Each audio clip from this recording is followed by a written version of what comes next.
This could have been the last DSP stream. Out of nowhere.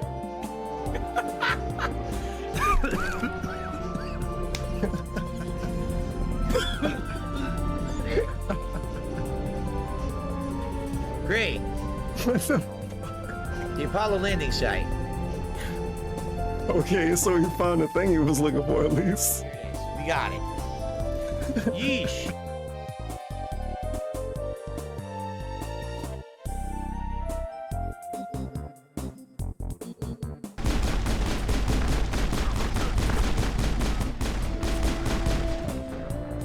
There's no way! There's no fucking way! Dude, oh my god, dude. This game is so trash, dude.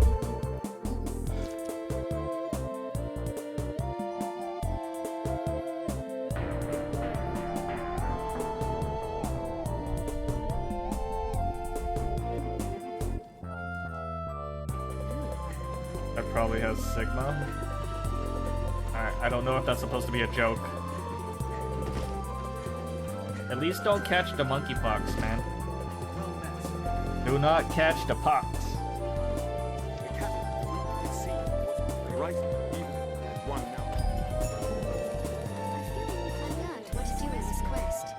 Sigma. Yeah, okay. That doesn't even make any fucking sense.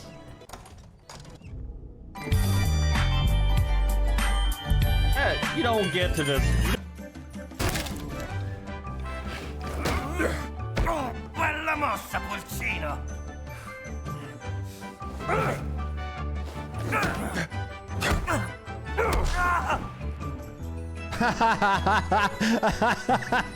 It looks like they're snuggling. Oh, oh, buddy. Game's good again. Wait, it was never bad, but yeah, look. Mediocre as fuck. Very mediocre. I don't know what Terry Crews is on about, but that was mediocre as fuck. Okay? I don't know what Terry Crews was on about, but that was mediocre as fuck.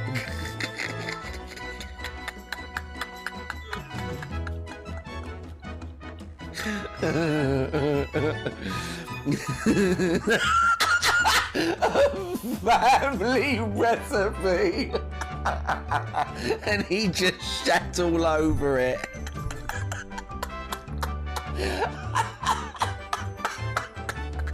Let's listen to that one more time.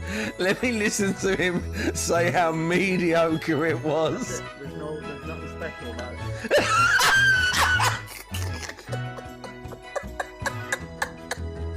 Best vaccine is conceivable. Ah, that's right. Navian is the best bundle.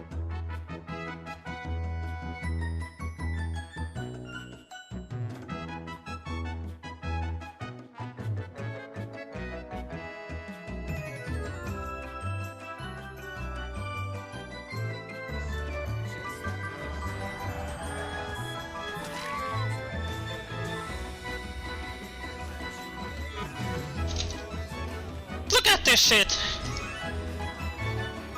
I can't pick up the guy because it's on top of that freaking railing. Wait till you see this shit. I know you've retweeted it, Dingus. And I do appreciate that for sure. But at this point, I'm like, I'm not even following the schedule I put together on Monday. So I might as well just like change it so I'm not just like being dumb about it and I don't want to say lying, but like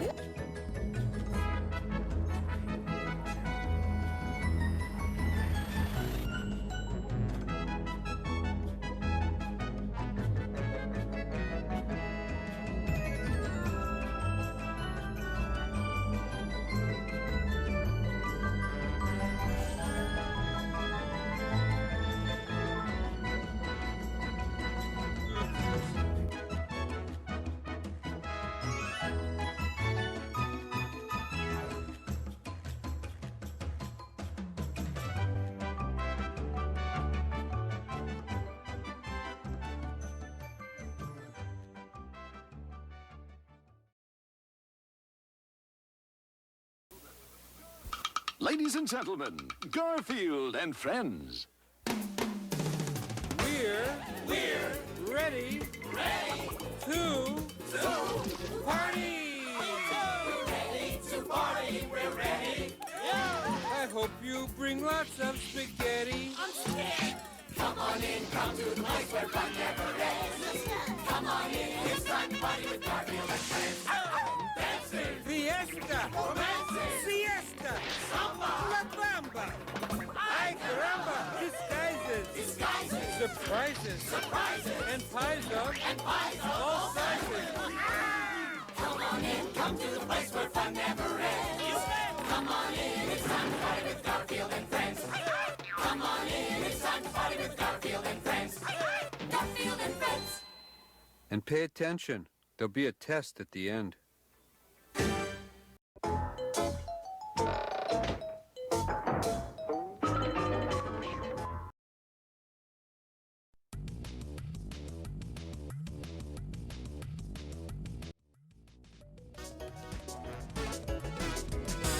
Now, this is one of those games that really likes it when you move your cursor out of the window. Thank you, Perez, for the random DSP greeting. This game really likes it when you move the cursor out of focus because, for example, as I'm about to do right now, all audio dies when you move outside of the window. Thank you, Steam. Big ups to all the dingers, dongers, and swollen _ ones coming in for an impromptu Saturday situation. It's not that impromptu, I did schedule it.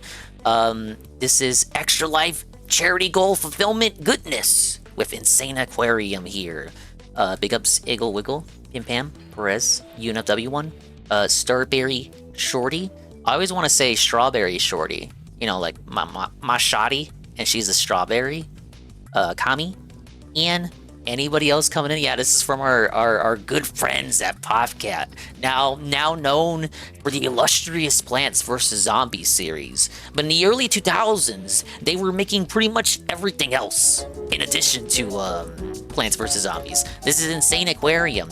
You may remember this game as a game that you may or may not have gotten pre-installed on a computer you may have owned in the early 2000s. Now, for me, it came with a laptop that I got for Christmas in 2008. I think it was a part of this, I want to call it Wild Thing, but it was probably called Wild Ray. It was like a purple, it had a purple W for a logo. It was like this launcher, and you would click on it, and it would launch like this, the library of games published under that banner, and this was one of them. But I don't think this was free. You had to pay for it. Some of the games were free and like full games, but other games weren't free. This is one of the ones that wasn't free. You only got it like it was like a demo, and you had like a limited amount of tries launched. It was like demos on the 3DS. Remember demos on the 3DS? They were like limited uses. It was something like that, and after like 10 times you played it, you couldn't play it anymore. But here we are. I got the Steam version. This game is so beloved, it's got a Steam version. Yeah, Kami remembers. You had to pay with coins. You get to see my embarrassing cursor too. It's not embarrassing, it's Fire Emblem. What great options do we have to work with, I wonder? Well, we don't need full screen. We don't need hardware acceleration. What does custom cursor do? No, I think we're gonna stick with the lady cursor. We got our virtual tank. I don't have any shells to buy any of the cool fish though. This is like the side mode. You get to have like a virtual tank, which you can then make into a screensaver, like your actual legit in reality computer screensaver. We got 200 shells. Got challenge and time trial, but we're focused obviously on the main adventure. Big ups, Big Ben. Welcome to classic Dingus PC gaming. Okay, click on the tank to drop food for your fish. Use the mouse to zap aliens. Click all 3 pieces of the egg to advance a level and gain a new pet. And here we are, just like that.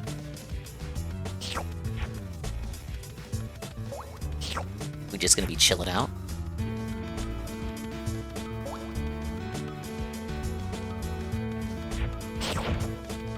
Oh, they're already growing. $100 for a fish.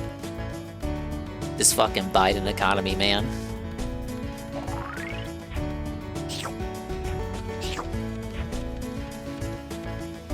Yeah, I'm feeding, I'm feeding.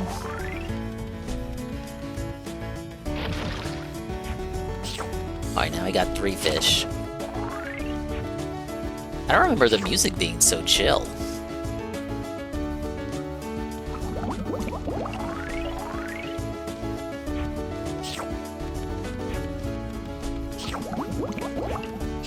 It's the kind of music that makes you feel like you can do anything. No one can stop you. You're invincible, buddy.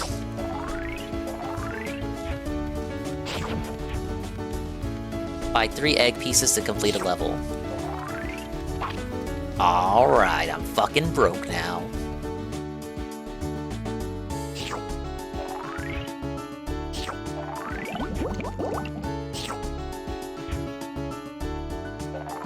And if you can even believe it, this is the game. It's a virtual pet, and sometimes you fight enemies. It's very chill. Obviously. Here goes Aqua Saber. How long before the MSI explodes and Steam ends? Oh, stream ends. Well, Steam would end too, because this is through Steam. And so the MSI exploding would certainly end Steam as well. Stream end, probably like 30 minutes.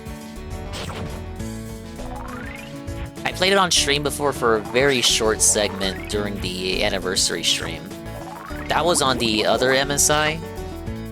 So I lost all my save data. I was gonna say SAV data? My SAV data! No!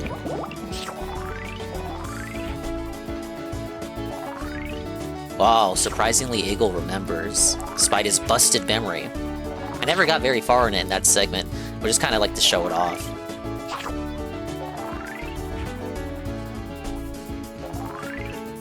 Well, that's kind of tricky when the big fish swim to the bottom of the tank. That doesn't give you a lot of time to get the gold coins. Well, there's strategy in this. Big ups Rebsy. What do we got?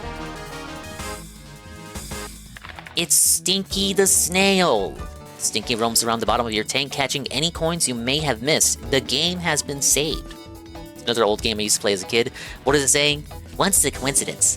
Twice is a pattern. It's pattern of behavior.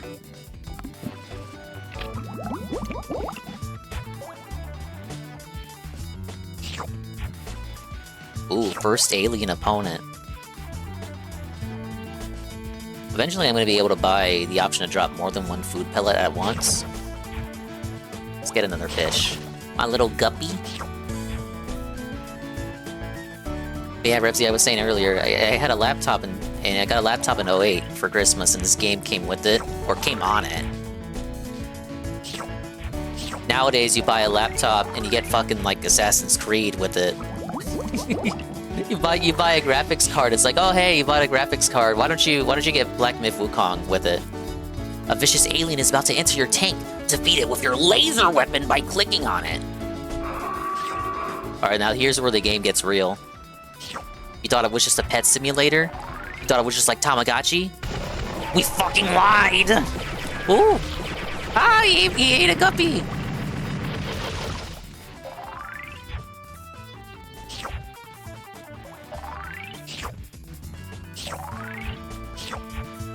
Well, his name in the game is Sylvester, but he's obviously supposed to be an alien. From the hit movie Alien.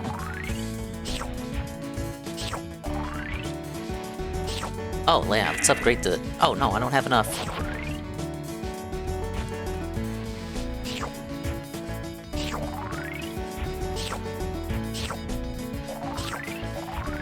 Okay, now we got better food.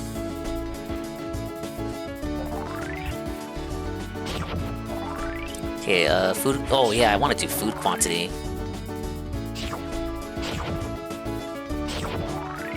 Oh, wow, the more fish you get, like...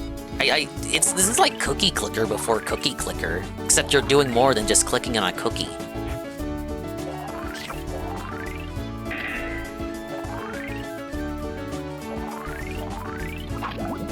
Alright, we got 2.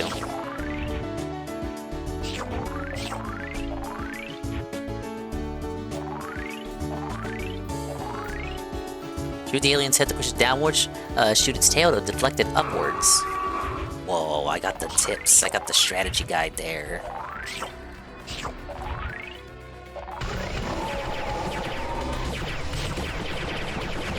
My guppy!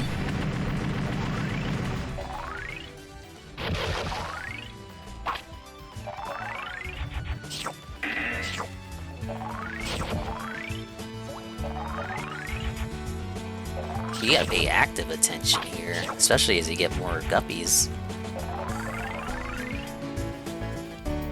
Okay, 500 for the first egg piece. With this many fish, I'll make that in no time. The eating sound is funny. Yeah, it's like they're licking it. It's like they're licking and not eating it.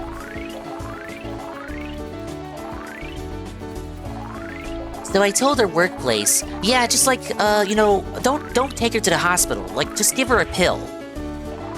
Just give the guppy a pill.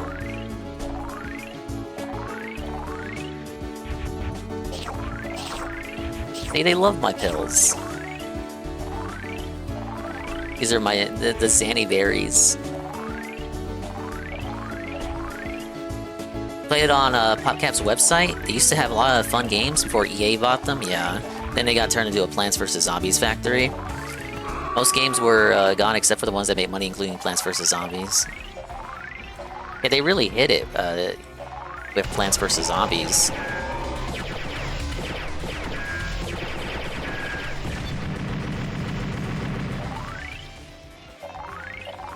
Okay, I have enough to finish the level.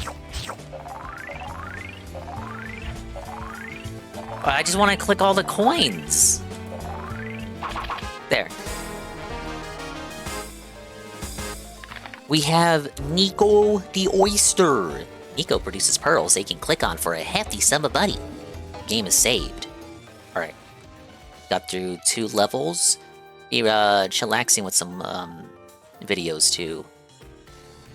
Go ahead and see. I had one queued up already. One that isn't really necessarily related to anything that we typically watch. Oh, I can't even speak. Ah!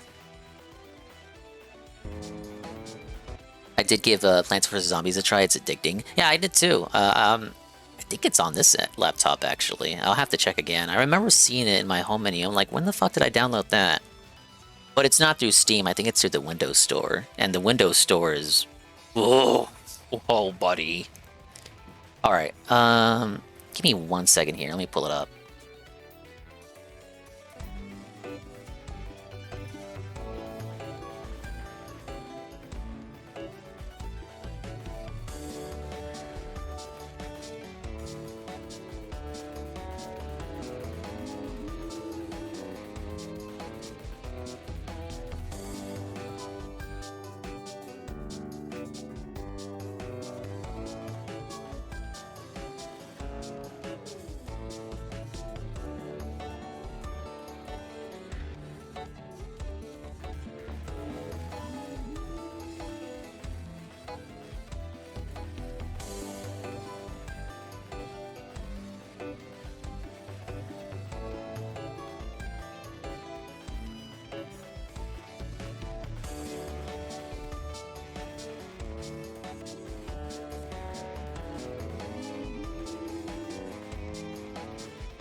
Alright, I found it.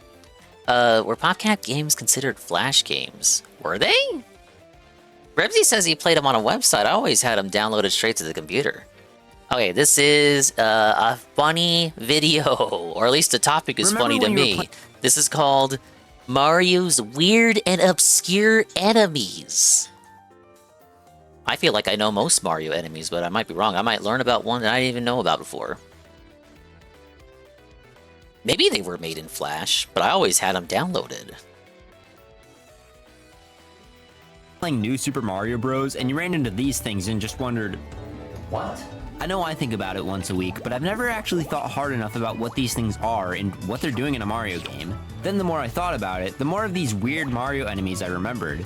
I decided to go back through some of the Mario games and look at their catalog of enemies to see what other weird ones there were, and there's a lot. So today I want to go through some of these enemies to find out which ones deserve to exist, which ones are war crimes, and which ones I hope come back in future games. This isn't going to be a comprehensive list or anything, I'm just going to go through some of my favorites. But anyways, let's start off with Super Mario Bros. 2. Not that Super Mario Bros. 2, that Super Mario Bros. 2. This game is an interesting case for Mario enemies since it's not even a Mario game. A lot of the enemies in this game, like Shy Guys and Burrow, did get kept and are now staples in the series, but a lot of them weren't brought back and were banished to being one of those weird guys. Nah, Albatross, Pidgeot came Hoopster, back. Porcupo, a lot of these guys just never came back. At least Pidgeot still has a spirit in Smash Bros, that's something. I wonder how they decided which of these to bring back in future games. Like, why did Shy Guy come back, but Fry Guy is just sitting there waiting to be used? Now, No, to Fry be Guy fair, is a singular lot of these entity. are just based on normal animals, so it kind of makes sense why they haven't returned. Like, who remembers the classic Fry Mario Guy was a enemy, boss, Whale? not a basic But yeah, enemy. Mario 2's lost enemies are pretty tame, but as we get on, things get a bit weirder. Super Mario Bros. 3 has a few funny little guys, starting off with the Angry Sun. I wouldn't say this is a Angry crazy Sun came back obscure from one, Mario Maker but 2. I do wish it was used a bit more often in mainline games. It's in the background of a Mario Kart stage, and it did make it into Super Mario Maker, and Most actually, enemies if that's didn't the make it design into of that now, maybe game. It's fine to stake on. Fire Chomps are an enemy that I know are in a decent amount of Mario games, but I always kind of just forget that they exist. I like their design, and I think it would be pretty interesting to see these in a 3D game. Those guys made it into These little guys Smash, just seem into pretty Smash cool. Run on They kind of 3DS. act like boos, where if you look at them, they stop. But honestly, I kind of just wanted to mention them because they look like this guy from the Procrastination SpongeBob episode. Okay, so I thought these guys were from newer games, and it turns out I was kind of right, but kind of wrong, because they are technically different enemies. These are called Pile Driver Micro Goombas. Write that down. They're there will be a Micro test. Goombas with a block Basically, on these them. guys had like normal bricks and then jump out at you if you get close enough. I really like this idea. I hope they use it in a future game, but slightly redesign it, and then pretty much never use it again, AJ despite Frosty. it being such a cool concept. Finally, Welcome for to Mario Aquarium 3, Chill. Hey, look, it's a normal Buzzy Beetle, and what? I would have peed my pants if I saw this as a kid. These are Buster Beetles. They can pick up blocks and then throw them at you. This is such a cool enemy. I'm guessing they didn't bring them back since they pretty much got rid of the blocks that you can pick up, but it's so unfortunate. Super Mario World doesn't have too many wacky new enemies that don't show up anymore. This is the game where Hotheads came from, which have now appeared in more Smash Bros. Games than Mario games. Yeah, I was gonna say that. Super Hotheads Mario in World has Smash. a bit of a dinosaur theme going on with it, with all the Yoshis and all, so there's a grand total of 3 dinosaur enemies. Rex, Dino Torch, and Dino Rhino. Rex is the one I want to come I can kind back. of see why these guys don't come back too often, but I do like Dino Torch a lot. He's just a cool guy. Thwimps were also introduced in Mario World. They're basically a tiny newer little Paper version Mario of games Thwomps have the that can Dino jump Rhinos. around. These did come back in Mario U, which gives me a little bit of hope they'll be used more. I think they're really funny. Alright, so after this, Mario moved on to the 3D games, which allowed for a lot more opportunities for new gameplay and giant floating eyeballs. Starting with Super Mario 64, there's 2 characters that aren't necessarily enemies, but I wish they'd come back nonetheless. That being Hoot the Owl and Ukiki the Monkey. Hoot can Those help you by both, flying you into the air, and Ukiki will is fill pretty your common. hat. Try not to cry, you can get it Hoot back. appeared in These Mario guys Party are pretty Advance. funny. I wouldn't mind them coming back somehow. Okay, so you know how you're playing Super Mario Oh Sunshine, no, one and for died. some reason these guys My just first choose dead violence fish. and commit manslaughter by throwing you into the abyss? Well, there's actually enemies similar to this in Mario 64, except they're actually supposed to be enemies instead of platforming devices. Chuckias are a cool concept for an enemy, and I think you could honestly use them in a similar way to the Chucksters in Sunshine, as long as you fix the trajectory, dear God. These piranhas feast One on enemy baby that kinda got guppies. replaced is the money bag. It hides as a normal coin, but runs away if you get Some close sort of to it, money but creature. then gives you 5 coins if you kill it. This has been pretty much replaced by the coin coffer, which pretty much does the same thing. I really like this thing's design, Yeah, maybe it's even some more sort than of the coin money coffer, creature. but there's not really much point in bringing it back anymore. Alright, here's another one that isn't crazy uncommon or anything, but I just never really think about it, the amp. Big These ups, guys are oi, cool, oi, not oi, really oi, much oi. else to say though. They deserve to be in a Mario Kart track at least. Mr. I has to be one of the weirdest Mario enemies. Like, how did they Welcome come to up a with this? classic PC Outside of Mario gaming 64, chill. he's really only been in spin-offs, mostly Mario Party. I like how random this is. Even if it might seem a little out of place, I do hope they bring it back someday. But he did make it into a Lego set. See, I knew he would do it someday. Scuttlebugs and Skeeters are these weird little spider guys. I make sure to think about them at least once a month. I like that it looks like they're on crack, not really much else to say. Spindrifts are special because they're one of the Scuttlebugs only still enemies that appear. you can They're find just at pretty your local uncommon. Walmart. These guys are awesome, and I genuinely really just want them back. Put them in Mario Kart, I would play as them all day. They have a cool design, they make you spin and float off them if you jump off their head. What more could you really want? They're just awesome, nothing really to hate here. Okay, so on to Mario Sunshine. Since this game has a beach theme, it has a lot of new and especially goofy enemies. Electro Koopa, Stroll and Sunshine Stu, any of redesigned these guys so could have many a page in the enemies. history textbook. But Sunshine's best introduction is easily the Cataquack. These guys are legendary. Those guys Not appeared in only are Galaxy they 1. peak design, but they also launch you up in Hey, the air, Capital. and they're the bane of my existence in Mario Kart. Hold up. It's I heard from little birdie it's Capital's birthday. Big ups, Capital. Captain Lego Man. It's Captain Lego Man's birthday, everybody. Woo! Hey, Good Roberts. I hope you're having a happy, merry birthday, Capital. Big ups. I hope you got everything you wanted. And if you didn't, you at least got a Dingus stream today. Yeah, big ups, Capital Go Man. Everyone go give him a follow. Sometimes he does restreams. I'm just playing an old-ass PC game that I got. I got this pre-installed on a laptop that I got for Christmas in 08. So it's been a few years since I last played it.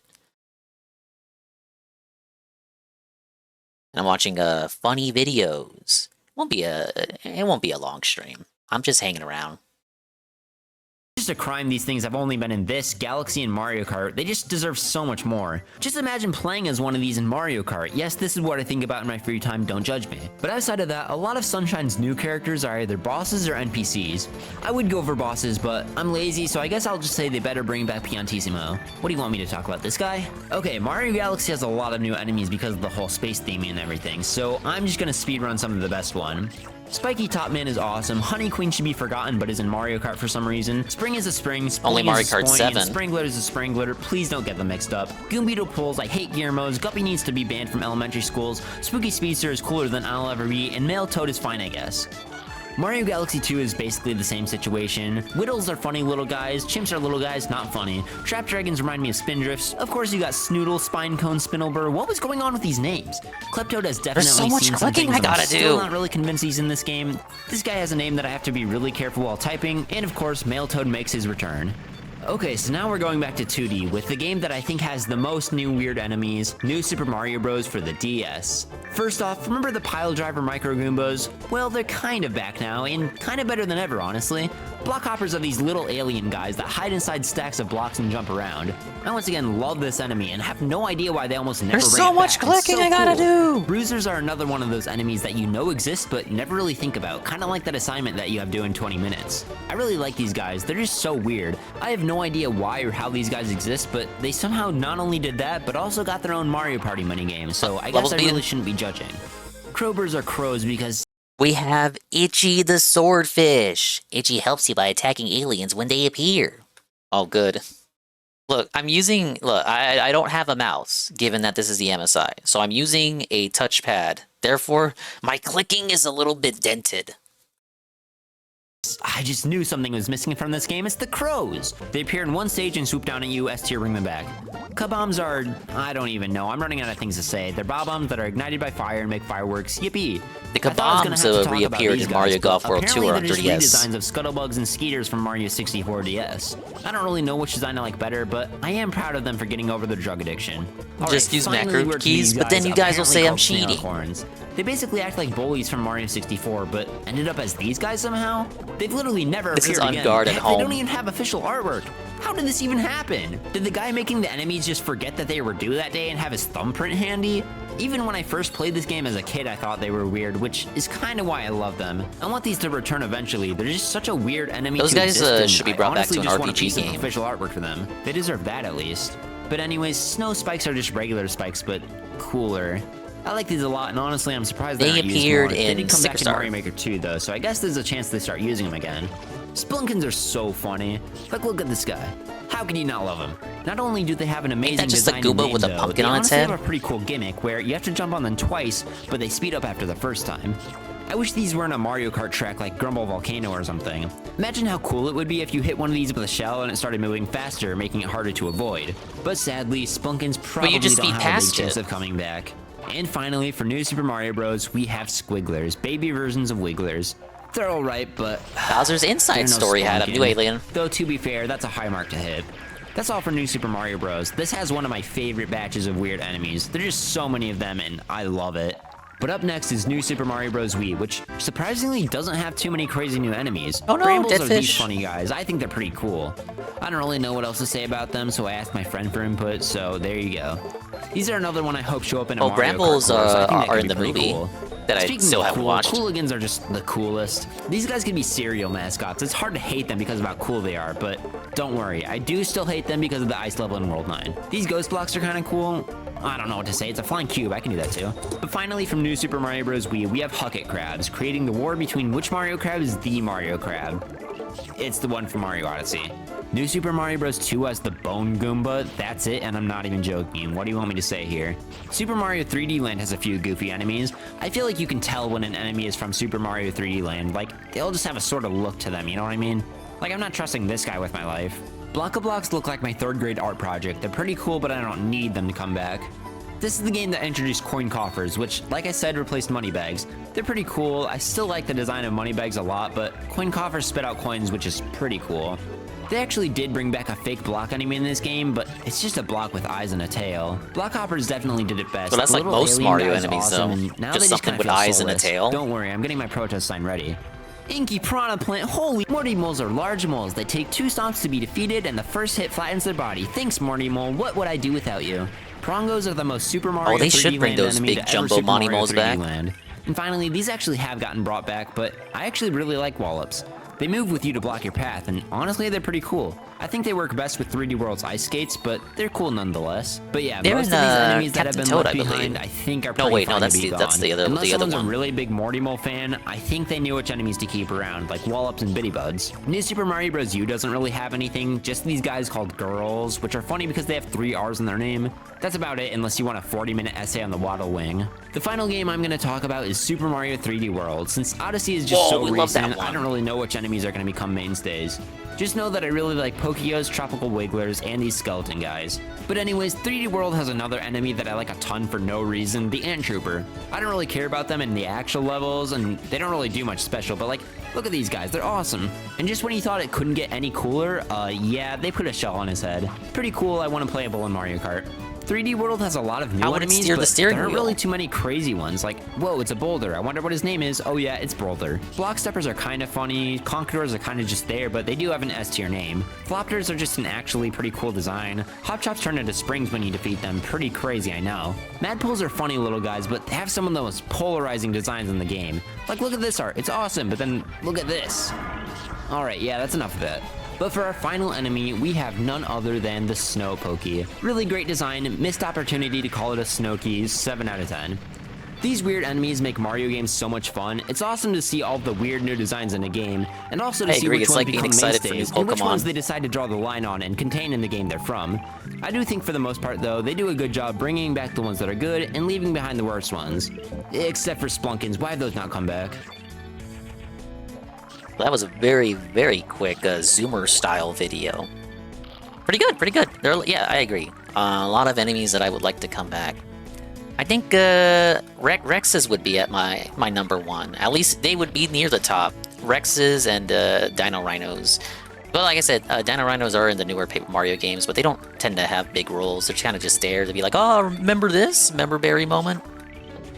Gotta figure out how to link gyro controls to this game and you'd be a god. No, I don't even use gyro in Splatoon. I was doing Splatoon yesterday for the weekend event, the Frosty Fest. I was fucking awful. For the, I gotta like, I swear, like the first hour was just me, like, I was exclusively being paired up against sweats. It really do be like that sometimes.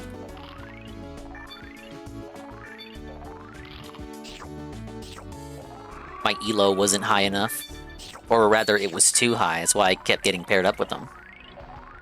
Alright, I will put on the next video. After this alien encounter.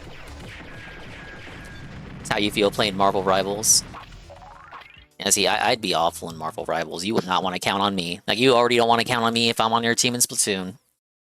Then Jamsy's rated very late last night, and she was talking about how she pissed off another team of players, and they all sent her a friend request and then unsent the friend request. But they sent the friend request just long enough for her to get the notification that she received a friend request. You know, when you're on Switch, it says like friend request received at the top left. So in Splatoon, when you want to A-log your opponents, or even your own teammates because they sucked so bad, you send a friend request to them, wait a few seconds for them to get the notification that it was sent, and then you unsend it. And that's kind of like you're trolling them, or you're spiting them, or it's a way to publicly let the other person know that you're shitting on them and you don't like them.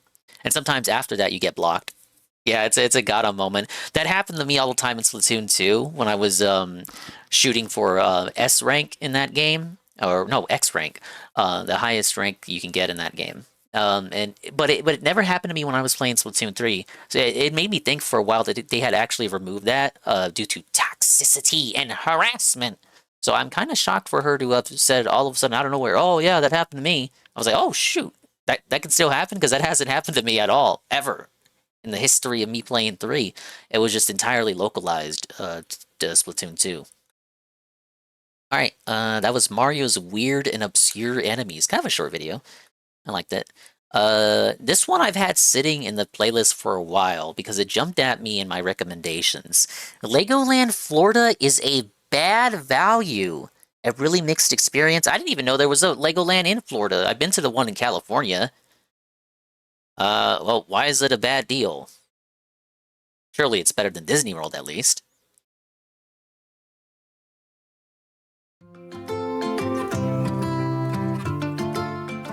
Legoland Florida, which is located around an hour southwest of Orlando in Winter Haven, is a place that I've been wanting to visit for quite a while. Oh my god. What made this park interesting to me wasn't just its Lego theme, but also its about history that. as one You of saw Florida's oldest you saw my attractions. playlist. Ah. It originally opened in 1936 as the 12-acre Cypress There we Gardens, go. which contained over 8,000 species of flowers and was once considered a major Florida tourist destination.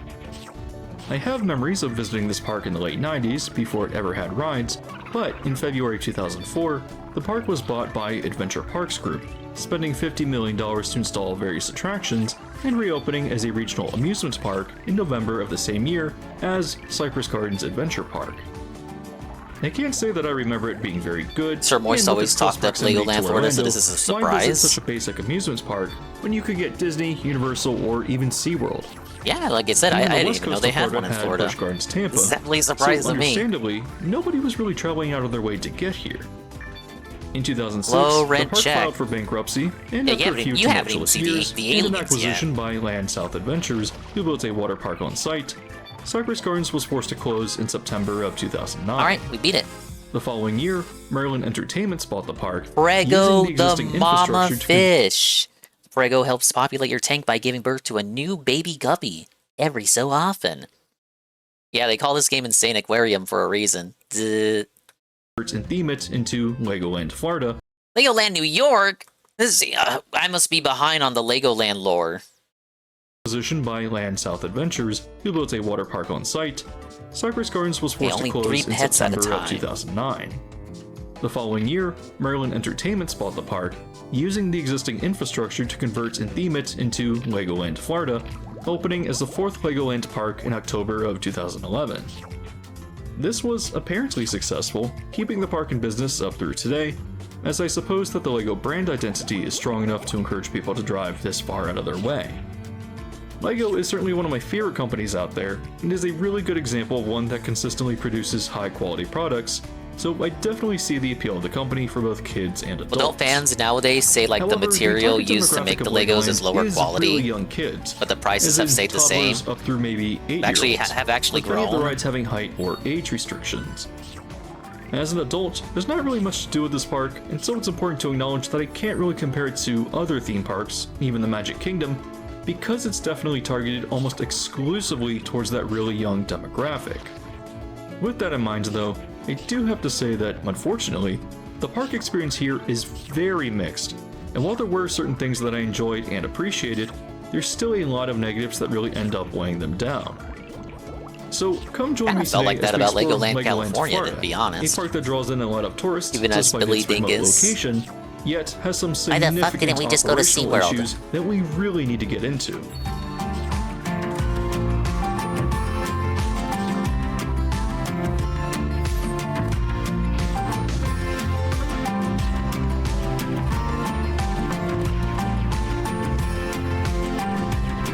It's the kind of music you would hear in a DSP Triza video.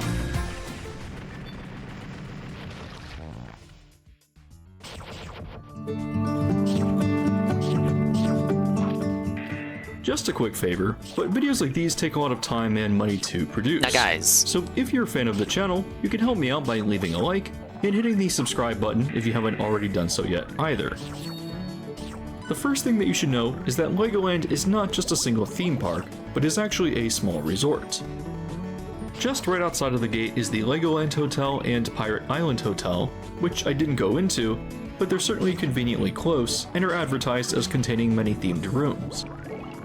There is also the Legoland Beach Retreat, which allows you to stay in I feel like if this was a bungalow on Bright Lake Sun Dexter, video, he would have showed essentially us, right showed across us the street from hotel. park, and with shuttle transportation included.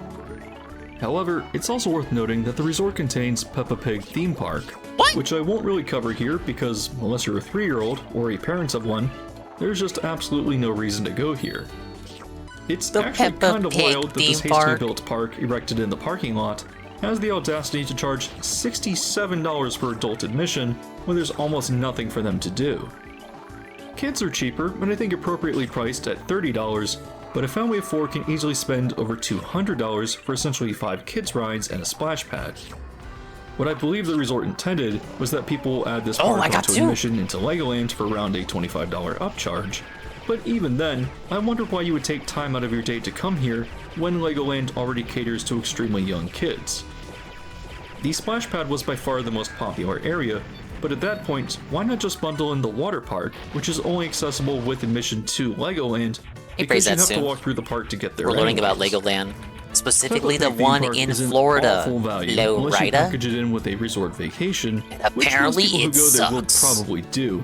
But single-day pricing is still wildly ridiculous, which I suppose is the point. Yeah, wouldn't Peppa be like at a Pricing for the Nickelodeon theme Legoland park or can something? vary, but I think it's also quite audacious for the value. pretty jarring. As it embraces a dynamic pricing system that ranges from $74 all the way up through $119. I did end up paying both prices because I went once during spring break, which I'll get into later, and went more recently when it was still pretty quiet, hence the lower price. Still, as a non-California resident, why is my annual pass to Knott's Berry Farm cheaper than a peak single-day ticket to Legoland, a park located out of everyone's way in rural Florida? That kind of pricing is bold, and on top of that, it's $32 for parking, which is more expensive than the $30 you would spend at SeaWorld, is the same price as parking at Universal, and is $4 cheaper than Disney. In addition to these upcharges, the resort is currently building a sea life aquarium, which I thought was going to be part of the park, but I've now confirmed will be another additional upcharge. Oh my god. If you recall, I stated that the Legoland parks are owned and operated Lego, by why are you Merlin upselling? Entertainment, and if you've ever been to Orlando's Icon Park, they opened the Orlando Eye in 2015, which they actually sold off 3 years later, but have now just reacquired it as of 2024. They also run Madame Tussauds Wax Museum in the same building, along with Sea Life, which is actually a pretty fantastic aquarium for an area otherwise known as a tacky tourist trap.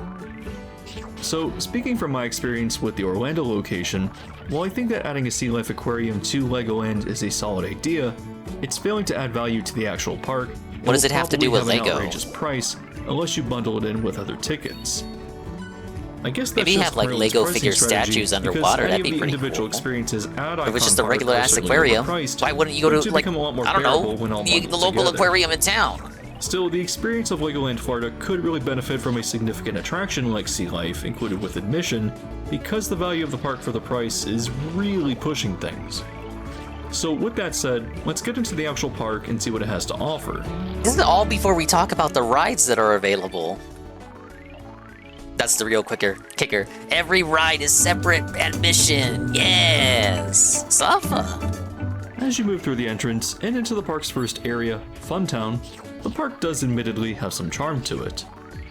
The majority of buildings here were built as part of Cypress Gardens Adventure Park, and have now all been mostly converted into gift shops or quick service eateries.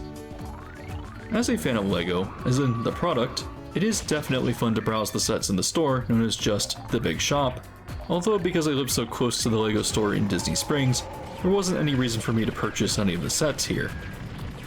One of the things that Legoland offers younger children is many places to actually build with bricks, which surprisingly includes some ride queues, but you can actually find a few of these locations in Funtown. Otherwise though, this area of the park only contains some sort of 4D theater, as well as the Grand Carousel, which amusingly has riders sit on top of Lego horse figures. That doesn't sound very comfortable. Adjacent to Funtown is the Lego Friends themed Heart Lake City, which could essentially be considered the same area. It really offers almost nothing other than a few builds, and Mia's riding adventure, a Zamperla Disco themed to horses.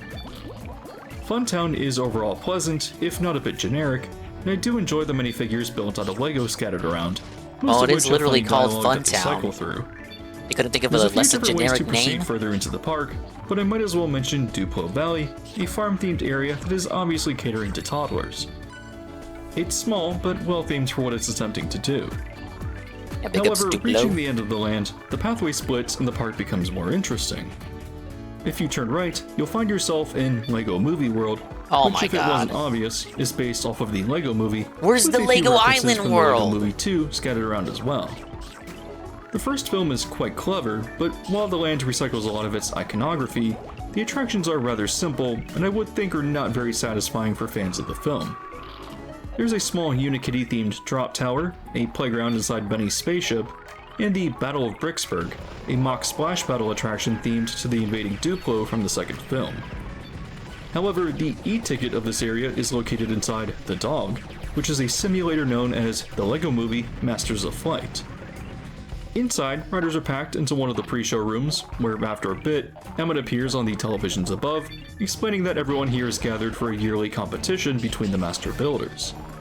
In this case, the premise of this year's competition is to build the best flying machine, and Emmett unveils his flying triple-decker Where's couch, Lego Star which is what Wars? riders will be Disney boarding. has the rights. Once Where's led into the Lego? theater, Harry riders sit Potter? on a bench that is Universal extremely has the similar to rights. Soarin', Sofa but Lego? When the ride starts, it only tilts riders slightly up and rotates 180 degrees to face the screen, never actually getting you that far off the ground, despite being a form of a flying theater. Oh, I I hate didn't how really like process what rides was are like going on so during the screen. ride, They're so and screen reviewing my dependent footage, nowadays. It's still not exactly clear to me what's really happening. Essentially, the master builders are all competing to see who has the best build, although there's no actual criteria to judge them by. Throughout the ride, you crash through different Lego dimensions and experience chaotic events as the vehicles tilt you up and down You're just to watching a simulate motion, movie! but the plot is so inconsequential that it's essentially just assaulting you with stimulation for the sake of doing so. Eventually, It's that you return dopamine back rush, to bro. The Dog, and Emmett's triple-decker couch is declared the winner, but you have to wonder Yeah, exactly, why. Capital. Even the Mario Kart For ride at being the main draw Universal to this kind of area, suffers from it's that. just a lot of It's like nothing half that would looking keep at a you mildly screen. entertained, unless you waited more than the 5 minutes up that some I Mr. did, in which case I would have found myself really annoyed that this is what I had waited for. Exiting the land and heading north on the path past Duplo Valley, must be a shame when You can't go outside, baby boy. No, but 100% agree. Rides where you're staring at a screen. Why? to this area. You know, when I went to Lego California, that tech wasn't really prominent yet. Like, it wasn't dominant. So all the rides were, you know, rides. It's just a lot of nothing that would keep you mildly entertained, unless you waited more than the 5 minutes that I did, in which case I would have found myself really annoyed that this is what I had waited for. Exiting the land and heading north on the path past Duplo Valley, the next area you'll encounter is the medieval-themed Lego Kingdoms. There's not much to see and do here, as there's only 3 rides, but I will say that I enjoy the level of theming, as it's certainly better than what you'll find at most other Tell us about the amusement parks. dinosaurs. However, Best the ride castle was the contains medieval the roller Dragon, coaster one. which is That a was like small also Vekoma half Junior dark coaster ride that is one of the with better highlights of animatronics the inside, park. with a big old What scary makes it animatronic interesting dragon. is that about half the experience is essentially an indoor dark ride, taking you through comedic scenes in the castle, which are Oh, built I naturally think that's out it of right Lego. there. Is that the Florida version? As far as I know, there isn't a story connecting anything together, and the scenes are just meant to portray castle life, but it does build excitement. Eventually, after encountering a dragon that bellows smoke at the vehicle, you encounter the Wizard Merlin and follow the track outside, ascending up a lift hill. As the coaster crests the top, the train follows a pretty standard junior coaster layout, but Vekoma does these really well, so it's definitely a great coaster for younger kids, or even me as a fan of dark rides. I do appreciate the scenes that it has. Overall, it's a pretty strong experience for its intended demographic, and one of the highlights of the level park. complete. Moving on from Lego Kingdoms, Zorf we now the enter seahorse. into Zorf gives Land you a of hand Adventure, keeping your which fish is heavily fed. based on the Great. Lego Adventures 'Cause theme, I'm over here and spamming features food all characters day. associated with Johnny Thunder, who was Oh, Lego's bonus version round. of Indiana Jones from the 90s and early aughts. Approaching from the Lego Kingdom side, you enter into an area themed to Egypt that features a playground and some small flat rides. However, the main draw here is Lost Kingdom Adventure, featuring Johnny Thunder and friends as they encounter creepy creatures, skeletons, and of course, the dastardly Sam Sinister. The attraction is also interactive, equipping riders with LEGO pistols that use lasers to allow you to hit targets and trigger environmental effects throughout the 20,000 ride, shells. essentially I turning don't it into have that one big much. shooting gallery. Even Magic Kingdom's Buzz Lightyear doesn't have this level of interactivity, so I can say that this is also another highlight of the park. If you're a fan of dark rides, then you'll probably want to seek this out because it's surprisingly well done. Moving on and further into Land of Alright, we're in Adventure, Tank 2. you'll encounter a few other attractions, including the Safari Trek, which is a delightfully campy car ride around LEGO animals, and the Coastersaurus. Personally, despite knowing that this coaster was aimed at really young children, I did want to experience this MV Rides wooden coaster because I had experienced it at a much younger age. It was originally a part of Cypress Gardens and named Triple Hurricane after the hurricanes that delayed the park's 2004 opening after its transformation, so it's nice to see a bit of history preserved here at Legoland, but now embracing some sort of light dinosaur safari theme. It's not for me, but is great for younger kids as their first wooden coaster experience. It is notable not just for its history, but for how rare it is to find wooden coasters in Florida. Land of Adventure, despite not having a very inspired name, is definitely one of the stronger areas of the park.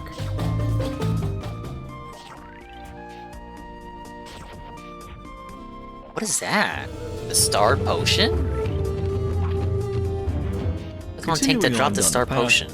It might be easy to miss, but there's a small Oh, themed it's a area golden known fish. as LEGO Ninjago World.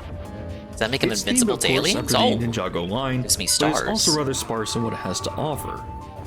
The land essentially acts as an introduction to a single attraction, Ninjago the Ride, which admittedly has a pretty decent queue with a few interactive elements. The attraction has riders grab 3D glasses before they board the vehicle. 3D and glasses once the looking ride at starts, screens, what it's a designed shock. to be a virtual shooting gallery. Yep. Look at this. In Look this at this. case, the gimmick is Screens. that you can wave your Screens. hands More to throw ninja screens. stars at the You targets entertained on yet, screen, kids? You're looking at which is screens? at least innovative, Instead of screens even in if your the ride hand, look at the isn't screens in the particularly ride. fun. Don't you guys like screens? I know almost nothing about LEGO Ninjago as a Your franchise. family paid $300 and the ride to go to experience the was theme park essentially for just a lot of admission? You chaos, now you but pay we to look did at have a good sense of screens? what the story is intended to be, if there even is one. The building had nice air conditioning throughout the queue and on the ride though, so that's a plus. Exiting this land and reaching the back of the main park loop, you'll now walk into Lego City, based off of the popular set theme of the same name. It's a pretty easy area to theme because Lego City is inherently a bit generic anyways, and so what you'll find around here is about what you would expect. There's slow, drivable boats known as Coast Guard Academy, and a car equivalent aptly named Driving School. There are limits on who can get in these vehicles, as they're intended for kids, so if you're an adult, Get don't the expect to potion. be driving one of these cars around. I've already wasted 2. This area also contains the Rescue Academy, where teams of people will board fire trucks and crank a lever to race others to firefighting training. Once they reach the end, riders will get out of the vehicle and pump another lever to simulate putting out a fire, then requiring them to reboard the fire truck and race their way back. I didn't experience this, but it looks fun for a family attraction. Otherwise though, Lego City doesn't offer much else except for a few fun builds if you search them out. Looping back to Funtown, there's an area on the way known as Lego Technic, which attempts to go for an upbeat industrial feel to match the mechanical theme of the Lego Technic line. Here you'll find a few flat rides with vehicles designed to look as Yeah, if the they're builds made for from that line Technic were a bit more pieces, complex, right? And the major attraction here is the Great Lego Race Coaster. I very much enjoy a good mock Wild Mouse every once in a while, but this particular layout is pretty underwhelming when compared to the smaller, tighter models that you can find in other parks. They have a lot more speed and more powerful lateral Gs than what you'll find here, so I didn't find this coaster particularly interesting, although a lot of kids in line seemed excited to ride it. It's also worth noting that the area just recently opened Ferrari Build and Race, which allows you to build your own car and test it in various areas, so it was a fun little experience for what it was. Continuing, on your way out of Lego Technic and back to Funtown, you walk through Miniland USA, which was definitely my favorite area of the park. It's a staple of each Legoland to have an area dedicated to massive Lego builds, and as an adult, this is Yeah, what it's I a found nice, to be the it's most nice to walk interesting through that area. because the hours of work and number of bricks that went into the builds is just so impressive. Here you'll find skylines dedicated to New York City, Washington DC, I remember liking Los that Angeles, area of the park in the California and San Legoland. Francisco. They're all interesting, but I actually found Las Vegas to be my favorite because it's massive and highlights so many of the architecturally interesting resorts on the Strip. Vegas, However, as baby. someone who grew up in Florida, I also appreciate that many of the displays are focused on Florida-specific locations or themes, ranging from the pirate display to the Daytona International Speedway. Nearby is a depiction of Kennedy Space Center, which takes up a massive amount Clyde of space. the jellyfish glides slowly through your tank, collecting any coins it passes by. There's also a display that covers various cities and landmarks of Florida, and I was able to spot both Tampa and Miami. There's also St. Augustine, Orlando, and even the Singing Tower from Bach Tower Gardens, which I actually visited on the same day as one of my trips to Legoland because it was really close, which is another plus if you're in the area. Miniland USA is also a nicer section of the park because it's right off of Lake Eloise, and so there's often a breeze. And recently, the whole area was covered with shade. Stinky. While this unfortunately might make for badly lit pictures, it is nice to explore this area without the sun directly beating down on you. So Miniland USA was definitely my favorite area because I could appreciate the sheer scale and skill of what went into what is built here. But there's also one last area of Legoland that I also found to be fantastic as well.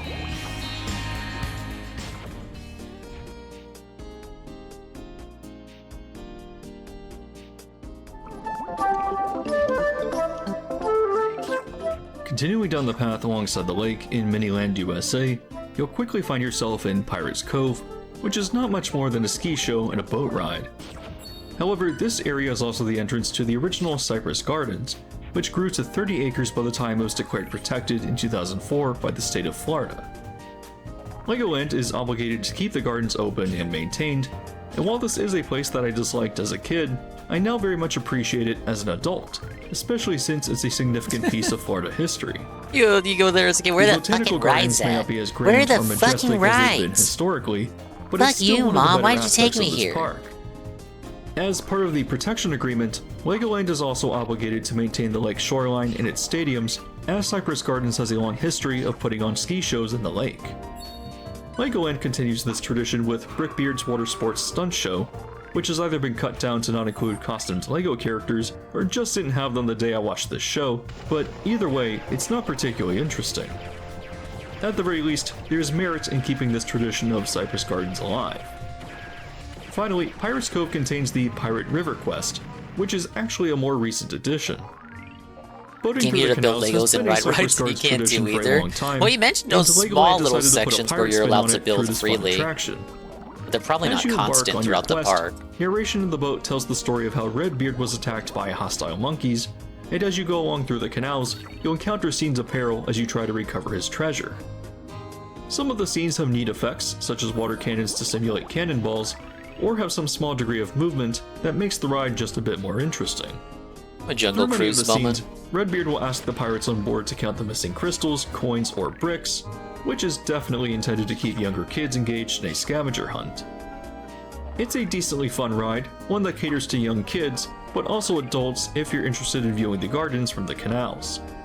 Used to be The a lot boat more also spots before the returns to the pandemic. station Ah, by yeah, briefly you're traveling right. on the Yeah, lake, that so would that's certainly be a another merit of it, concern. too.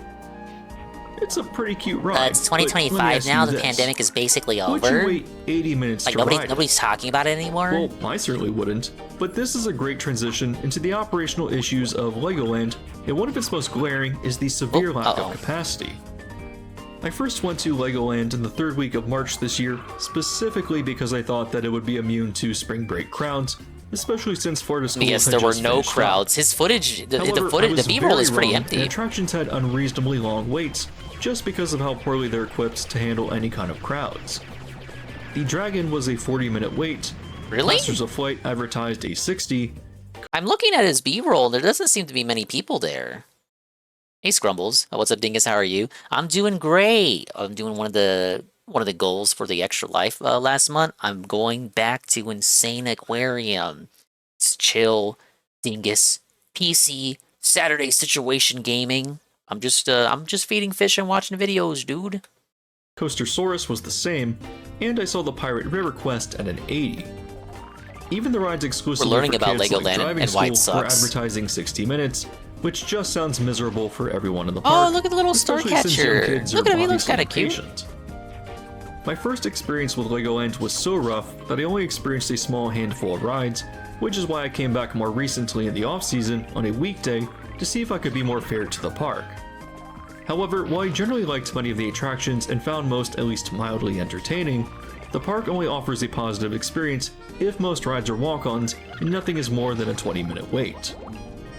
Issues with capacity don't just result from the small and limited number of vehicles that are used for the rides, but also stems from staff that can't really be bothered. I mean, I get it. I wouldn't want to be working about screaming children and rude parents I thought he didn't need to be fed like that. But even when busy, I saw many empty rows on vehicles because the team members switch between assigning rows and dispatching vehicles, all while at a leisurely pace. Even when I went to an empty park and there was no line for Masters of Flight, it still took 20 minutes just because of how slow the loading process is. I definitely don't expect Disney or Universal levels of operation, but even SeaWorld is moving faster than a lot of the attractions here. Oh, the dude, issue too is that despite SeaWorld younger catching kids being the strays? target demographic, I just don't think the attraction design is strong enough for even them to tolerate any kind of long wait. I enjoyed Lost Kingdom Adventure, but it's not good enough to be worth more than a 10-minute wait at most, which, judging from its limited capacity, would be an awful queue experience on a weekend or a busy season. There are of course ways to negate SeaWorld always long gets lines, A-logged as by there these are theme the park interactive reviewer building guys. experiences, many playgrounds, and at least for adults, Rightfully you so, have for many their lands and years of Cypress animal Gardens. abuse and neglect. That's a big part of why I think Sea Life should be incorporated into park admission, because it would add a lot of value to the ticket price. Still, most attractions at the park are not built with capacity in mind at all, and for a place with 3 hotels, and from my observation, a level of international tourism that was unexpected, I was surprised to see how poorly prepared it was to handle anything other than local pass holders. In fairness, I think that Legoland is more often a ghost town than not, as I would assume that it does have true off-seasons, and you're definitely safer Nobody going during fucking the goes week. there. But even Maybe moderate because there's crowds nothing to are do. an absolute nightmare for this park. The Legoland park where you can't build any Legos.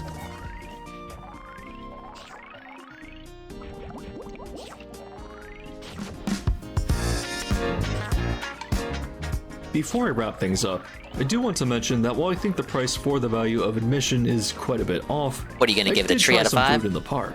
Oh, the food was While ass. you go into theme parks with the expectation service that the food is bullshit. very overpriced for what you're receiving, at least Legoland prices were about the same as Hello, the Miss Spawn. I'm doing Orlando great. parks. Thank you for asking. In fact, while I'm never really interested in the burgers and chicken nuggets of usual theme park fare, I did actually enjoy sharing a bacon barbecue cheeseburger and chicken tenders from the Lego City Burger Kitchen because they were higher quality than I expected. Wait. Let's see. The Lego City Burger Kitchen. What kind of gourmet food do we have here? You know, I've seen worse tendies. I have seen worse tendies. I won't A-log that too much. Look, the bacon is big enough to stick out of the burger. It's probably pretty decent. Chicken tenders from the Lego City Burger Kitchen because they were higher quality than I expected, but around your typical Orlando theme park food price. Oh, sorry, I bumped the mic. They were certainly a good degree of quality better than anything you'll find at Magic Kingdom Quick Service. Legoland also has a signature snack with Granny's apple fries, which are exactly what you would expect them to be. Apple fries? They're fried Granny Smith apple wedges coated with cinnamon sugar, and are Oh, that definitely sounds unique good. enough to go out of your way for. So, if you made it all the way here in the video, I'm actually kinda you can interested see in why I'm that. very mixed on the park experience. There are Yeah, give definitely us the things that I review. find a lot of value in, as with Cypress Gardens or Miniland USA, and I did enjoy the majority of rides that I experienced. However, many of them have minimal entertainment value, even by the standards of kids, and some, like Masters of Flight or Ninjago the Ride, are really just media stimulation with not much thought put into them. Legoland Florida is fun, but only if there aren't any lines, and it's very dependent on that being the case. I know that people complain about theme parks being crowded, but even if I wait 60 minutes for the Haunted Mansion, I'm still going to think it's worth my time. If I waited 60 Well, yeah, minutes for one because of the it's better Disney. rides in this park, You're like waiting the for one of the Dragon Mill, goats. I definitely don't feel that the same value is there at all. What child is going to be happy waiting 60 minutes for Coastersaurus or even driving school? Legoland Florida definitely surprised me, as despite its Lego theme, it seemed to draw in a lot more people than I anticipated for being so out of the way. If you're visiting Orlando and want to experience other Florida attractions, I would have driven to Busch Gardens or Kennedy Space Center before coming Oh, here. bro, I love Busch Gardens. Still, while I'm surprised that the LEGO theme is strong enough to draw people in, I went to the one in suppose Florida. it's clearly working. A lot of great because at rides least there. it really delivers on that aspect. Otherwise, though, while there's a lot that I did like about the park, And I there's can no see why many of its licensed attractions IP are fun garbage for either. kids, it only really works if you know that crowds are going to be low. The value of the park for the ticket price is really bold, because while it may be cheaper than something like Magic Kingdom, you might as well just pay the higher ticket price, not go out of your way, and experience the many classics of the park that everyone in the family can do together. It's not that I dislike Legoland Florida, but you're getting a better value from even Disney, and I would definitely take that into consideration before attempting to travel here. Again, there are many positive qualities to the park, but it has severe capacity issues that can't be overlooked, especially for the price. So if you made it here to the end and have not done me the favor of leaving a like, that's one way to help the video out.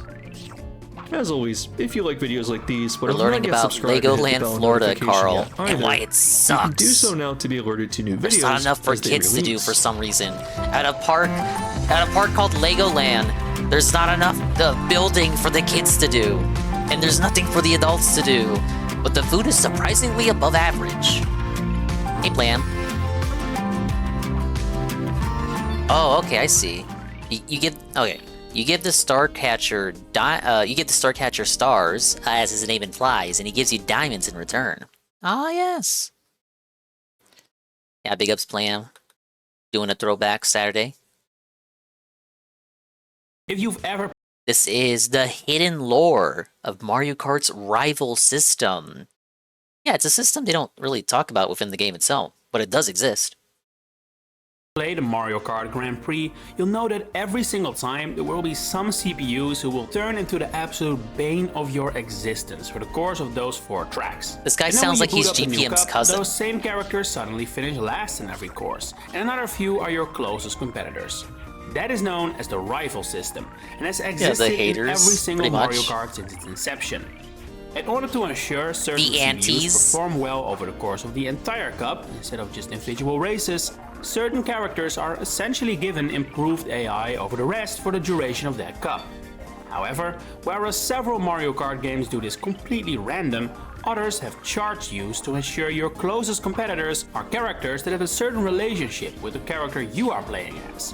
And it's exactly that information that Mario a guy like Baseball me has a system can like use that to as well. deduce how exactly the relationships and affiliations in the Mushroom Kingdom It's lie. called the chemistry Take a system. look. We begin with Super Mario Kart, because despite being the first game in the series, this one is actually one of the select few who doesn't do it randomly. That said, the small roster means this is not the most interesting one to look at, it mostly provides the basic setup of the concept. However, what is noteworthy is that since this game is really from a different time in the Mario franchise, Mario's biggest rival actually is not Bowser. It's Donkey Kong. It's Donkey Kong Jr. Yep. This now long forgotten character is less of a true rival of Mario though, he's more of a Mario in and of itself, the protagonist of his own few games. Yeah, we played that And game a all few those weeks ago. titles actually Both of those feature games, Mario actually. in a villainous role as the The character of villainous Junior's Mario. father, Donkey Kong. And just to make this clear, in case you're not familiar with the bizarre way the Donkey Kong family What game was tree that? works, Super the Mario original Kart? Donkey Kong from the That's a early Kino arcade titles classic. and such is nowadays, in universe at least, known as Cranky Kong. His son Donkey Kong Jr. is, confusingly enough, actually the father of the Donkey Kong we are most familiar with today.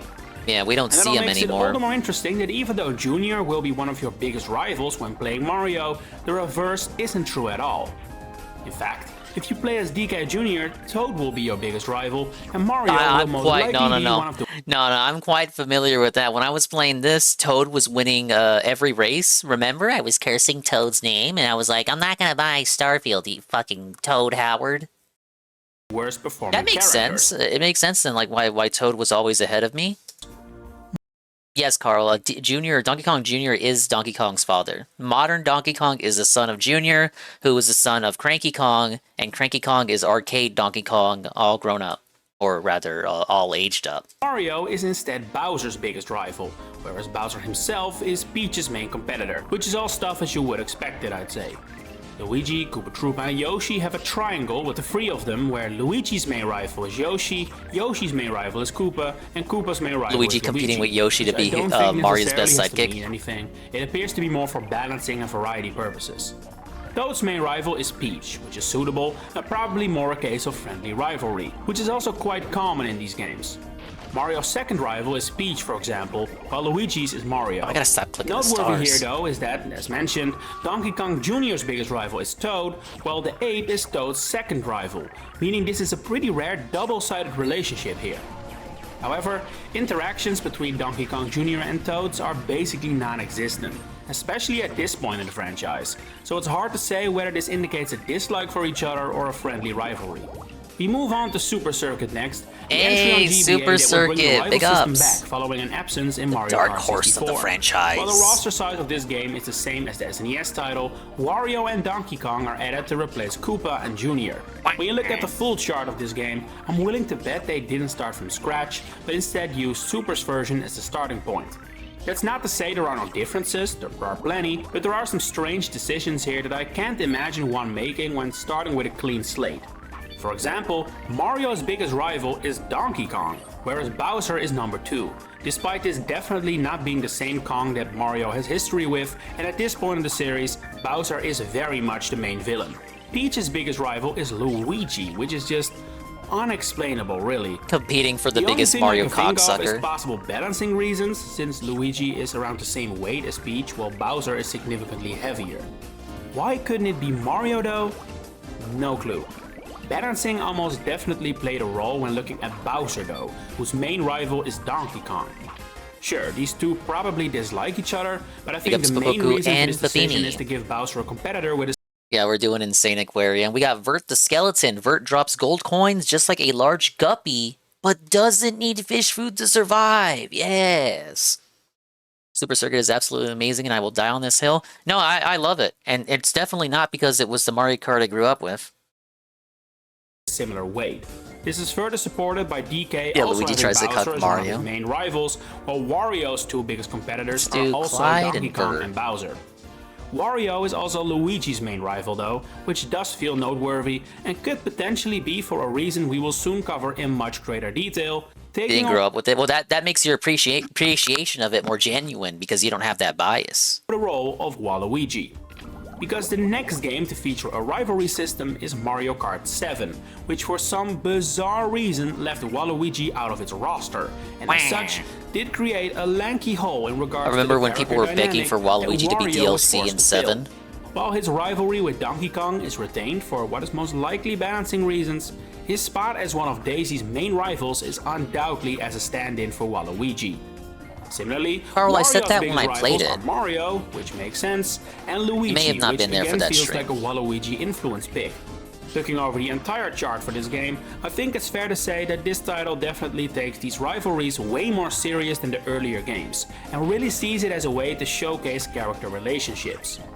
What remains tricky though is being able to tell the difference between friendly rivalries and a genuine bad connection. For example, Mario's rivals include both Bowser and Peach, which is clearly for different reasons. But speaking of Bowser, we immediately find an interesting rival for him here. Alongside the expected Mario brothers, there is also Rosalina. Not Peach, Rosalina, which may suggest that's because her of role in Galaxy, bringing him duh. down in Galaxy is not something the Koopa King has forgotten about. Rosalina herself also has two A new breed of interesting alien is connections fast here approaching. that I'm Lasers willing to can't bet hurt this should be baddies. Find taken another as way to friendly defeat it. rivalries. What? First is the Honey Queen, which just like her, of course, originates from Mario Galaxy. Side note, but I don't think it's talked about enough how bizarre this pick for a playable character in Mario Kart is. I'm all for bringing back more niche characters for stuff like this, but when Waluigi isn't even in the game, questions may be raised, I'd say. Anyway, Feed him with Rosalina food. also has a I don't connection have money. with Toad, which is mutual, by the way, and undoubtedly a game reference over. to the Toad Brigade that are present on the Comet Observatory during the events Dude, I gotta do something about that one. I got bankrupt. They took all my fish money, and then I got a game over immediately. of Mario Galaxy. When we start to look at more unexplainable relationships, we can't overlook the mutual rivalry between Yoshi and Wiggler. Well, Wiggler. Wigglers have appeared Oh yeah, he as was in enemies that game, the wasn't same he? titles where Yoshi is a possible helper for Mario, like Mario Let me do Sunshine, Prego for this Mario one for free World, and New guppies. Super Mario Bros. Wii. The caterpillars have actually never appeared in the Yoshi series. Flutters, their Flutters main have. counterparts have. So that might be the origin of Flutters are just grown-up Wigglers, though, so you could be an asshole and say, well, Wigglers have appeared in Yoshi's Island, technically. this rivalry, but I think a reference to Super Mario 64 DS is more likely. Wiggler is a boss in that game, just like in the Nintendo 64 original, but since Yoshi is the first playable character in the DS version, I don't know, this whole video suggests Miyamoto and his cronies put any thoughts into the rival system when they were thinking of all these connections. This is probably more likely just... It's probably more likely based off like gameplay, balancing, and very, maybe like superficial surface level character connections. I'd say the chemistry system in Mario Baseball is much more focused on like the actual relationships between the characters. Like in that game, King K. Rool is playable, and he has like bad chemistry with Donkey Kong. So like if you put them both on the same team, they're not going to get along. And he also has bad chemistry with like Bowser, because like the villains don't like each other, and also a bad chemistry with King Boo. Less so. Another intriguing character from this perspective I'm sorry, is Carl. Peach. Her two biggest rivals are Donkey Kong and Lakitu. Good luck explaining that. I guess you could say that Peach could serve as a stand-in for Pauline in a DK rivalry, but that has really never happened before, and with Lakitu, I genuinely have no clue. If you It's because have any Lakitu was at ideas, Peach's share castle them in the Mario comments. 64. I'll pin the one that seems the most plausible. Finally, we have the true star of this video, Mario Kart 8, or Deluxe rather, because the Switch retains the few rivalries the Wii U original had and adds a ton of them on top of those, meaning we'll really only be looking at that game. This game really just follows the same train of thought as Mario Kart 7, which includes the mix of friendly and less friendly rivals. Once again, Mario's biggest rivals are Bowser and Peach, for example. However, the return of Waluigi means that Daisy now has him added to her rivals, while Waluigi himself has the expected connection with Luigi. One thing about his rivalries is quite noteworthy though, especially if you've seen my video on the hidden lore of Mario Party team names, so check that out after this if you haven't. Anyway, to summarize, what stood out in that video is that there appears to be some hidden friendship or connection going on between Wario, Waluigi, and Toadette of all people. And surprisingly enough, more breadcrumbs can be found in Mario Kart 8. Wario is one of Toadette's rivals, whereas playing as Waluigi will have her pop up as a competitor as well. It's a shame it's impossible to say whether they got this a is love a triangle result going of on, friendly Carl. rivalry or a dislike for one another that could have definitely added even more context. It's very suspicious that Wario is into like the child-sized female Toad, but I'm not going to say anything further. I'm not going to comment on that. Hello, Almighty Tevin. We're playing classic PC games from the early 2000s for the Extra Life charity goal fulfillment situation on this positive pre-anime night Saturday. We're learning about the hidden lore of the rival system in Mario Kart games. Not all of them, but some of them. Not all of them have it. Toadette of all people. And surprisingly enough, more breadcrumbs can be found in Mario Kart 8. Wario is one of Toadette's rivals, whereas playing as Waluigi will have her pop up as a competitor as well. It's a shame it's impossible to say whether this is a result of a friendly rivalry or a dislike for one another that could have definitely added even more context to the bizarre connection between these three. On to some more expected rivalries, like the chart for the baby characters. Baby Mario's biggest rivals mirror Mario's, Baby Peach and Bowser Jr. Whoa, Yoshi's Island reference? Stand-in for Baby Bowser here. The same is the case for Baby Luigi's. Just like his grown-up version, he has rivalries with Mario and Daisy, just their baby equivalents. The trend breaks with Baby Peach, because while adult Peach has rivalries with Toad, and once again that weird Donkey Kong connection, her baby form has Baby Mario and Baby Daisy listed. Other neat little references to other games include Pauline's only rival, Donkey Kong, which is a not so subtle reference to the arcade game that started both series, as well as the mutual rivalry between Yoshi and Shy Guy, which is a reference to the Yoshi series, where Shy Guys are the main enemies. Petey Piranha and King Boo are also mutual rivals, That's a reference Double to them Dash. both appearing in Mario Sunshine, which then led to them becoming paired together in Mario Kart Double Dash. Yep. Late edition characters in general have pretty much rivals that you would expect based on their character. Metal Mario and Pink Gold Peach are mutual rivals, as are Dry Bones and Dry Bowser, Tanuki Mario and Cat Peach, and Kamek and Bowser Jr., and both Diddy and Funky Kong have Donkey Kong listed. The characters added from other series are also paired together, with the male and female Inkling and Villager and Isabelle forming pairs. That does mean Link remains without a rival, however, which makes him unique in that regard. Only the Mii's don't have a single rival, and they're quite a separate case anyway. You should have added Ganondorf. Well, that does mean we have nearly the entire roster of Mario Kart 8 Deluxe covered now, Booster Course Pass included. There is one unique insight we have left to discuss: the Koopalings.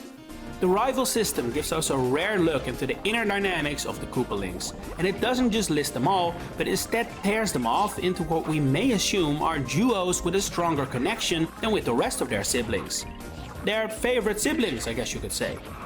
These pairs are Lemmy and Larry, the two nut jobs, so to say, Roy and Morton, the powerhouses. I don't know, I always saw Larry as the normal one. You could categorize as the smart ones.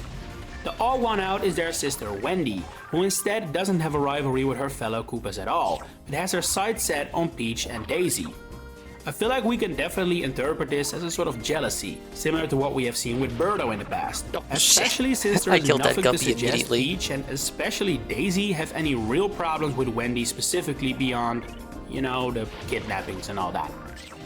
But yeah, with those final Koopaling facts, we have crossed the finish line. What are your theories for the more unexplainable connections here? Or have any ideas what I should tackle next? Let me know in the comments below. If you enjoyed this video, please consider giving it a like and subscribing to the channel to stay updated on all my future Mario content coming up.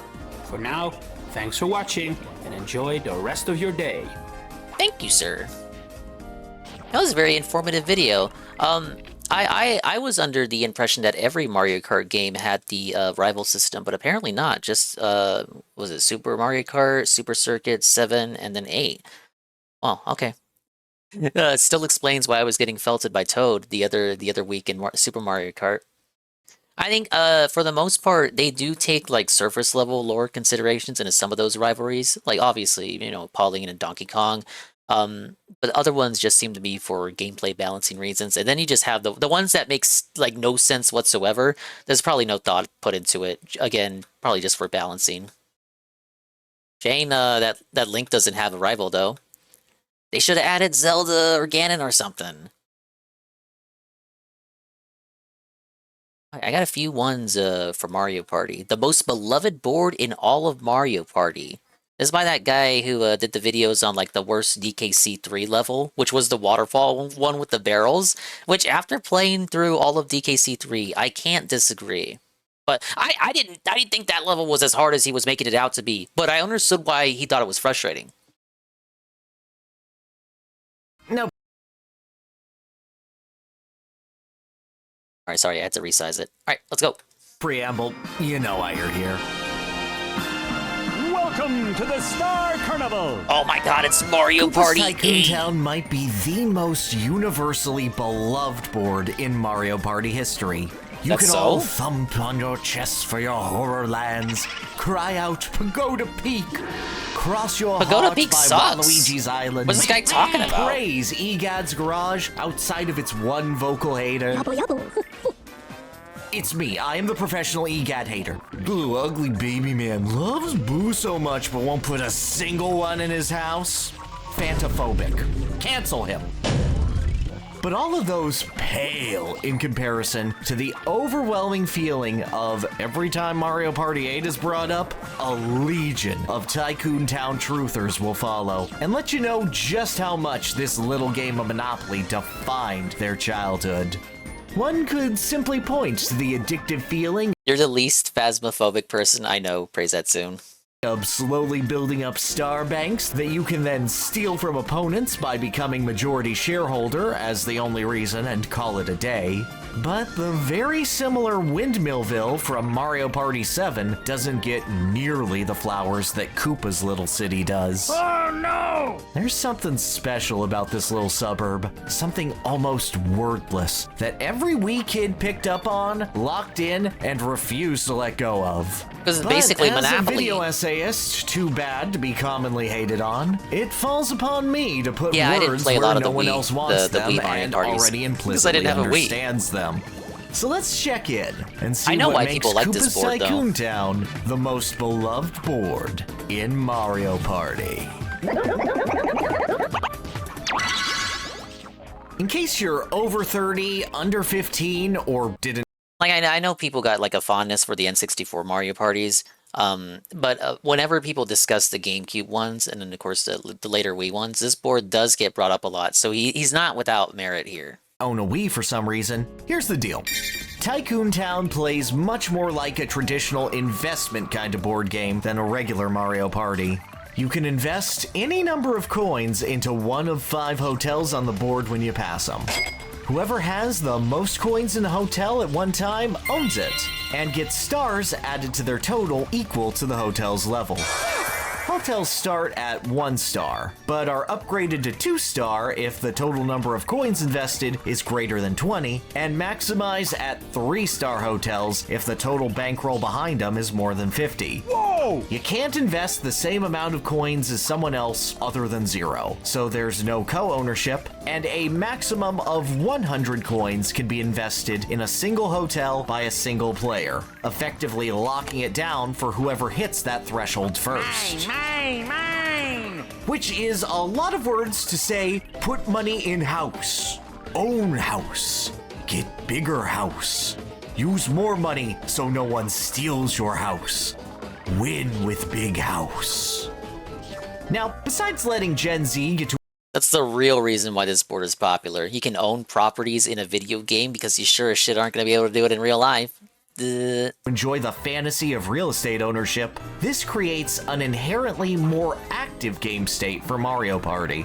Instead of reacting and chasing after a single star or getting to the end of a board, players are hoarding their resources, looking for when the right moment is to invest, deciding if they want to hold on to their bag or diversify their portfolio a little bit, not knowing when they'll have the chance to stop by this specific hotel they're in front of right again.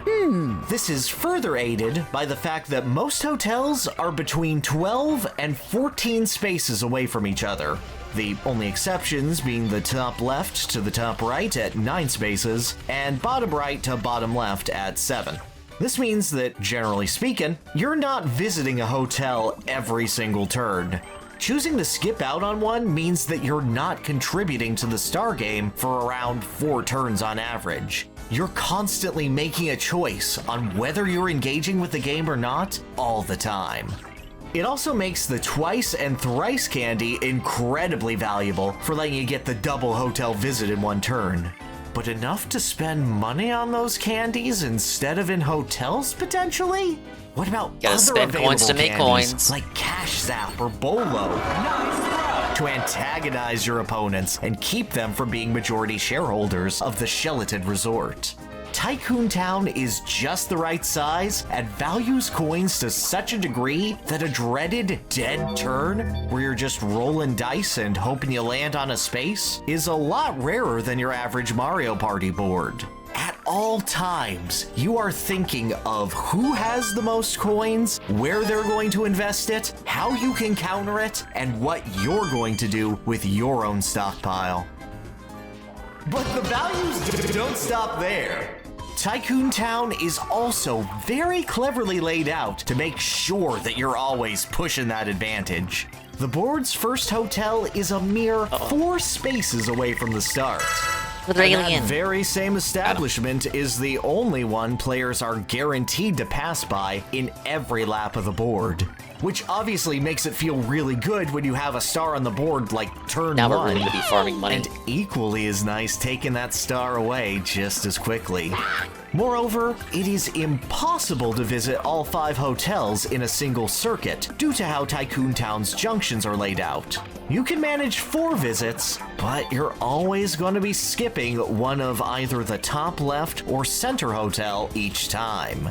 These simple junctions let players more carefully focus on certain hotels, choosing ones that could be less easily visited as strongholds, or keeping an investment in the back pocket of more commonly visited ones to cash into later.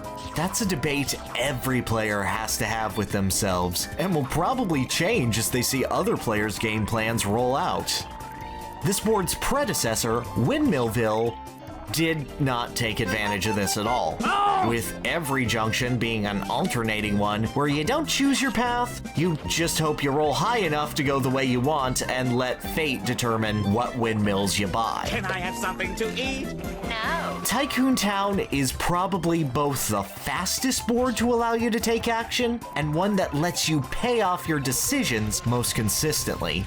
Even boards like Horrorland with its Tubu Alley, or Spiny Desert's Infinite Cacti Loop. I could never jump over those cacti. Constant array of chests and minigames don't allow for the sheer, consistent interactivity the Koopa's block allows for. Little decisions and bits of investment make the brain make the good chemicals, and Tycoon Town is a dang alchemist with how much it puts gold in players' brains.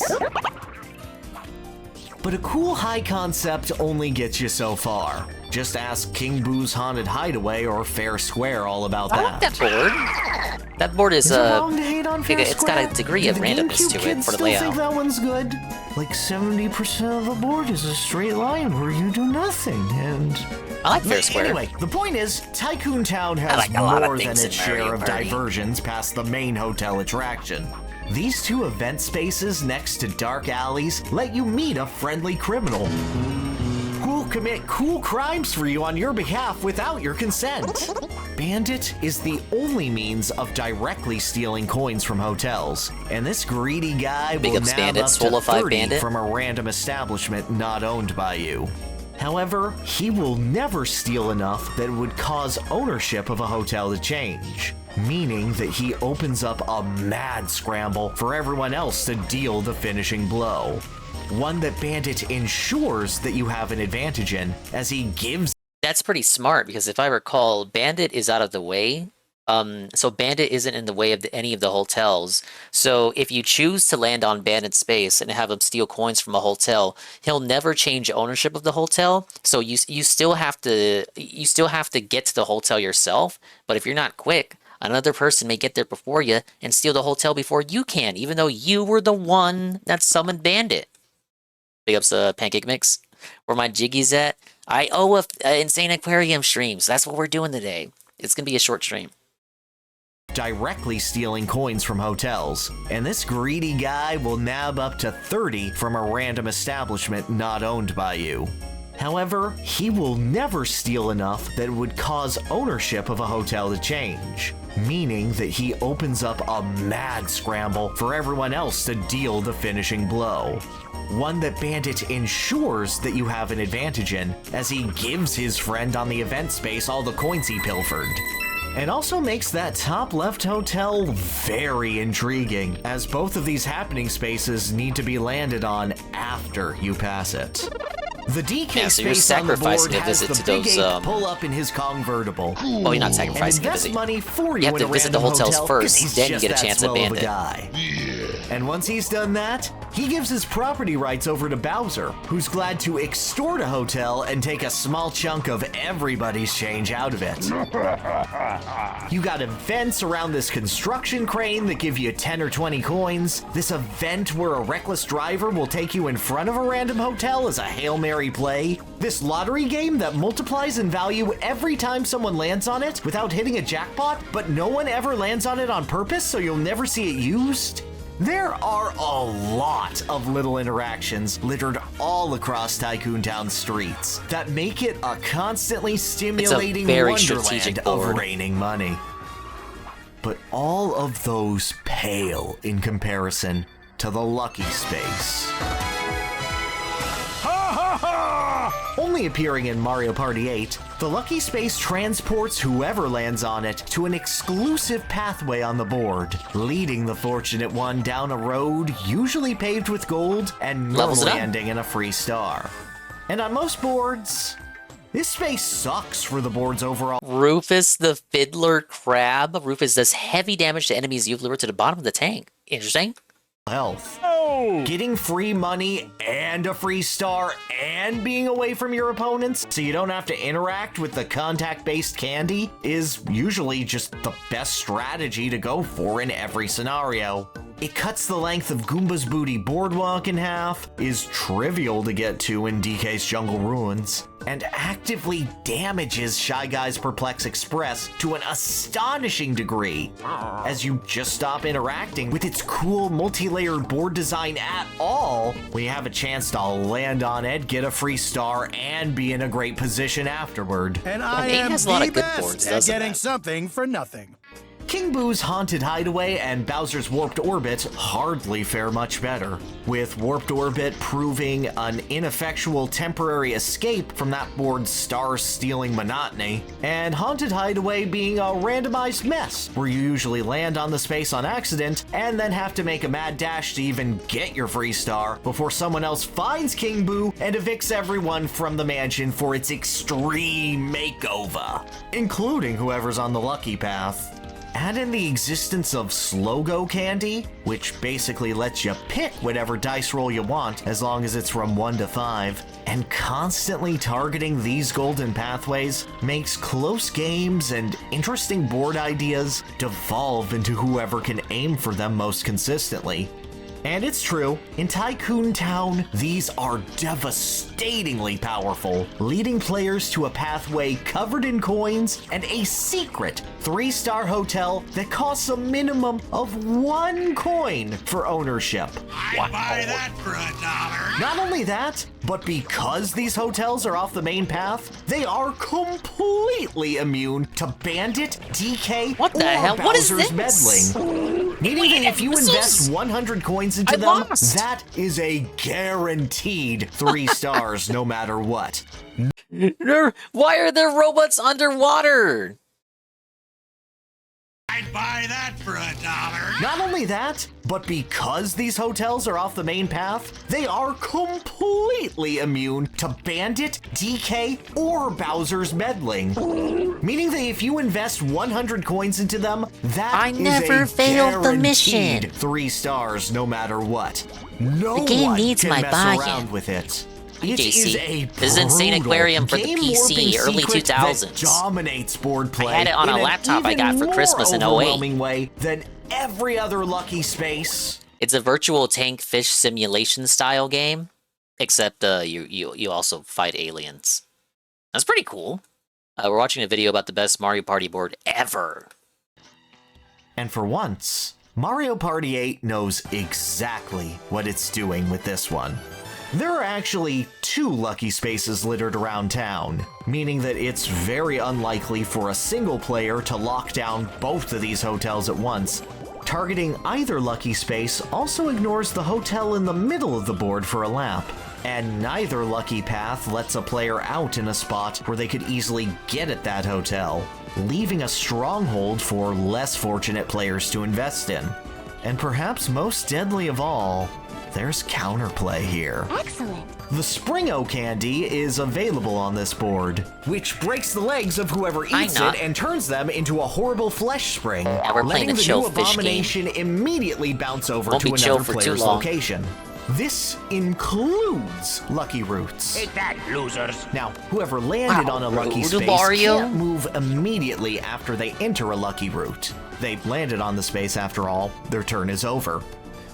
But a Spring-O mutant gets to roll after their jump, meaning that not only are they actively stealing the change littered on the street from their opponent, they're able to swoop in and invest in that cheap 3-star hotel first. Making Oh that my generous lord, it bellhop happened who'd again. sell his luxury resort for $1 suddenly realize, oh, I'm rich now.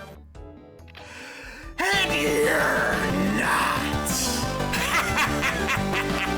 Yeah, you upgrade the fish and stuff, and you fight aliens.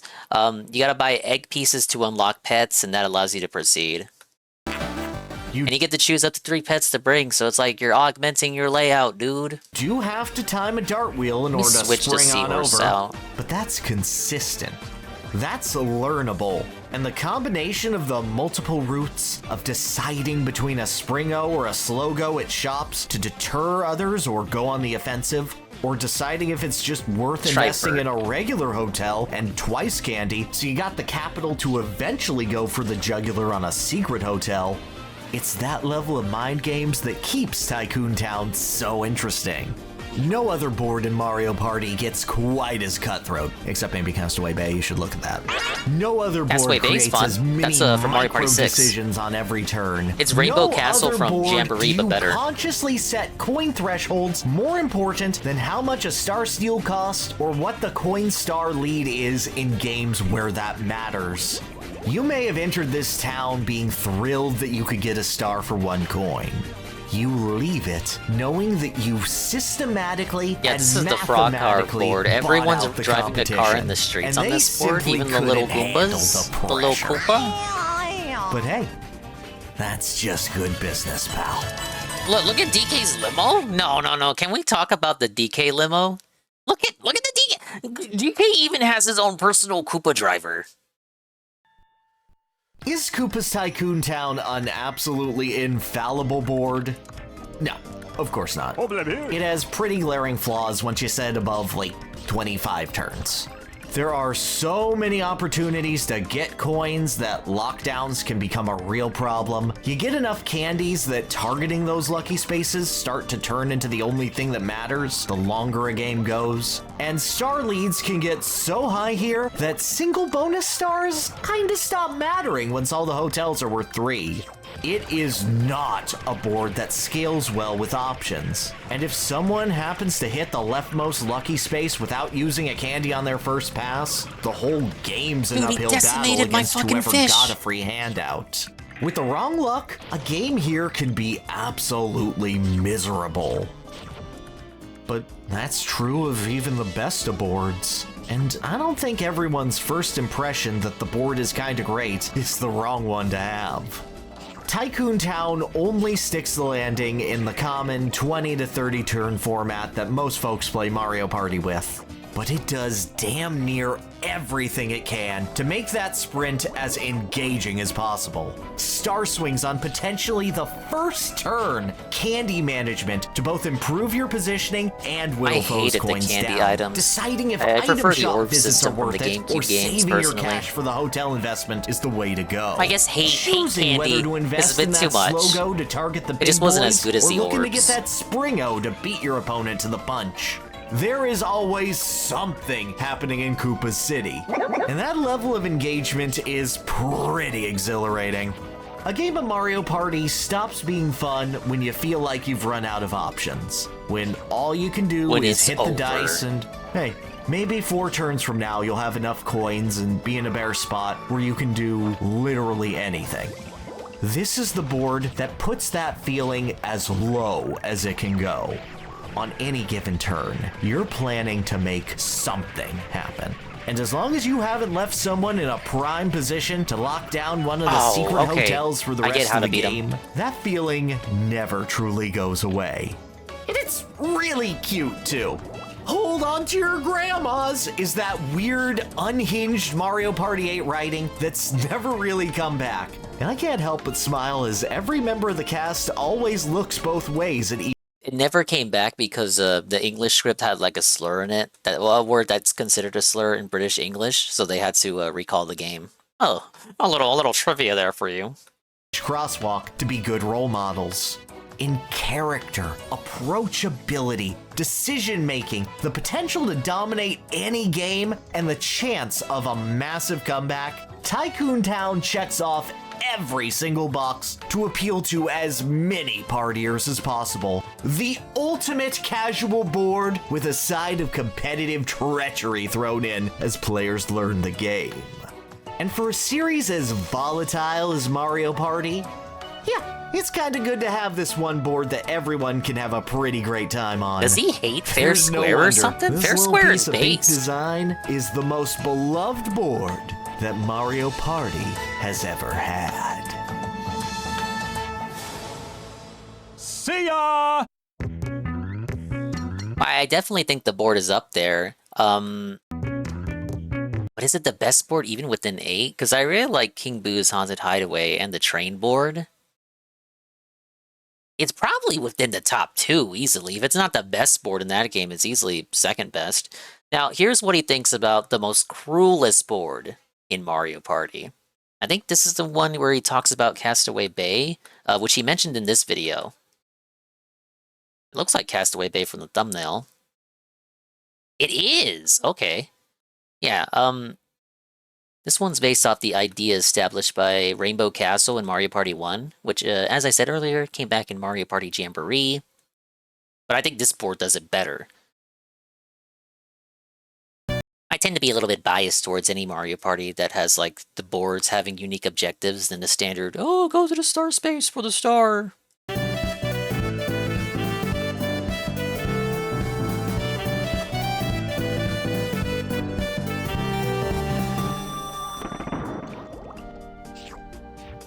Linear boards in Mario Party are weird. The better you get at the game, the less engrossing they tend to become. When you're first starting out, boards like Peach's Birthday Cake, Mario's Rainbow Castle, Goomba's Booty Boardwalk, and especially Pagoda Peak are pretty easy comfort picks. You just get to the end of the board to nab a star and try to avoid either the cannon that shoots you back to start or Bowser trying to sell you counterfeit goods. You want it? It's yours, my friend. But the Like a more you cake play made them out with of friends, the less appealing they start to get outside of their admittedly consistent great theming. Roll big tends to be the MO for nearly all of them at all times. And if you happen to be cursed with bad dice luck or poor random item drops, all of the skill you think you're amassing from repeat playthroughs can be for naught way more often than on boards focused on junctions. Linear Only boards. One path forward means you can target half. I mean, isn't Monopoly linear? You're just going around in a square, man. Isn't Candyland linear? You're just going down a squiggly line, man. All board games used to be linear. Yes, welcome to the internet. Space is less, Boo or an equivalent tends to be more scarce. Honestly, Mario's Rainbow Castle might be pretty good with that. Remind me when Jamboree comes out to talk about it. But he did end up making a Jamboree video for it. Crowd-pleasing and often nostalgic favorites tend to go from always picked to falling down the card a bit the more you play, at least when you're going for the dub. Except for one, where the exact opposite is true. It leaves an awful first impression. Playing it like your average board game results in a low-scoring nightmare where everyone feels out of it the whole game. But the more you roll the dice here, the more you learn how to turn the tide, not in your favor, but against everyone else. There is perhaps no other board in the series quite as cruel as this one, where it invites you to not just use one strategy that's utterly overwhelming, but choose from two and weave in and out of them in a freestyle of sadism that is as cathartic as it is depraved. And we like that here. Without further ado... Oh, nice segue. Welcome to the sun-scorched abandoned shores of Castaway Bay. We're so pleased to welcome you to our cutthroat abode. Come enjoy our world-famous boat race, where you can pick from any of these 3 junctions to make it into Donkey Kong's loving arms for a 20-coin swap for a star. After his embrace, enjoy the follow-up act of Bowser waiting at the end of the board instead, and indulge him in tearing your spirit and star count to pieces by forcibly ripping one from your still-beating heart. But don't think we'd let your friends out of the fun. Visit any one of our 4 happening spaces, and we'll swap the position of those big boys, letting you cut an opponent's purse for no additional fee. Choose from those 3 splits of various I didn't know you could play Mario Party non-casually. The new one has pro rules, which is a good idea, but some of the stipulations they put on here are a bit much. I think I've only played pro rules once, and it was okay. Find heaven or hell waiting for you. You should bring it back next game with some visit our changes. After Dark special, taking the long way around and receive. Because they had a good idea there. It's just they went a bit too far with it. Enjoy your helpless purgatory on Castaway It'd be better Bay. if you could customize what items you're allowed to see you use. soon. And what items appear in the shops. So yeah, that's a basic overview. Linear board with 3 junctions, each one leading to the same spot with more or less spaces, and some unique features down them. If you get to the end of the board and DK's there, you can buy a star from him. If Bowser's there, he takes a star, or 20 coins if you don't have them. And they rotate every time you visit one or land on one of these 4 happening spaces. As DK and Bowser rotate regardless of if someone can afford the star or not, and both of Bowser's conditions are negative, whereas DK has one positive and one neutral, this can be instantly demoralizing for players. Castaway Bay is one of the lowest scoring boards in Mario Party, constantly ripping stars off the table and making the idea of a 2-star swing in one turn practically a pipe dream. If you're just rolling the dice, trying to win minigames, and taking paths as quick as you can, Castaway Bay is a slog where you never feel safe. One where even if you pull out in front, it's often not by much, and you rarely feel like you're gonna keep that lead. Oh, how's that? But hey, you wanna know what's even more valuable when the star counts down?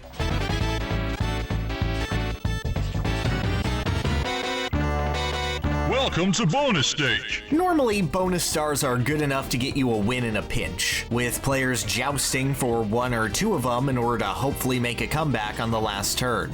But if Bowser is being oppressive and everyone is suffering, all you need are 1 or 2 of these, and you could probably win your average game of Castaway Bay, with nothing more than 1 star and a coin lead on your nearest competition. Minigame Star is always going to come down to test of skill, so the more you play Mario Party 6, the more confident your Castaway Bay game is going to be. It's just simple logic. Get good. Look what they need to mimic a fraction of our power. Sometimes in certain Mario Party games, Minigame Star is dependent on battle minigames as well. So the minigames where sometimes you land on a space and Goomba pops up and everyone pitches in like 20 coins or something.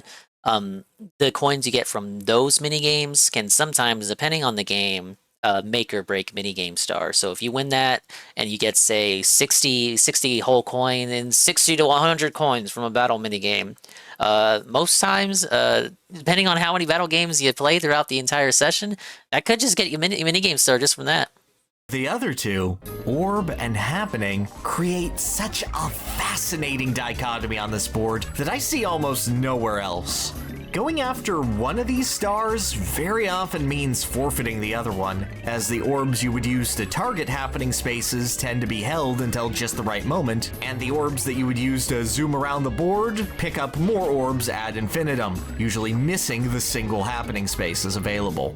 And the crazy part is, neither of these two strategies outclasses the other. Instead, they work to counter and complement each other to ensure one doesn't get too powerful, only getting out of control and uncatchable if only a single player is pursuing the strategy.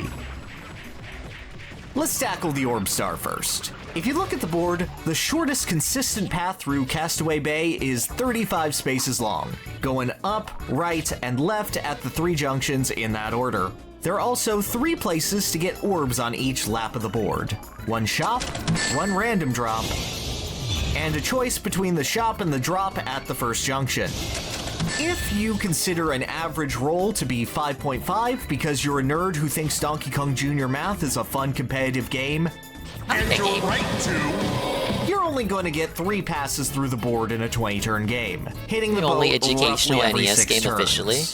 But you add a mushroom each turn into that mix, upping your average roll to 11? Well, now you're expected to get through this board 6 times on average if you sprint, with some extra left over if you want to take a longer path sometimes. And that's not even talking about the Super Shroom Orb to add to that count with 3 dice rolls. Castaway Bay is such a short board that focusing on pure movement can be a massive boon.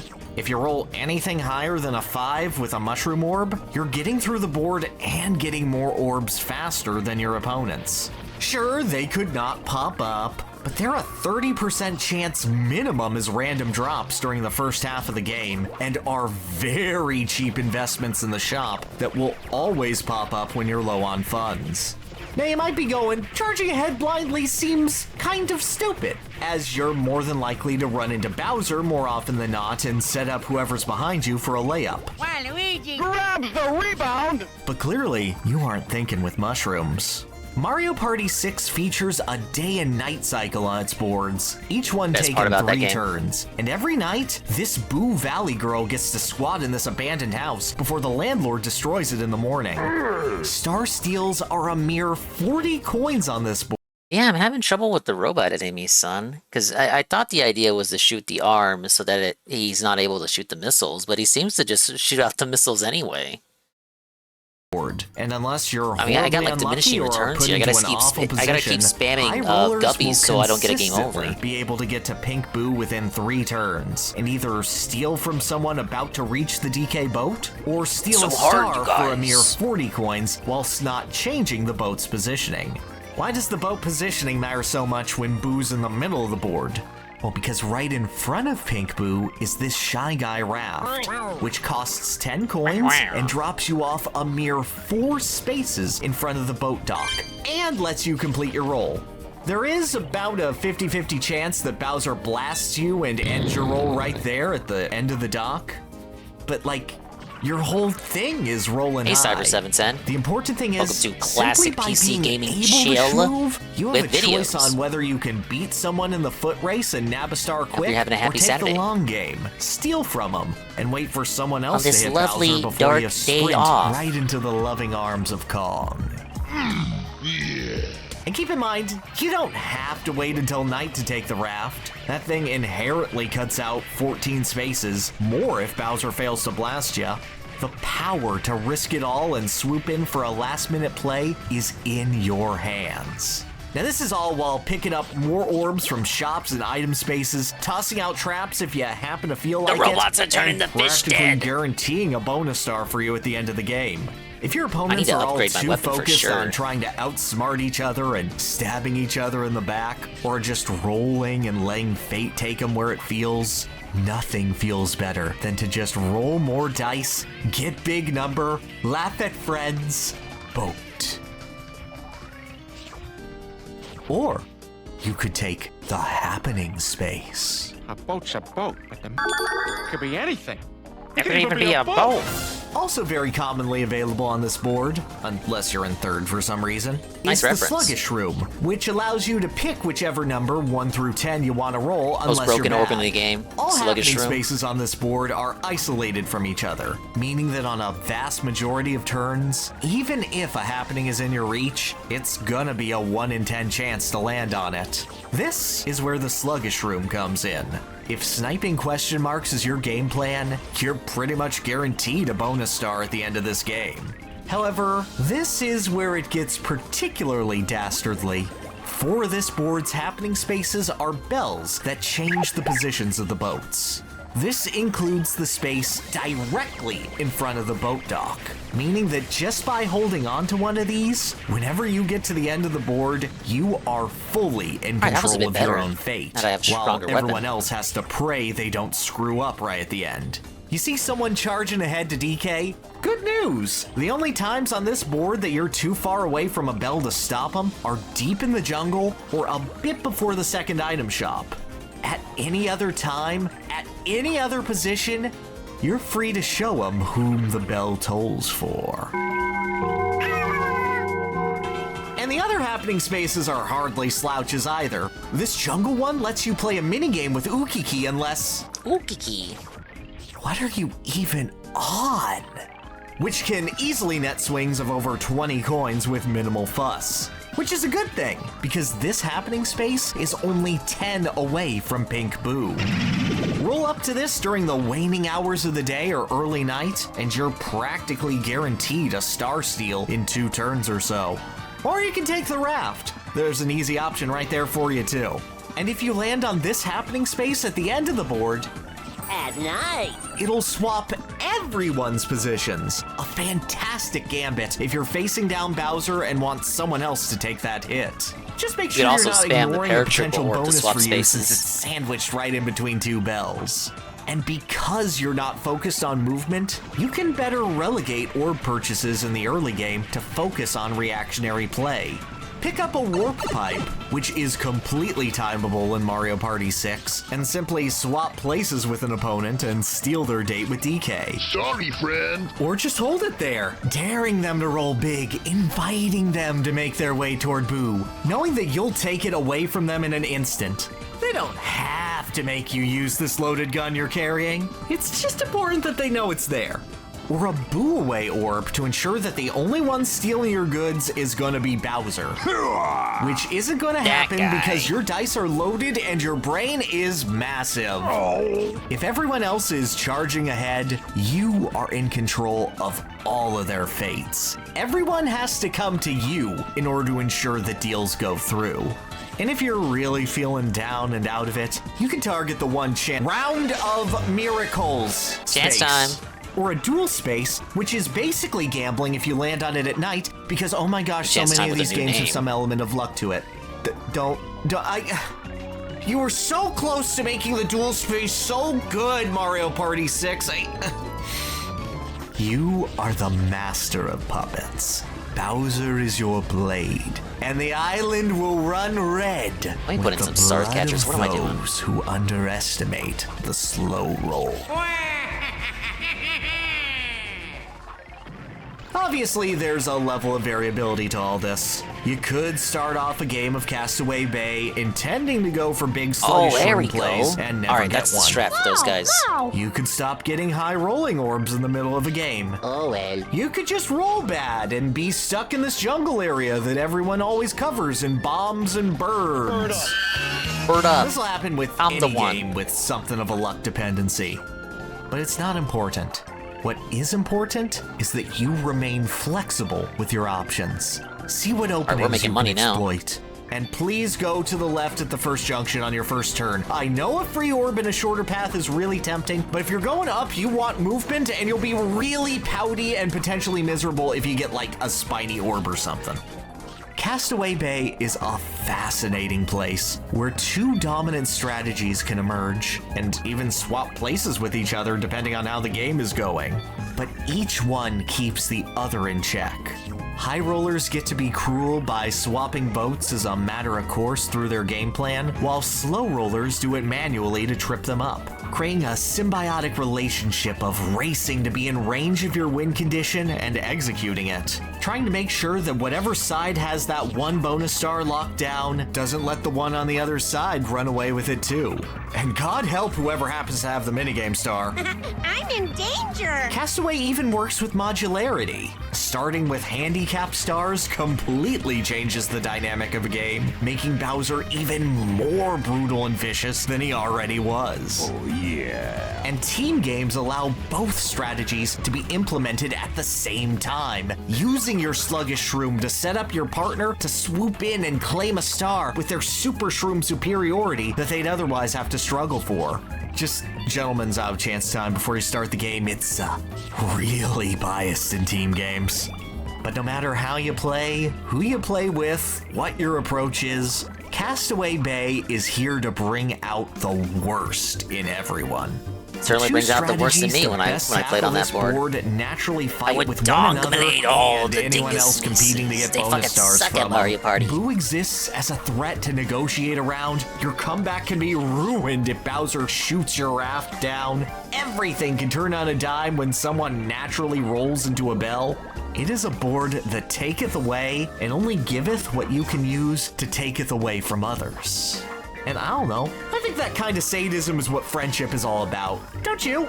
It takes a special kind of design to bring that out, and I think we all owe a bit of props to good old Castaway Bay, the cruelest board in Mario Party. I don't even know if I would say cruelest. That's Mario Party 6 also has Fair Square in it. Fair Square is truly cruel.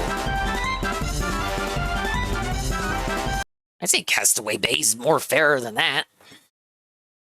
Alright, but that's his thoughts on the cruelest board in the series. Now we have... So he talked about he talked a little bit about Rainbow Castle in that video.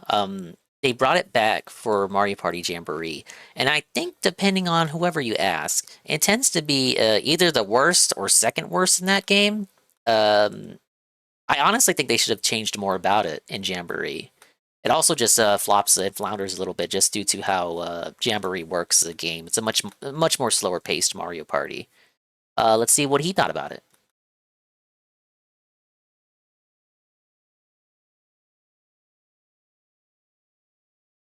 Oh, did I copy that link wrong?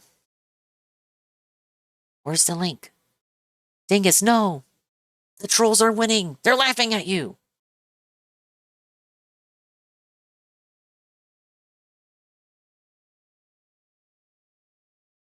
Oh, I did copy it wrong. Here we go.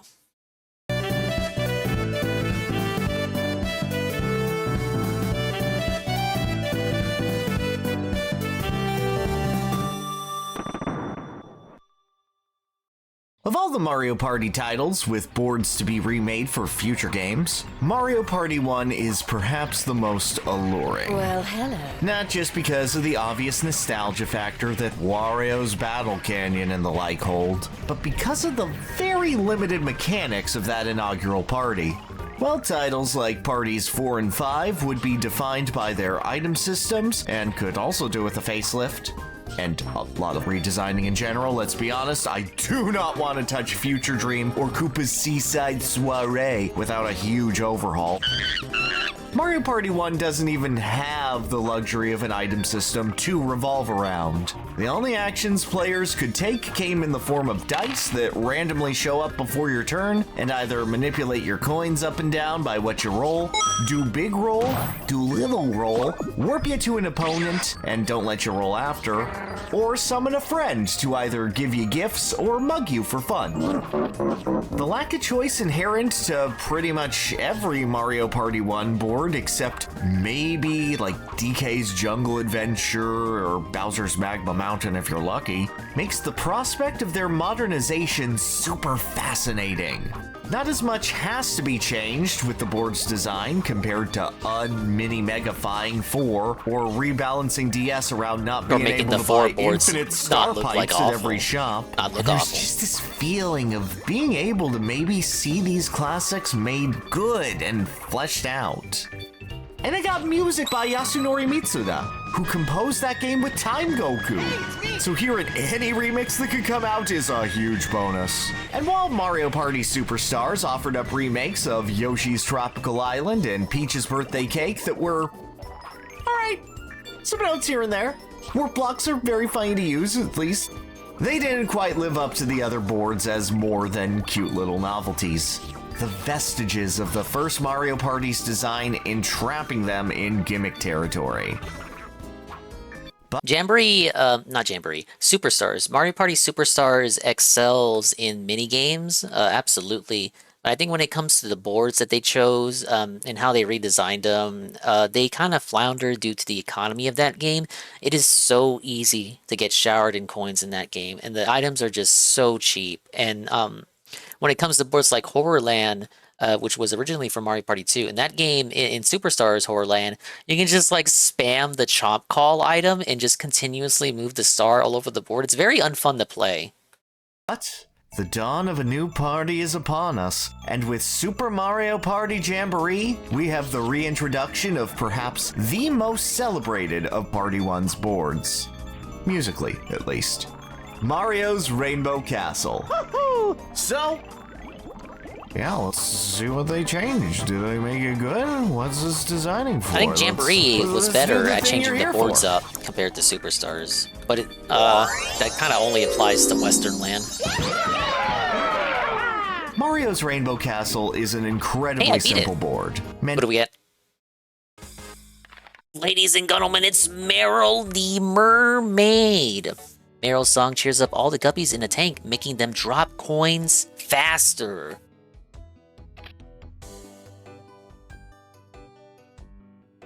Let's use her and the crab.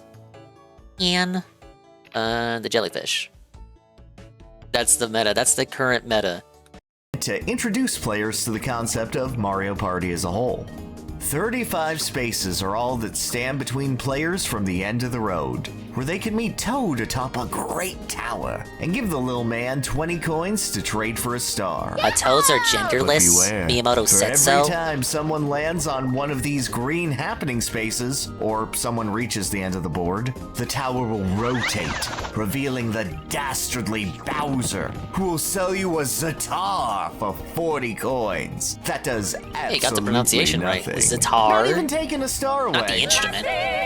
There are 2 little junctions on the board, one toward the end that adds a total of 3 spaces to traverse to slow your stroll to the castle's peak, and one earlier on that's 10 spaces longer than its alternative and leads to Boo, who can steal some coins from an opponent for free or steal a star for 50 coins.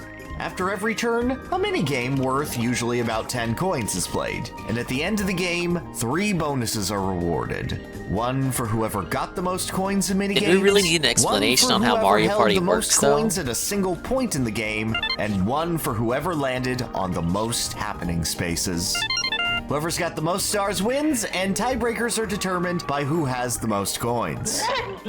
Now, a lot of that is just explaining back to you what the basic rules of Mario Party were for a solid, 12 straight years. But this is a 1-star difficulty board from the very first game. Odds are either this castle or Donkey Kong's board would be the very first Mario Party experience someone would have. And it had to be simple in order to let players get used to the minigame format and learn what the heck aiming for a coin star or whatever actually is. And yeah, I think that slightly more complicated Candyland is a neat first taste of the party. You naturally try to go for the longer paths when Bowser's out. Boo is a cool wrinkle to throw in so you feel like you have an out if someone's just getting insanely lucky going for Toad. It makes you appreciate the very basics of Mario Party and how important pathing and coin management is pretty neatly. Then you replay it and it's mediocre outside the music. Oh no! Well, this is the Rainbow first board that Castle most might people be would the play. series' first linear board, but it mainly created a template for other boards to develop from, rather than being a superstar on its first go-round. The general weaknesses with Mario Party 1's boards are present here. The mushroom space feels awful when you skip a turn, regardless of if you want a slow roll or not. The only happening space you can choose to land on is the one in this junction right here, as every other happening is either more than 10 away from a junction, or are these 2 after the second, which are both 5 away for some reason? Stealing coins with Boo is basically only useful if you're trying to steal Coin Star because there's nothing to spend money on besides Toad and Bowser. And most shorter games can be decided by this simple checklist. Did you land on a 1-player minigame space? Was the minigame Whack-A-Plant? You won Minigame Star, didn't you? Yeah, you did. Congrats, you probably won. I don't think anyone who's played Rainbow Castle first is necessarily wrong to have affection for it, but it's less of a blueprint on how Mario Party should be in the future, and more of a first draft made on diner napkins with a Tower of the Wingcap theme plastered onto it. And honestly, even comparing linear boards in the same game, I'm sorry, I prefer Magma Mountain. Who thinks to spend coins on? Theoretically. And it's really mean. That's funny when someone makes the pain noises. That's why you play Mario Party 1 in modern day. For masochism? Yeah, Honestly, I agree. Mario's Rainbow Castle might be pretty good with that. Remind me when Jamboree comes out to talk about it. But the strong nostalgia and allure of the Rainbow Castle can't keep others away for long. And 25 years later, we find ourselves back at its cloudy court for one more Jamboree. Much has changed in a quarter of a century. Toad and Bowser are now playable. Koopa Troopa has lost his job and no longer gives you 10 coins every time you finish a lap of the board. They took some spaces out to add an item shop to this stretch before the first junction. The pair-up system from Fire Emblem Awakening was added, but only if you win these Legends of the Hidden Temple stages. Big ups Or Fire 10 Emblem Awakening hours reference. of pinball. Watch out for me! There's some potential for this to be a real aggressive board now. I know, why are they Let's so start with racist the to shop, Koopas? As Koopas items are the people most too? obvious spice you could add to Rainbow Well, they're Castle to turtles. kick it up a bit. There are 2 different types of shops. Koopa, who sells wares mostly focused on moving faster, and Kamek, who sells stuff that reduces rolls to a crawl and traps to lay down on spaces. These two rotate every time someone passes them, making for a very intended system.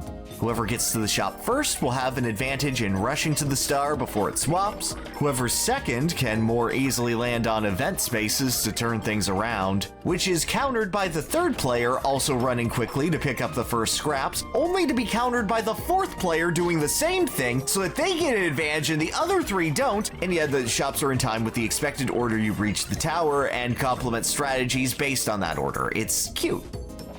However, if a player lands on an event space and replaces Olagold with Sussy Bowser, the shops will also swap. Throwing this whole thing out of whack is more of a DK switching sound effect there. Additionally, movement tends to be, like, just better in general. The effects of the creepy dice limiting your roll are instantly countered by any movement item, making them only guaranteed useful if you lay them on yourself. Traps are hard to get working, even in a linear board, when mushrooms give +5 to any roll. So if you're within 5 spaces of a trap, those so many are coins a when she non-issue. sings. And even the need for an opponent to burn their movement item to get rid of the creepy effect when they don't want it is mitigated because mushroom tickets are the answer to all of life's problems. Oh yeah! For the price of 2 mushrooms, you get a minimum of 2 mushrooms that only take up 1 item slot. But sometimes it's secretly 4 mushrooms. Oh my god! It's permanent zoomies! You wouldn't download a mushroom, shut up, I would, and I copied it, and I'm living that mushroom ticket life, baby! Oh yeah! It's so beautiful! As such, if there's any intended strategy from item shop rotation, it's mostly... He's pretty right though, those mushroom tickets are very broken, and I found that out real quick when I played Jamboree with Saru and the like. Lost on the gratuitous amount of advantage that Koopa Shop allows for, and Kamex can't make up for. Otherwise, there's honestly not a lot of changes to the board. There's an item that turns the tower on command, but it costs 20 coins and requires a roulette, so reliability sometimes isn't it could great. not. Yeah, Another sometimes event you could space buy was it and added near the second junction to make it more likely to land on one around there. They took 1 space from the right of Boo, put it on the left, made it an event. Sussy Bowser only costs 20 coins for his Zatar instead of Bowser Classic's 40. The starting stretch is only... Okay, well, when Bowser... Okay, if you finish the end of this board and you get Bowser, he sells you the fake star for 40 coins. So you lose 40 coins, but then you get sent back to the star, and Koopa gives you 10 coins back. So honestly, it really only costs 30 coins. It costs 40, quote-unquote, just to kind of like scare you, but it's really 30, because you get 10 coins back right after. And also, you more than likely land on a blue space because there are so many at the start. So, you know, deduct another 3 coins from that.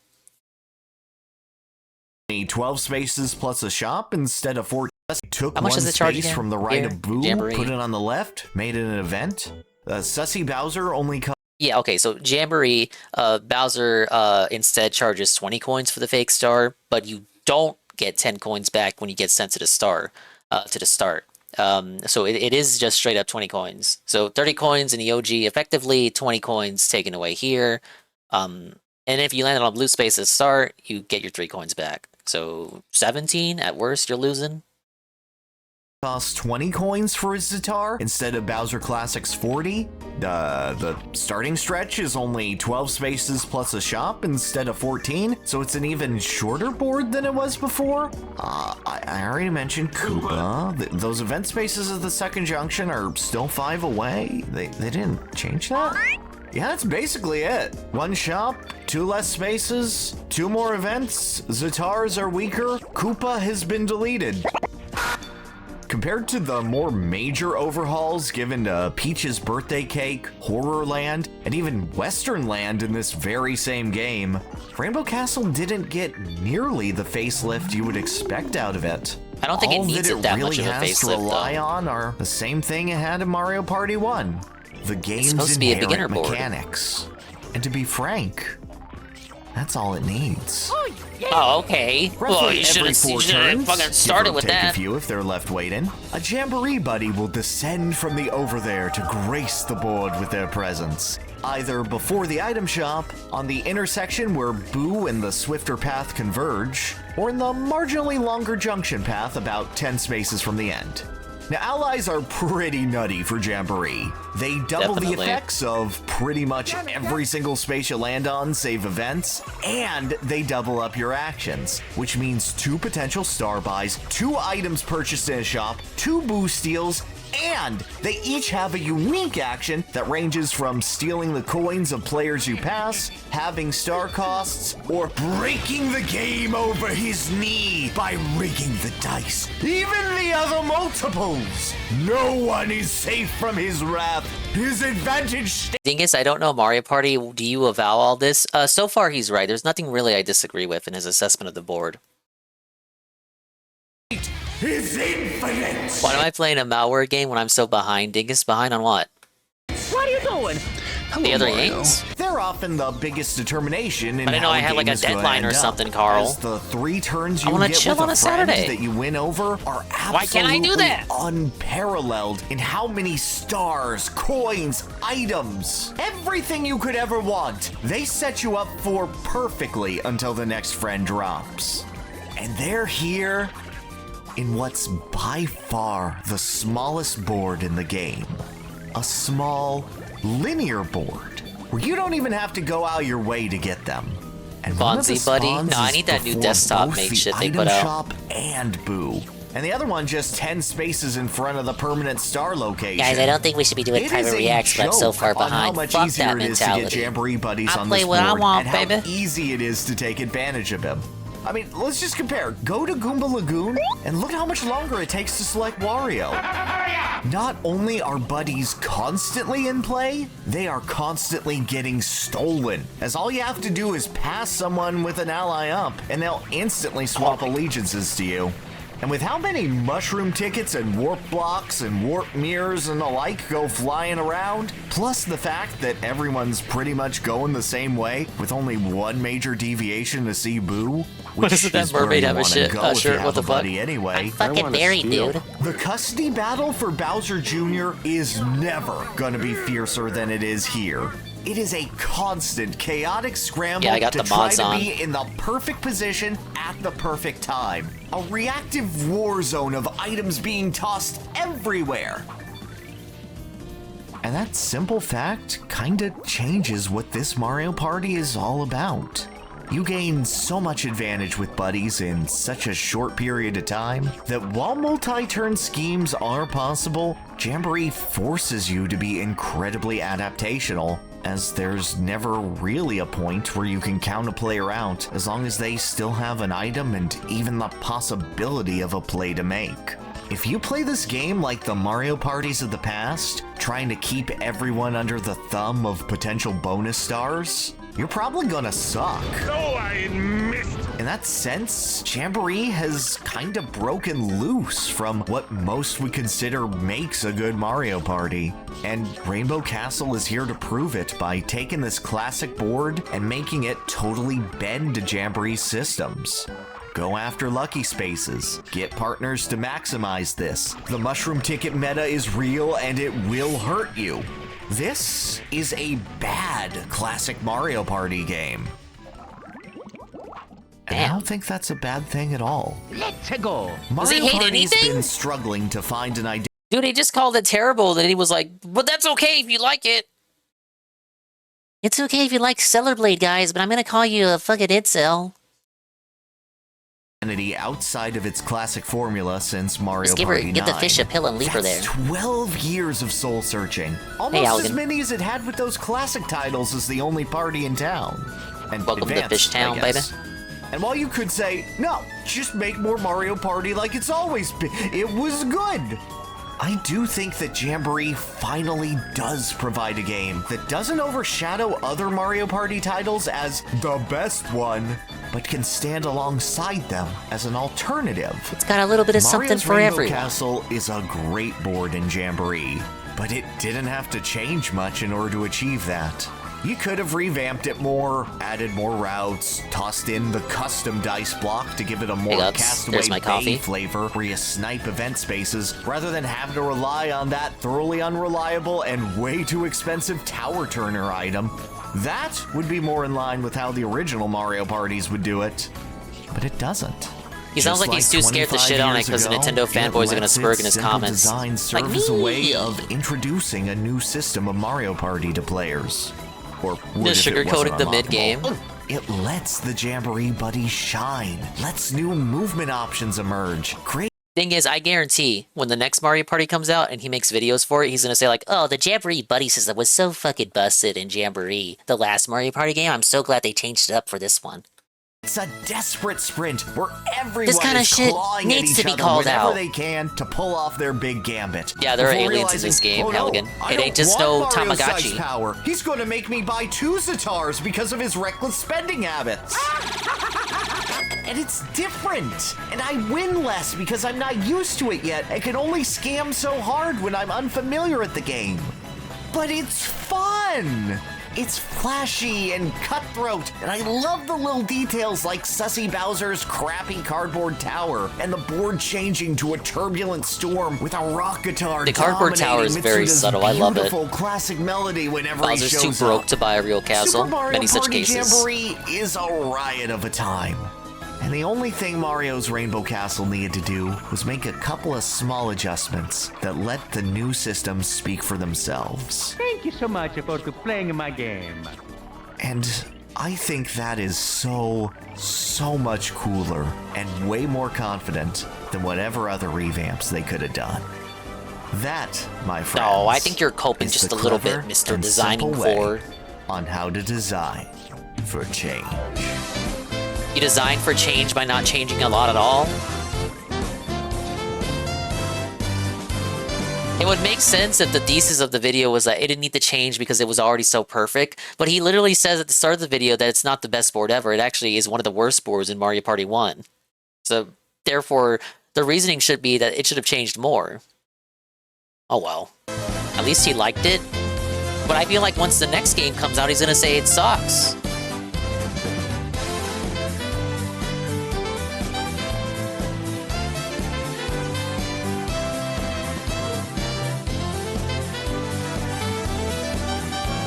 Quite weird how he says that Koopa's Tycoon Town is the best board, because he has another video called just the best board in all of Mario Party. And guess what? It's not Koopa's Tycoon Town. It's from fucking Mario Party 2. Let's see why he thinks it's so goated.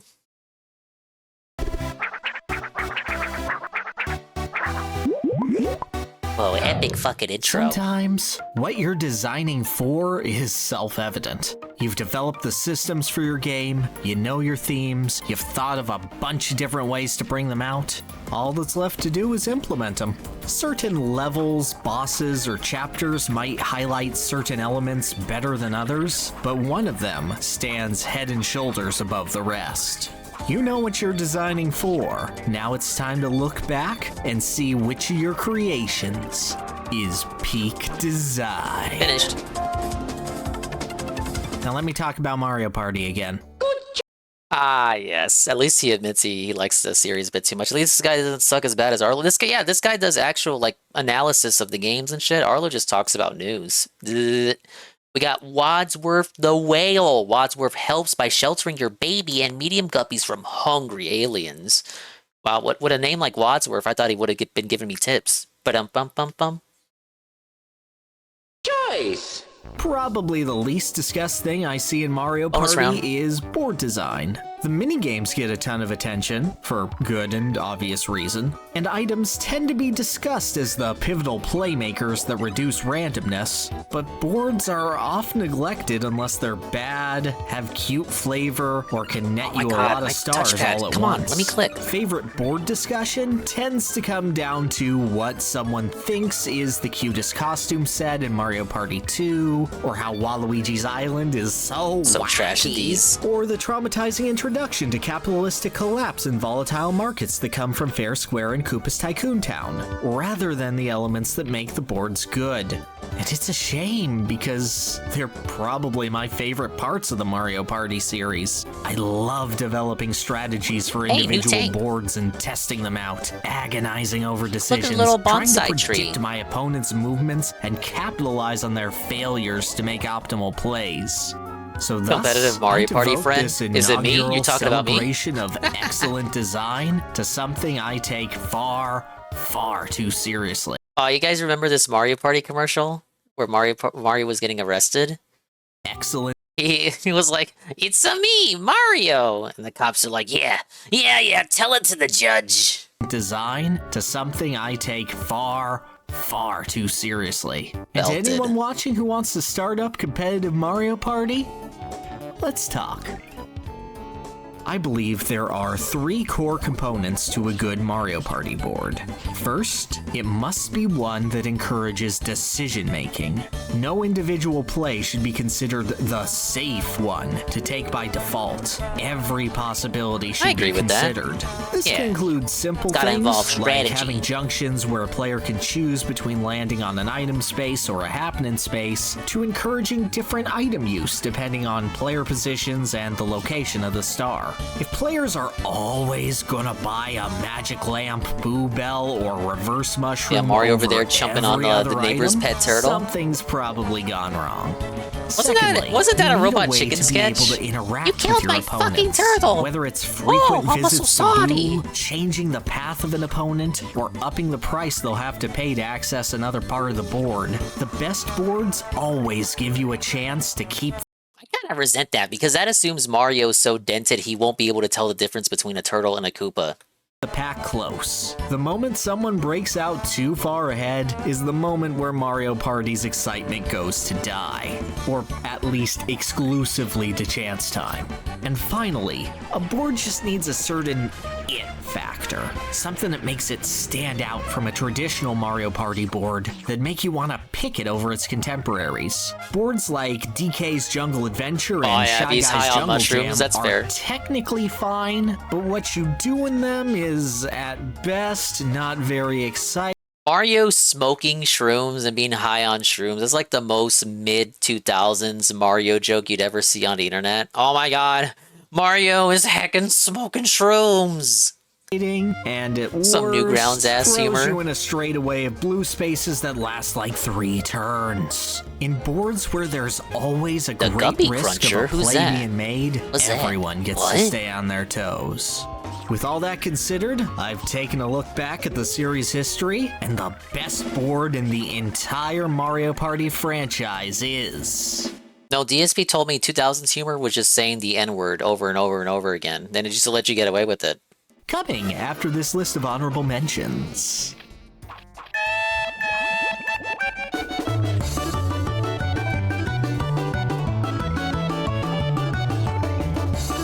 Wait, hold up. Don't make me read. Okay, honorable mentions for best Mario Party board ever, and he says... Horrorland from Mario Party 2, the spooky board, obviously that's why it's called Horrorland. He says, fantastic strategy with different boos depending on if it's day or night. Big boo, super scary all the time, easier to access than in Mario Party 4. True, I agree with that. Yes, that's true. Tons of junctions that divvy and divvy up straight away as well. Mushroom keys, warp blocks, lamp, and Bowser bomb, all incredibly valuable items. It is a good board for that reason. There's a reason why everybody likes it. It ain't just the wizard outfits.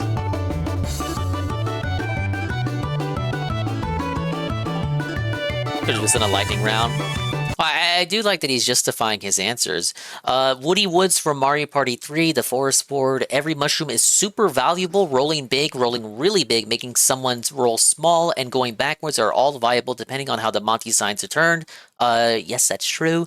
Boo is easy to get with reverses, but not quite as amusable as on other boards. I had an opportunity when I played Mario Party 3 recently, the Christmas board, the winter board, I had an opportunity to visit Boo 3 times just because I used the reverse room, which makes you roll backwards. So you move into Boo on one turn. Then the next turn, use the reverse room, you move back, and then you move forward again after the reverse room wears off, and then you hit Boo 3 times.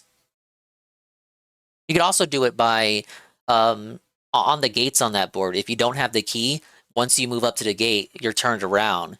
So you can also abuse that to visit Boo multiple times. It's the reason why the reverse shroom item never came back.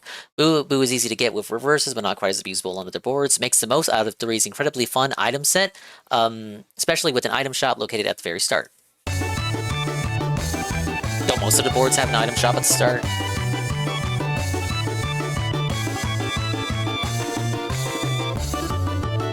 Alright, Castaway Bay, I do agree with this one. The best linear board in the series. Agreed. Choice between a random free orb and a visit to the orb shop at the beginning is brilliant. Yes, that's true. The rotating boats make strategy with Sluggish Shroom the most tense it has ever been. Targeting DK or dual spaces can totally change the game. Agree. The best map for Mario Party 6 is Trap System. And agree, because it's a linear board. There's not too many ways to avoid orbs, especially ones that force you to stop for them.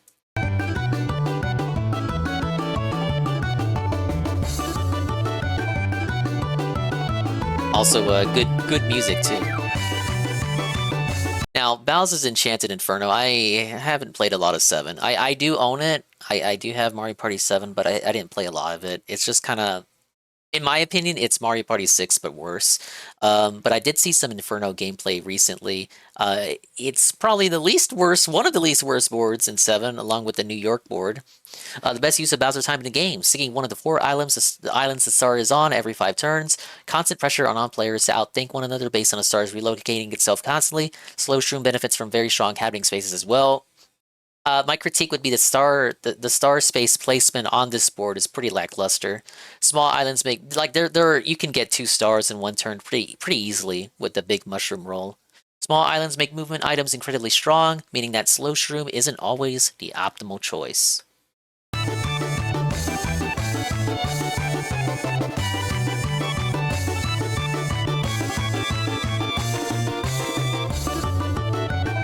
Oh, this is a good pick. Shy Guy's Perplex Express. The train cars constantly shift from the top and bottom, making it the most chaotic game of outmaneuvering your opponents. Due to the shifting train cars and the nerf to slow go candy, rolling big or rolling small can make a massive difference. It's all mind games. DK and Bowser trains shake up the dynamic whenever they're in play, and it's a train level, so bonus points. This one is a linear board where you gotta race you start at the caboose and you gotta race to the front of the train in order to get a star, but as his wall of text says, you can shift the cars around with Magic Koopa by landing on that green happening spaces, and after you get a star, you don't get sent back to the start automatically. You have to go up to the roof of the train and move back to the start yourself. So there's actually 2 levels to the board. It's a dual layered linear board. Yeah, it's Star Shy Guy. How could I hate it? And he's gotta give kudos to Tycoon Town, of course. We just saw a whole video on this one. Capitalism is suffering? True. This man steals for you and then reinvests stolen money. That's how mafia works. He's talking about Bandit. And we are pretty sure we would be hunted down if this and Fair Square were not mentioned. But with all that said, all of these excellent boards, your honorable mentions. There's one that's always stood out. Its flavor, without peer. Its design, masterful. What about Dokapon Kingdom? I know about Dokapon Kingdom, but I've never played it. I know it's on PS2, and they also made a version for the Wii. Oh, you better believe it's coming down to the last few turns. The greatest. I also know that games of Dokapon Kingdom can take fucking forever to finish. Board in Mario Party is. It's Bowser Land, we know.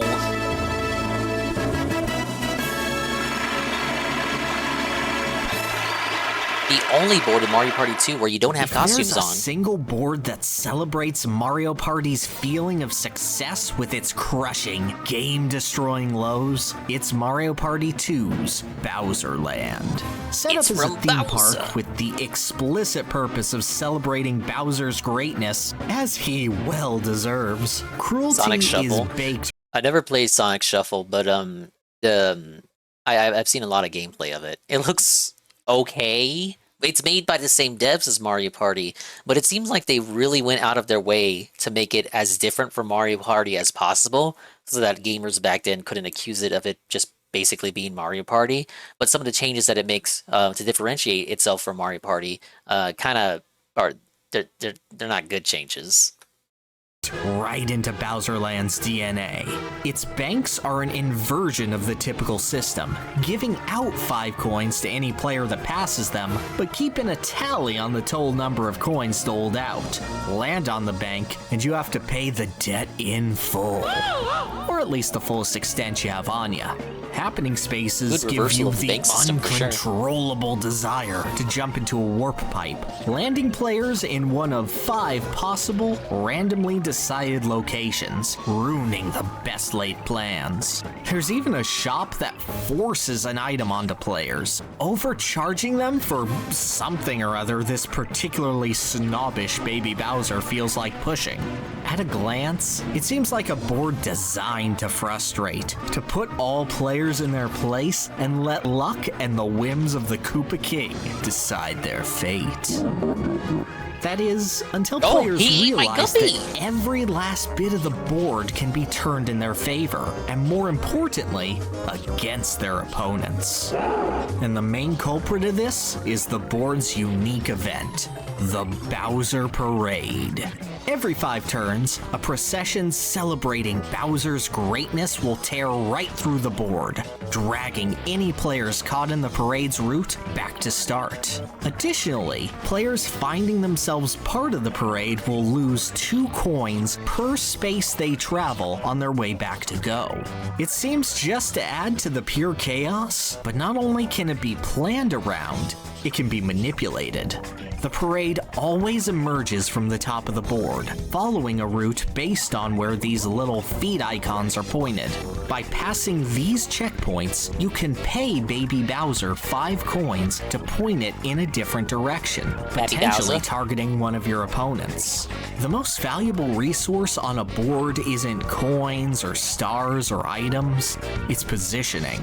The ability to plan out your turns, consider where to land on, approach visiting Boo or be on the path to the star is the most luck-reliant skill in Mario Party. And the reason the magic lamp is so desired is because it takes away the need to worry about all that. Being able to rob your opponents of that resource is Game of charity goal, or you want to play it? Both. And making them eat a potential 50+ coin loss is equally delightful.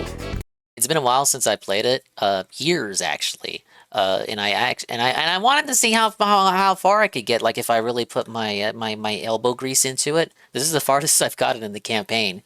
I don't think I even saw the second tank the last time I played this on stream. The mere existence of the parade creates a state of constant pressure. It will happen as long as one player is en route, with players potentially taking side routes or avoiding the path to a star entirely in order to avoid it. Arriving at the main parade center just before it's about to kick off is one of the strongest power plays imaginable, as it guarantees a player will be disrupted for minimum 2 turns if they don't have a movement item. Alliances are formed and friendships lost based on how well you can bargain your way around a parade route or convince your friend that this other person is totally a bigger threat. Ladies and gentlemen, we have acquired Seymour the Turtle. Seymour's presence makes all coins and diamonds drift at a slower rate. I don't know if I need that right now. And that's Mario Party, baby. Deceit, shaky alliances, and opportunity cost. Now, the Bowser Parade is fantastic, but it's just one good board gimmick.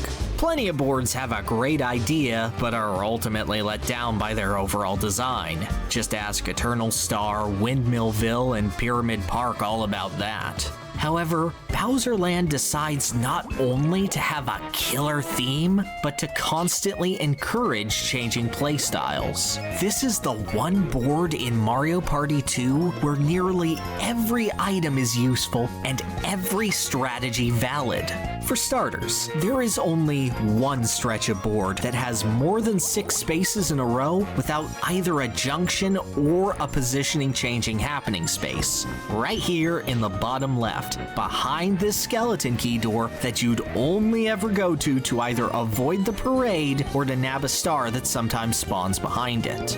I was This about to gives say. mushrooms, Yeah, both stars do spawn regular there. and golden, incredible value on this board, as one can pretty reliably carry you to a whole different quadrant of the map on its own, only exacerbated as you'll be passing banks to feed you coins, paying you off for rolling high.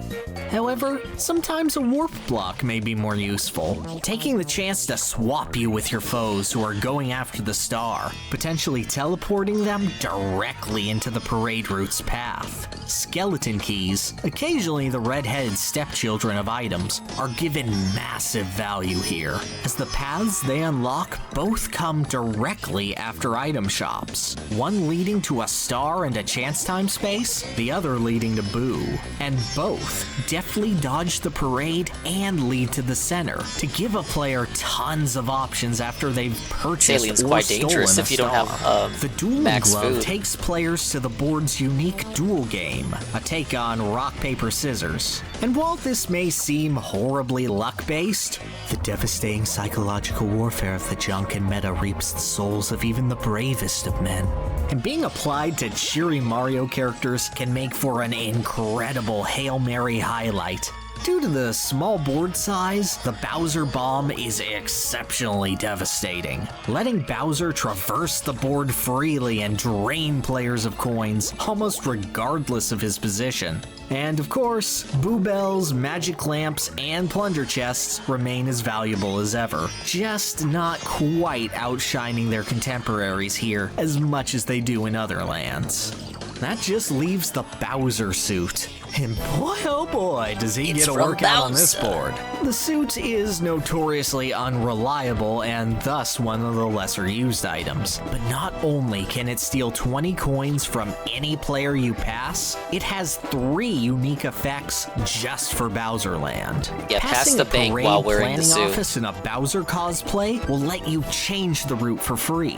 Passing a bank space will net a player 20 coins rather than the usual 5. And passing the Baby Bowser item shop in the top right will give a player a free key, golden shroom, Boo Bell, or magic lamp, just based on their fashion sense alone. Not only is this incredible flavor being rewarded for encouraging Bowser's nepotism, but it creates insane flexibility on how to use the item. And that's the key to Bowser Land's success: flexibility. Due to the relatively balanced space layout, every section of the board is viable for different reasons. Going to the bottom left guarantees a player will be stocked up on items and get easy access to Boo, but it's isolated from most of the possible star spaces. Not to mention that going Ghost early will lead to a far more pitiful payout. I'm going the Ghost. Bottom right, meanwhile, is a refresher, giving you a run at the bank for more coins, setting you up for the item shop, and letting you bounce around the board while nabbing a happening space with this string of red pipes. Going to the top of the board leads to control of the parade route, but also runs a high risk of coming across a Baby Bowser bank and needing to repay the debt. The top left is an excellent farm for happening spaces, but can leave a player trapped for several turns as they resolve their 2-space investment in the happening star to escape the tilt-a-whirl. The top right is potentially even more dangerous with Bowser's Bogus Boutique, and while that can give you a random item in a pinch, it contains a deadly trap.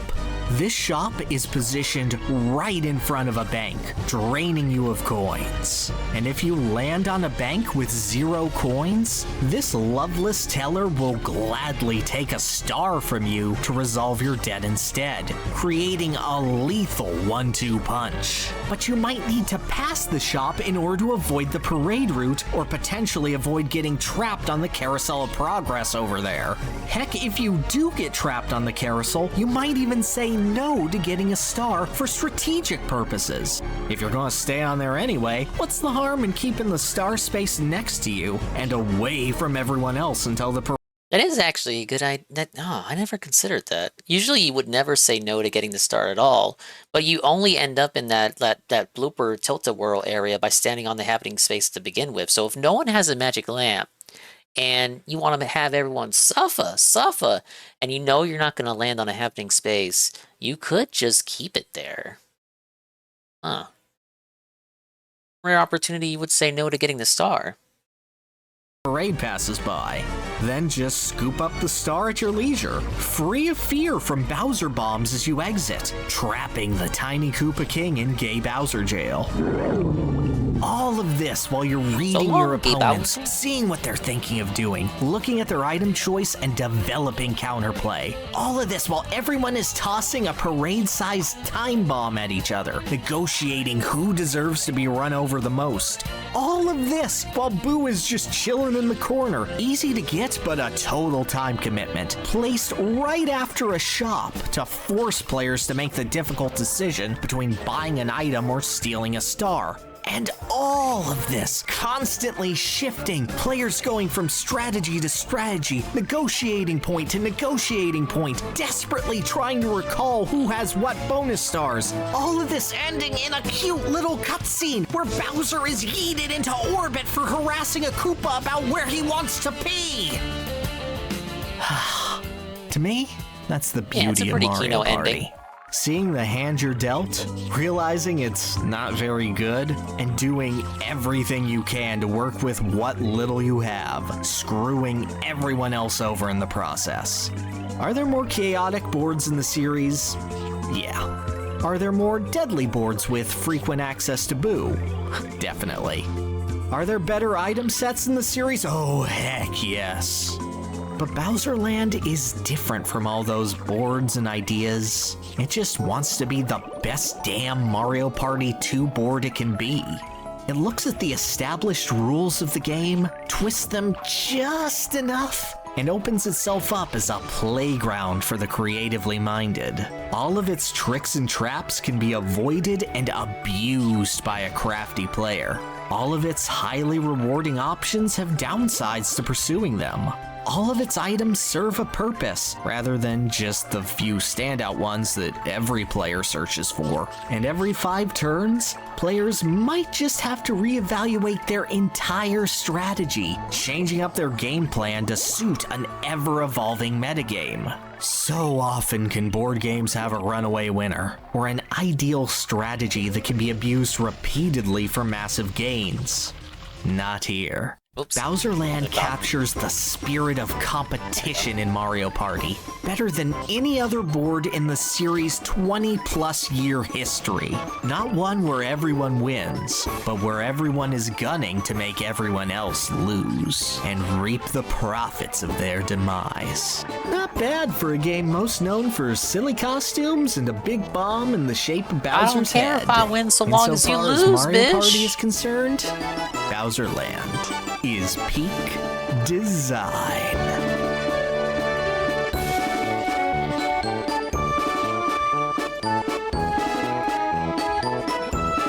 Is he shilling his Twitch channel? Dude, I do that all the time. Alright, well, big ups. Bowser Land is the best because Bowser suit and items and a bunch of technical stuff. Okay, what do we have for the next one?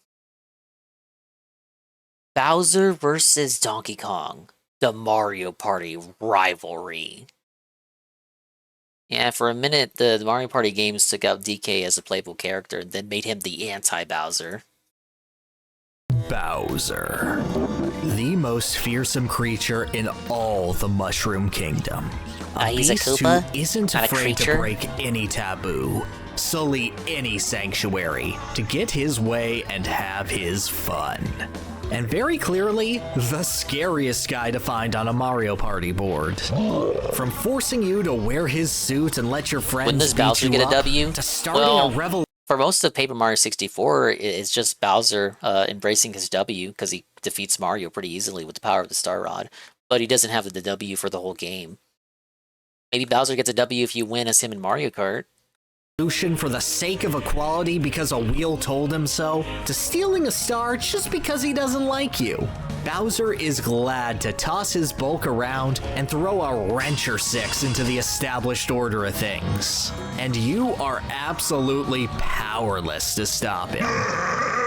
Bowser's actions cannot be halted, and while he can be baited into giving the poor money occasionally, If Bowser wants to mess with you, he's gonna do it, and you're You gonna get Bowser to live embrace with it. communism if you no do Bowser one can Revolution. resist the chaotic whims of the Koopa King. Level done. Except what the Donkey. fuck is this? Shrapnel the robot fish. Shrapnel drops bombs that blow up fish on contact, but give lots of cash when clicked. Destructive, I like it.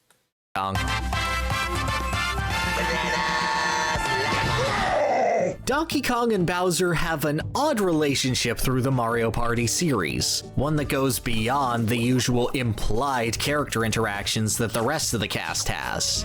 From the very first game, Donkey Kong's defining aspect has been his strength, believing that it's raw Wario's power too. is the greatest qualification I guess it's for Wario becoming a has greed as superstar. well. He gets into fights with Wario about it, is defined by the Strength Star stamp in the Millennium Stars Challenge, and even claims that, yeah, he thinks he could take Bowser in a fight. This is reflected by his favorite item in Mario Party 2, the Bowser Bomb, an auto-use WMD that summons Darkland's Despot to wreck up the place. It is a completely uncontrollable item, the Big Ape himself having no special resistance to Bowser walking by and taking all his money, and makes playing with an AI-controlled DK who favors getting the bomb whenever possible a more frightening prospect than any other partygoer. But it's unique, at least. Donkey Kong is not afraid of anything you can throw at him, and that kind of confidence would lead him out of the player's seat and into the Game Master's chair. Mario Party 5 removed Donkey Kong from its playable roster, Worst decision that game ever made. introducing him as a space that players can land on the board. Oh shit, the who was DK that space blooper? would replace Who's a blooper? random blue space at the start of a game of Mario Party, summoning the Big Alien Ape to regains health bestow when it's a blue? bounty of benefits. This could Sorry, shut off. It's a new enemy, it's a new enemy, it's a new enemy. What do I do? Okay, it's red. You just gotta wait it out.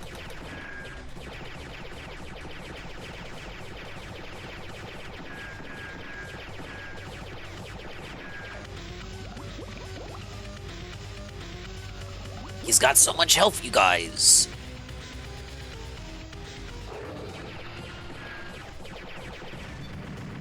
Alright, we're good. Mario Party 5 removed Donkey Kong from its playable roster, instead introducing him as a space that players can land on the board. The DK space would replace a random blue space at the start of a game of Mario Party, summoning the Big Ape to bestow a bounty of benefits.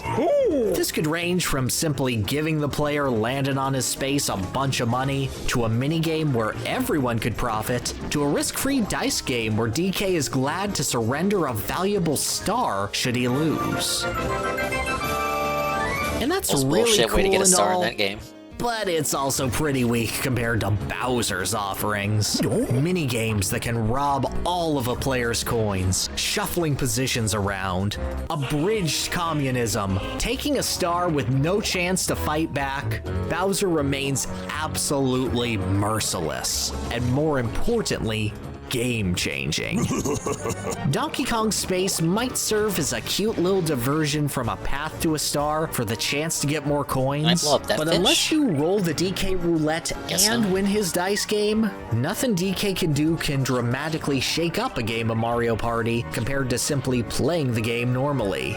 And considering that Bowser can generate more Bowser spaces via the Bowser capsule, the Reptilian Regent definitely has the upper hand against the King of the Jungle.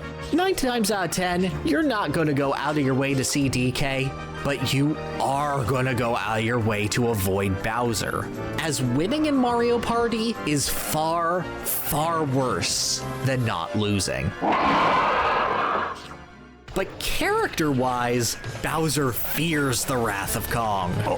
During any Bowser event, provided that he has room on a nearby space, Donkey Kong can interrupt Bowser's fiendish plot and smack him in the face, forcing the Koopa King to retreat and simply steal 10 or 20 coins from his mark.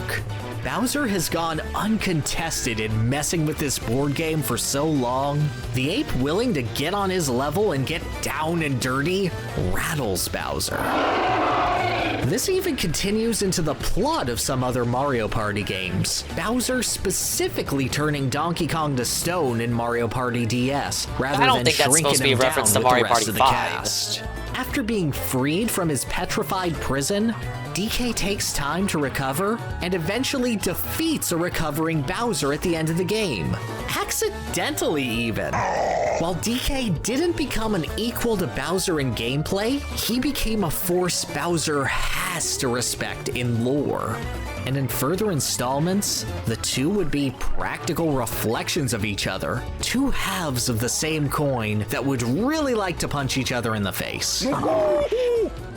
Mario Party 6 sees Donkey Kong and Bowser share real estate, DK getting custody of spaces during the day before Bowser gets the kids at night. However, Mario Party 6 also introduces the Sluggish Room, an item that basically lets you choose what number from 1 to 10 that you'd like to roll, unless you mess up an incredibly easy timing challenge. And if that sounds super over-centralizing to the point of making sniping DK spaces nearly effortless and avoiding Bowser spaces equally trivial to you, then you're absolutely right. Party 6 is a glutton's feast of constant advantage, where duels are fierce and chance time isn't just a threat, it's an inevitability. And DK directly fuels that fire whenever he can. But while Bowser takes the space game lying down, he becomes even more DK's opposite in board play. Castaway Bay features Bowser alternating with DK at the end of a linear board, with the Koopa King robbing a star from anyone who boards his boat, while DK will let them purchase one on his cruiser.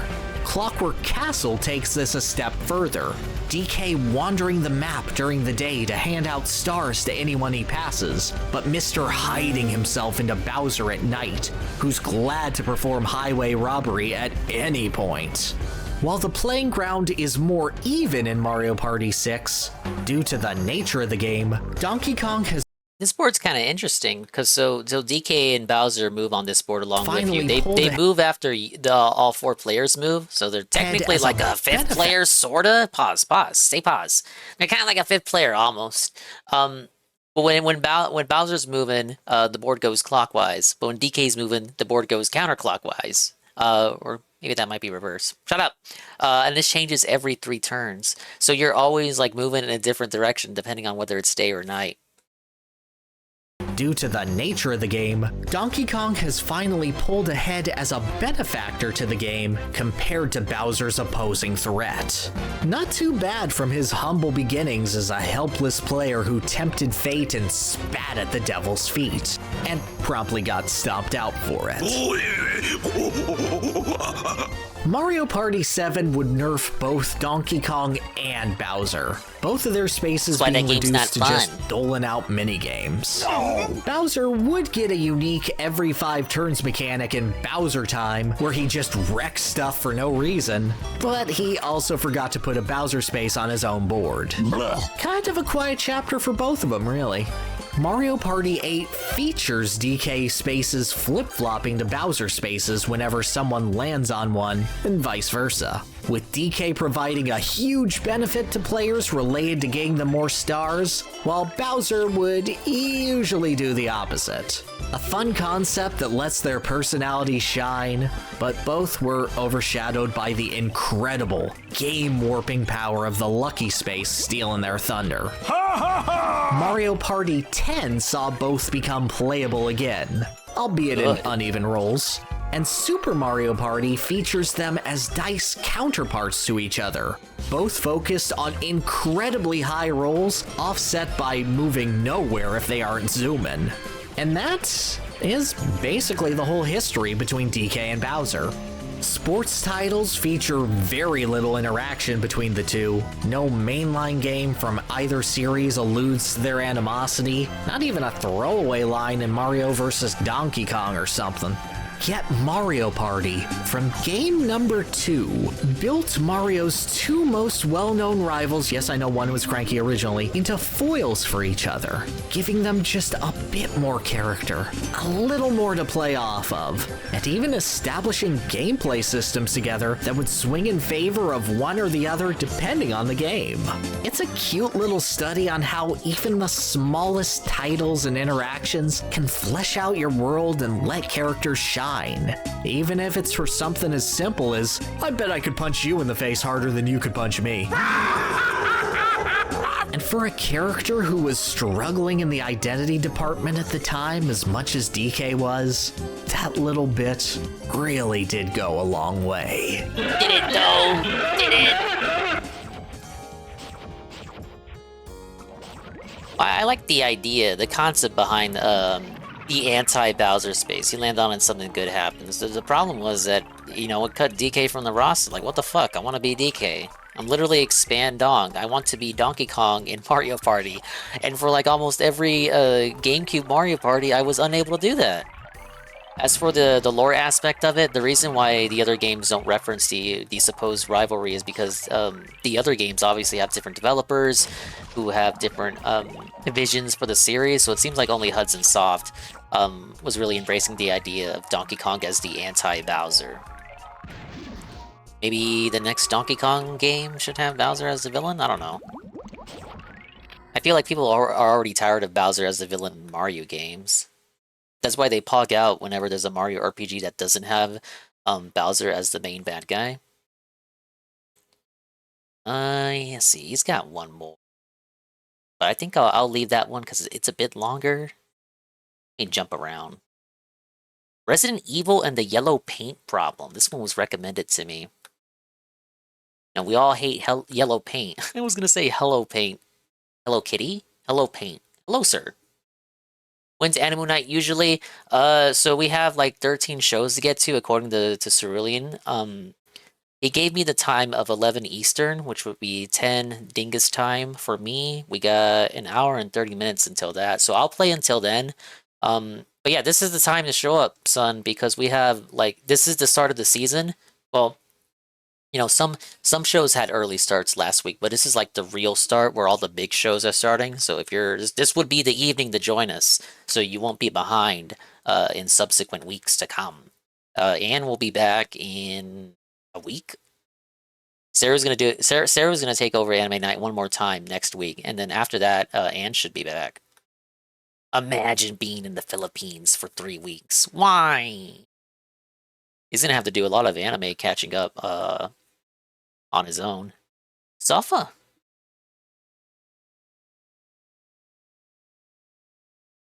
Did you ever notice how the Resident Evil 2 remake from 2019 is full of yellow paint telling the player what to do? It's yeah, hour and 30 everywhere, minutes. Yet people didn't complain about it. Today, if a game uses yellow paint, they're crucified for it. Final Fantasy VII because has anti-woke yellow paint. people told them to get mad at it. Stalker 2 has yellow paint. Oh my god! So if people are freaking out about it now, but no one cared 5 years ago, what changed? First, we need DSP to give his yellow paint take. Now, developers were starting to use yellow paint as a guiding color without us consciously noticing what they were doing. I never noticed it happening in RE2 Remake, despite the game being plastered with it.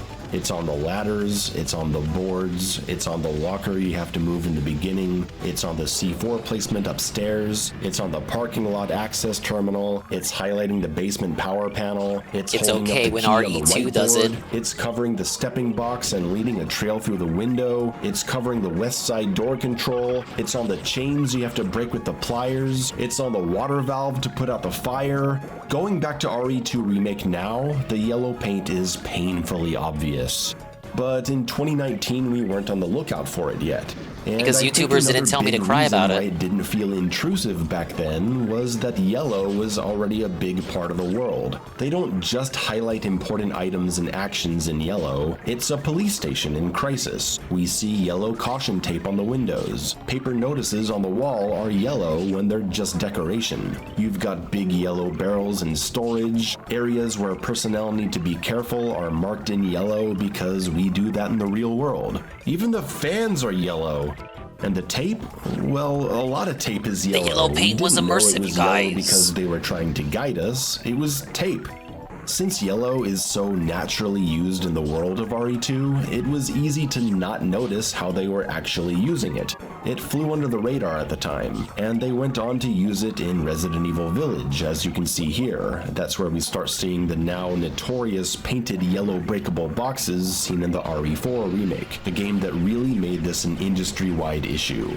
No, wait, actually these boxes were first seen in the RE3 remake. No, wait, actually these boxes were in RE7 from 2017, and occasionally smearing paint on and around an important ladder. No, wait, Resident Evil 6 was the one where they started giving boxes obvious attractive colors, all the way back in 2012. They just weren't yellow yet. No, wait! RE5 took the single color barrels of RE4 and added colored rings. This has been slowly happening for 20 fucking years. Somewhere along the line, yellow was determined to be the go-to color for go this way and interact with this, please. Yellow is an eye-catching and complementary The player color. knows to It hit the stands box out because against it's metal, yellow. wood, He greenery, understands. and blood. He learns. It's the He's color of rewarded for caution, opening the so yellow it paint works well box. in industrial science settings where there's a lot of activity going on that's hazardous to human life. You can justify yellow ladders in these facilities that are filled with yellow handrails and caution zones. And we need strong visual communication when things are moving quickly and you're making fast life or death decisions. One of my favorite new games is Mullet Mad Jack, a time-based shooter moving at lightning speed, with a yellow trail on the ground, and every door leading in the right direction is framed in yellow, which helps immensely when you need to orient yourself, since you can get turned around and die within 2 seconds. Having a color as a guiding system isn't the issue. It's more that people are getting tired of seeing the same color used in the same ways in more and more games, sometimes with no good justification in the game world, and it starts to feel like they're being treated like they're too dumb to figure out what to do on their own. Because in many cases, they have been treated that way, and for a long time. Because they are too dumb. An obvious bright red set of pliers in a cabinet in unobstructed vision right in front of you, illuminated by a lamp above, also has to have an indicator floating above it from 15 feet away, just in case all the obvious art direction goes over the head of someone not paying attention.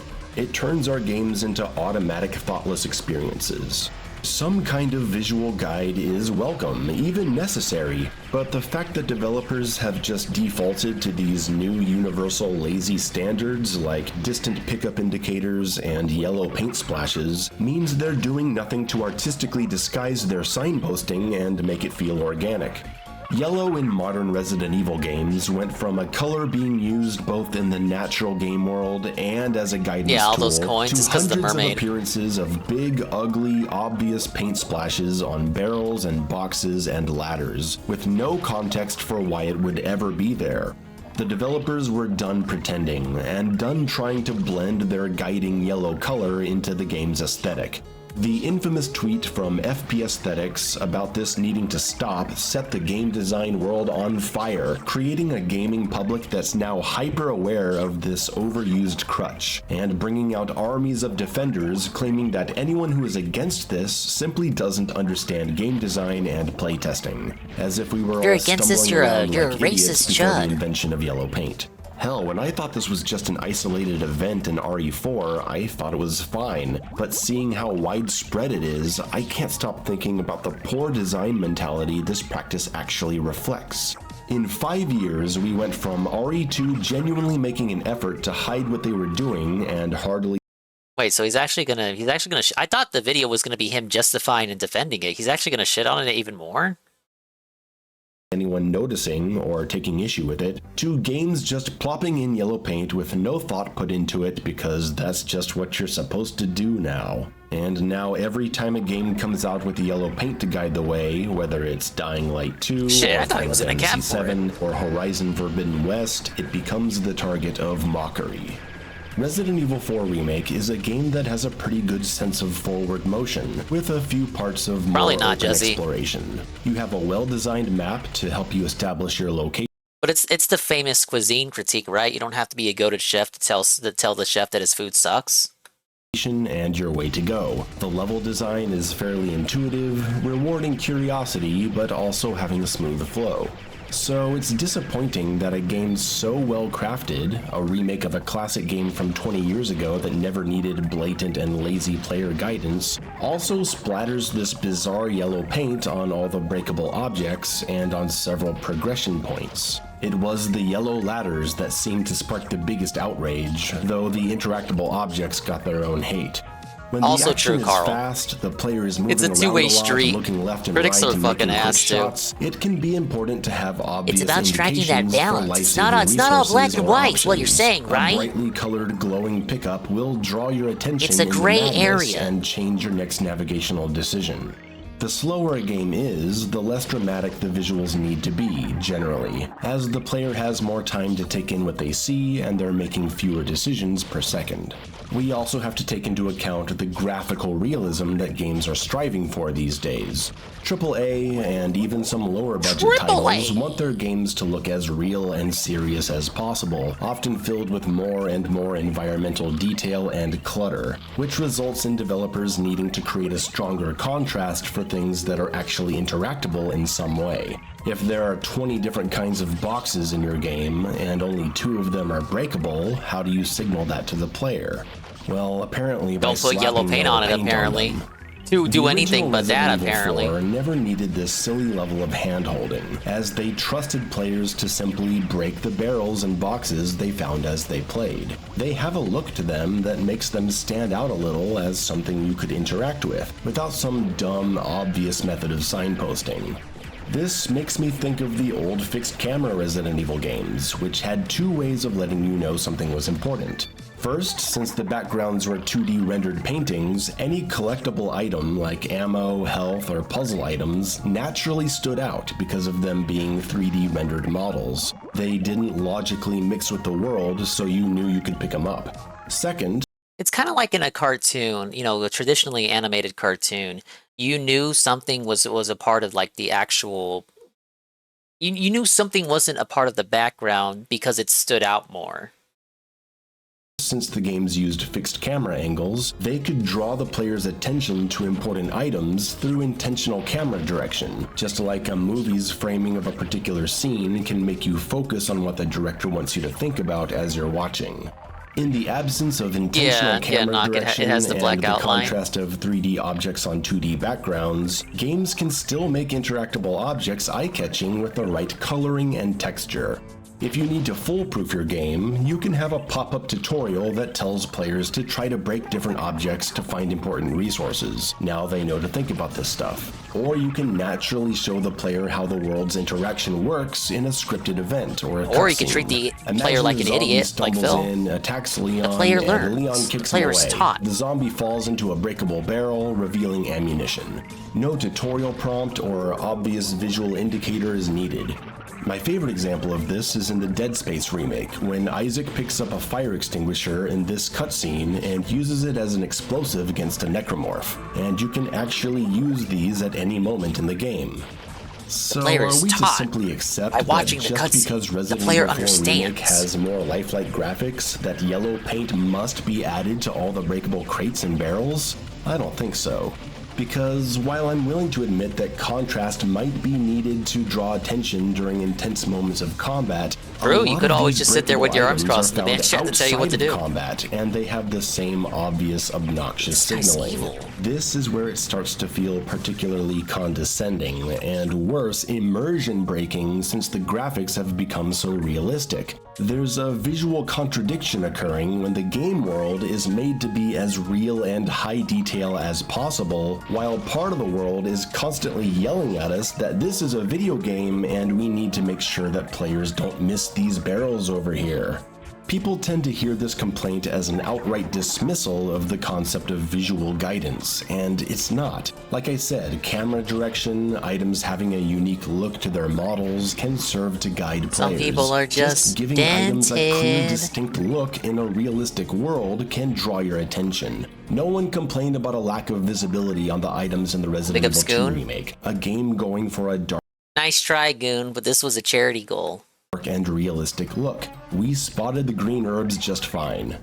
Oh, wait, even the herbs have yellow paint on them? Oh, for fuck's sake. Goon, thoughts Referring on to yellow Dead paint Space in again, games? That's an incredibly realistic looking game, yet it is never confusing when it comes to where Yeah, you it get your was. resources. Carl, just have because you lights never on them opened up that the feel charity like goal natural page parts of doesn't the mean I don't world. know what the Pickups have a milestones are. shine because you're regularly in frantic combat, needing to spot them at a distance, and the glimmer fits with the future space aesthetic. The items pop up in a Oh, you're digital right, it was presentation malware. when close because of the Zafa. interface of your character's suit.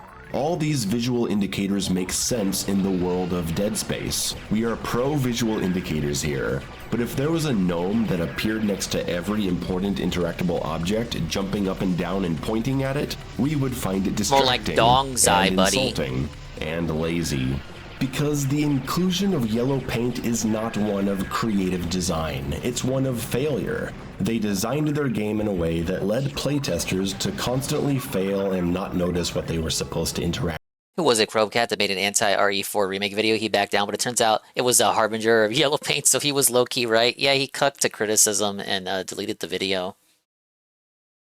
With. So But they he was just actually slap the on a first trendy person solution that to everyone notice else the is reality doing of and yellow call it a paint. day. Since it's been shown to work, I think they're just not even bothering to consider there are better ways to do things, and they're just designing with the mentality of whatever, we don't have to worry about doing anything better, we can just put yellow paint on it later. That's how we get 6 straight years of Resident Evil games using yellow paint on everything. And what makes this really irritating is that there are other things you can do. There's a PC mod that came out shortly after the release of RE4 Remake that removed the yellow paint and replaced it with the insignia of the cult. It's so much better. If there has to be a clear indicator, make it something that belongs in the world. But that's all just interaction in regards to resources. What about navigation? That's where we see the yellow. It'll be a weird comparison. It's like SpongeBob movie game. All the breakable boxes in that game have plankton on them. Or, well, the basic boxes you can break on that game have plankton on them. Paint phenomenon reaching critical mass. Paint player telling knows us to they climb can up a break it ladder. because the Paint villain's telling face us is to on it. climb up these ledges. Paint telling us to climb up these ledges and this ladder. Paint telling us to climb up this ladder. Why is it always ladders? This is just as immersion breaking as paint being used on breakable boxes. Some would say much worse because of how common it's become in the early 2020s. And it's just so unnecessary because there are always natural in-game methods to light the way. Sometimes literally with lights. In Half-Life 2, there's a lamp lighting up an open train car to escape the soldiers firing on you from above. Doom 2016's environments were these big industrial laboratories, so they used green lights to lead the way. I was playing the indie horror game Hollow Body last year, and in the opening street section I got kinda turned around, and then I noticed a lone street lamp in the distance, and that led me down the right path. And there's so many other ways you can do this. Ghost of Tsushima had a brilliant way to guide the character by using the direction of the wind. Lockers with lights on them and artistically lit pathways are far less immersion breaking than the idea that some wacko is running around this world spilling paint everywhere on whatever the player needs to interact with. It's me. This I'm is the one all spilling the smart yellow player paint. guidance that doesn't break the experience. So when we have developers on social media talking down to us, insisting that it just has to be this way, we have to use. Let's read some of these. I gotta be fair. But then an enormous chunk of the player base wouldn't know these items can be interacted with? Genuinely, anytime you see these in a video game, I want you to understand it's because the players didn't fucking see it when playtesting, and they had to make it more obvious so everyone could progress through the game.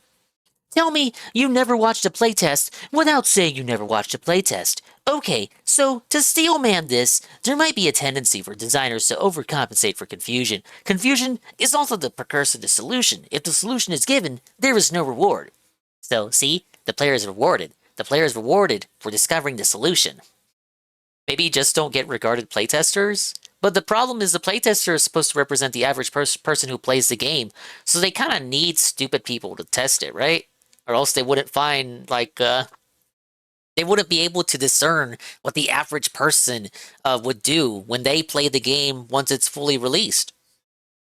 Yeah, Phil is the average game. Phil could have been a playtester, you know? He's perfect for the role. They already designed games so that people like him can complete them. Use yellow paint on whatever the player needs to interact with. This is all smart player guidance that doesn't break the experience. So when we have developers on social media talking down to us, insisting that it just has to be this way, we have to use yellow paint, we know it's bullshit. Attractive colors You don't have been have used to in use various yellow degrees paint. of subtlety You can just for communicate that ages. shit better The old in a way that's Uncharted not games distracting might the have immersion yellow breaking. somewhere, but red in other places. It's about contrast and making something work for the world, and not using it when you don't really need to, so the player can just be observant. Not all games and are for think. everyone. Ghost True, of Goon. Tsushima's climbing If you just stick to sections COD, I have guess. subtle highlights You got here filtered. and there, while the rest of it is If you got filtered that easily, then you deserve to have your $70 felted out of your pocket. Because you spent 70 on like Indiana Jones or something, and you couldn't progress because you didn't understand the yellow paint. Suffer. Ask your mama to help you, I guess. You know, like back in the day, you would ask your mama or daddy to help you out with a level. totally clean. We have to consider the context. We have to consider the intended experience of the game. That they would play worse than you? Indications that complement your world instead of just painting stuff yellow because it works for everyone else. And now the yellow paint problem has spread into games that don't even have high-fidelity lifelike graphics, where defenders could say it's actually necessary. In 2023, the retro boomer shooter Warhammer 40k Bolt Gun had yellow paint telling you where to go at times. In Didn't Alpha Elite play 2024, that? the game Forgive Me Father 2, with its vibrant comic book style, occasionally marked the way to go with yellow paint. Thankfully, they stopped after the first few levels. It's become a joke at this point, and players cannot see yellow paint as anything other than, hey idiot, this way, because they know the game was not made with it in mind. It got slapped in later instead of finding a better solution. No, it's Or because the games are art being design, made bro. with The yellow devs on paint in Twitter told mind me out so. of laziness or just the pressures of conformity, and that hurts the artistic medium. And regardless of how many developers actually defend this practice, it seems that they're actually starting to realize that players are getting sick of it. So they've moved on to the next trend, white cloth. It's already begun. Yup, White Cloth and Silent Hill 2. I noticed that right away. And Indiana Jones and the Great Circle both ditched yellow paint and replaced it with white cloth. Because which gamers I'm complain sure too we'll much. see more of. Isn't it insulting though? It is insulting, but white cloth is less distracting than yellow paint. See backlash to yellow paint because it's a lazy immersion breaking fix, and instead of finding creative in-world solutions to their navigation or interaction problems, they just find another colored material they can slap on things in every game for the next few years. Yeah, and they hope you don't notice. Guys, we have eyes. I'm dying to know how this scene happened. Remember in the original Silent Hill 2 where you just had some blood trails in the road to Why draw couldn't we you in a have certain that? direction? It was enough of a hint for the curious player. That's who plays survival horror. We just need a blood stain to follow.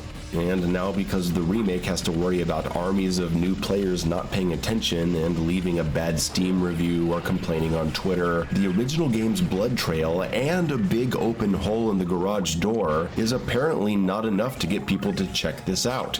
I bet that wouldn't be an issue with the Hello, fixed camera. Pim Pam. Did the first Now, you know, I don't play many AAA games either, but I did play Silent Hill 2 Remake, so I did notice the white cloth, and I know about yellow paint because everyone on Twitter was crying about it. It got really big when Rebirth was coming out, because that's like a, Japanese RPG style game. Then you still have the fucking yellow paint that you would otherwise only see in Western AAA games. version of this not have the You're white ruining tape the in art the pop-up direction. tutorial? Did they playtest it and find that some people didn't inspect the hole and then they ran around lost for 5 minutes? Well, then fuck them, right? I've gotten lost in survival horror games because I stopped being observant. It's part of the process. And let me close Getting with lost in this. survival horror Yellow games is paint normal. You're signposting supposed to is like not figure out just where you're an supposed to go next. isolated It's like the whole problem. point. To me, it's one of homogenization. I've been worried about the slow homogenization of video games for a while now, and this is just another sign of it to me. I see how you can't make a AAA horror game without an over-the-shoulder camera perspective making them all play the same. I see the same colored rarity systems where everyone automatically knows what color upgrade to go for. I see the same lock-on, roll, parry, no animation cancel style melee systems. For a solid 15 years, we saw nearly every shooter have a cover system and auto-regenerating health. Thank God we broke from that. And now they want to make it to where whenever you pick up a new game, our brains are trained to look for the color yellow so we know where to go. I don't like how we're being conditioned. They're creating a consumer base that goes into games expecting things to be a certain way. Oh, they call it pignosis. They get confused and lost. There's a lot of people out there that won't play something just because the camera works differently or the controls are different, and now they can't play games that don't tell them where to go at all times. So we gotta put this stuff in all the games to help the stupidest person, no matter how many other players it negatively affects. What is this? Seriously, what is this? This is the kind of image someone would make as a joke making fun of yellow paint, but it's real! To conclude this video, wait, what was that? Summary of the points against yellow paint. Was that RE3 remake? This is the kind of— Oh my god. I didn't play RE3 remake. Effects. What is this? Seriously, what is this? This is the kind of image someone would make as a joke making fun of yellow paint, but the playtesters were just that dented. It's real. To conclude this I like video, exploring too, but apparently most gamers these days don't. Paint.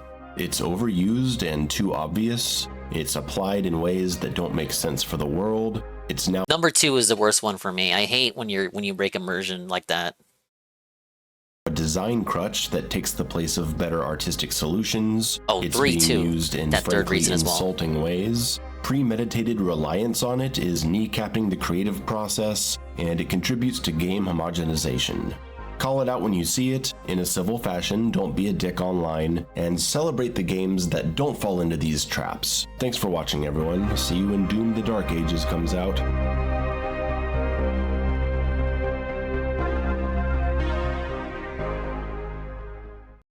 Speaking of doom-pilled gamers, we better watch this before we get struck down for hate speech. Synthetic Man's best and worst games of 2024. He talked about the theory in which, people of his racial disposition are getting replaced. So YouTube shadow banned the video, allegedly, but a fan was able to re-upload it. 2024 is finally over, and so it's time for the video I'm sure all of you were waiting for, the best and worst games of 2024. I'm here. Before we get into it, I'm gonna say I do respect his best of list because it's almost all like indie games and just like games that need more attention, just genuinely good games that he liked. So half of this video is him actually talking about games he enjoyed. To grace you all with my objectively correct opinions. Now, there's a very good chance 2024 is the worst year in gaming history. At the very least, it's in the top 3, and if we're just counting AAA games, I would argue it's the worst year without a doubt. There's a reason why over 10,000 employees were laid off over the course of this year in the gaming industry, because there were so many bombs, because the games were just that bad. Even if you ignore the political propaganda factor, the amount of sheer mediocrity to just straight up bad games that came out this year was truly impressive. And so this was probably the most difficult year yet to find the 5 best games for me because, well, honestly, I didn't want to write down a list of the same 5 games you've likely already played this year. I like to treat my top 5 best as a list of recommendations. As for top 5 worst, it was almost as equally difficult, if only because there was so much to choose from. I probably played more mediocre to bad games this year than any other year I've ever played video games in my life. And you could say, yes, I do purposely seek those things out because I remember the drama with Kingdom Come Deliverance wasn't the initial drama that it had no black people at all whatsoever. The devs actually defended it. I remember that because Sargon made videos about that game a few years back. And then he played it and enjoyed it. It's more or less my job to find the worst video games have to offer. I think that's why a lot of you guys watch this channel. That and of course the political commentary. So in a way, I'm not even sure I'm really happy with the 5 worst I chose, just because I feel like there were about 10 games this year that all deserve to be equally shat on. Now the rules for this list are simple, same as every other year. The most important rule is I have to have played the game. Oh, and spoiler for the rest of the video, but no, I never played Concord when it was out. So it's not on here, and neither is Dragon Age Veilguard for the same reason. And of course, the game has to have actually released. Big ups Brian MK, 11 months to tier 1 for 18 months. Hell yeah, baby. Ralph Mail. We're taking a break from Ralph today. Apparently Ralph got into a fight at like a nightclub and got knocked out by the bouncer. I don't know if we have any updates on that since then. He got beat up off camera. There's no video. There's no videos to my knowledge. There's no video that's happening, so don't even ask. Thank you again, Brian MK. 11 months at tier 1 for 18 months. I'm playing a classic PC game from the early 2000s and just chilling out. Thoughts on Snood's face reveal? I didn't see it. Snood looks like I didn't see it. I don't have any comment. If he did it, I didn't see it. Released this year. No early access games are allowed, no remasters, no graphical remakes. I have allowed one reimagining on this list because it was so offensive to me personally. Snood was merged the whole time. I think it's important to note that my rankings for the 5 worst and 5 best are not based on the objectively best and worst games, but on how much I personally enjoyed or hated the game. And yeah, I think that just about covers it. So without further ado, here are the best and worst games of 2024. We are now living through the age of remakes, or more accurately, demakes. The corpses of all of your favorite games you grew up with are now being paraded around on twisted puppet strings. And we're supposed to look at this and just say nothing. We're supposed to be happy that more people can get to experience the great games we grew up with. Why would I be happy that my favorite game has been butchered by people who never touched the original and missed the fucking point? Why should I be happy that people who didn't even care enough to set up an emulator and download a ROM now will blindly blow $70 on a game they won't even finish since they didn't care enough to try it in the last 20 years and are further contributing to the death of the video game industry? I'm supposed to be happy about that, apparently. Yeah, I'm not sure I really even have to explain why this earned a spot on this list. If you saw my video about remakes and Silent Hill 2 specifically, conceptually, this is quite possibly the worst video game remake that has ever existed. Because Silent Hill 2 did not need a remake. Anyone who can't handle tank controls does not deserve to enjoy Silent Hill 2. Just stick to your dog shit video essays and pretend to be a fan of a game that you've never played and will never play, because I sure as hell do not count the remake as playing the original. Now, unlike a lot of other botched remakes over the years, a lot of the problems with Silent Hill 2 remake were pretty subtle, even to the point of people who supposedly played the original game not noticing any real differences. Now, those people are never fans. Do not be fooled. Just because you played a game one time 20 years ago and remember kind of liking it does not mean you're a fan, especially if you're defending all of the numerous games I played then, because I didn't play them recently to death. The original, whether it's the censorship, the vastly inferior direction, the complete loss of subtlety in several scenes and environments, worse voice acting, horrifically ugly character designs, especially Angela,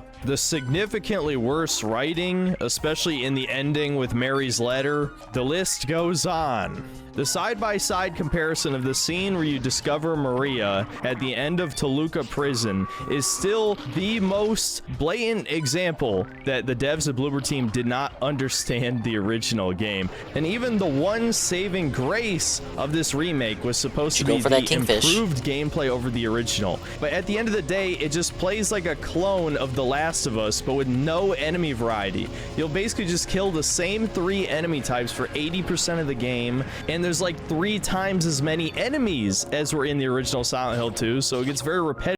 So enemies in Silent Hill 2. Silent Hill 2 they always had like low enemy variety, and the enemies are based off of James's subconscious. So if you were to make new enemies in the remake, you would have to make them in ways that are congruous with the themes of Silent Hill 2 and how all the enemies come from James's like deprived. He's just like deprived of sex. He's like a gooner. So all of his all the enemies have like very womanly, feminine style attributes. Any enemy you'd make would have to fall in line with that style. So I think they did their best with what they had. The few enemies they had to work with. I think they should have had a few more of the ceiling hanging enemies. I forget their names. I'm sorry. They only appear really towards the end.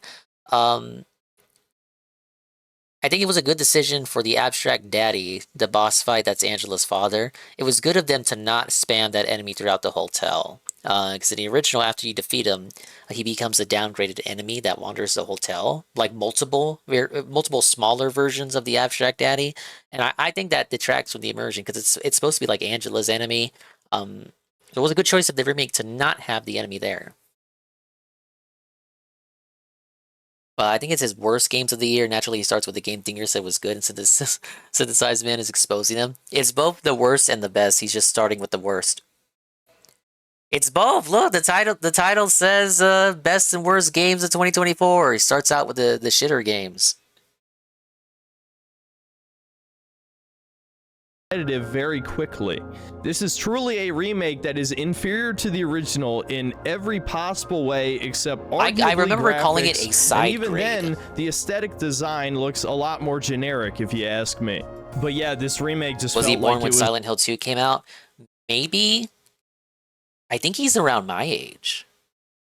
It's made for the average Because he's also obsessed with Spyro. Dun, dun, dun, dun. mindless consumer who would just eat up the slop and pretend they're a fan just to use it as a glorified conversation piece. I'm sure everyone's already forgotten they even played the fucking game by now. You shouldn't fucking That's kind of how it is with AAA game culture, though. You shouldn't rewrite You forget what you Lord played of the like a month Rings. later after you beating shouldn't it. refilm Citizen Kane, but it's okay to remake Silent Hill 2. Again, fuck the people who like this remake. I mean, they'll remake Chrono Trigger at this rate. Nothing is safe. Company headquarters Sofa. of the Rotten Onions. These fucking stupid names, too. What kind of name is to Rotten Onions? Am I right, Redditor? Isn't that crazy? You wrote it. Look at this. This is how Redditors speak. My immersion is broken. My immersion is gone. This is like your D&D game. Like you joking with your buddies in a D&D game. You wrote it into your video game. Have self-awareness. As for number 4, we have Dread Delusion, quite possibly the worst indie game Or like I the have ever devs were played. deluded. I know that might seem crazy given that there's so many like shitty asset flip simulator games, but I never go out of my way to actually play any of those. I try to only play good indie. Oh my god, we finally beat the level. We have Gumbo the Angler, yes! Gumbo attracts guppies using the lantern on his head, luring them away from aliens. What the fuck? That guy... That sounds like he should have come before the whale. The whale, like, protects all of the small and medium-sized guppies. Why would I want the angler before... I would just use the whale. Best and worst lists are so outdated. I only want to know what games did and didn't make money. Yeah, we need Synthetic Man's best and most disappointing playthroughs of 2024. Yeah, you need to make enough money to buy eggs, and the eggs hatch into new pets.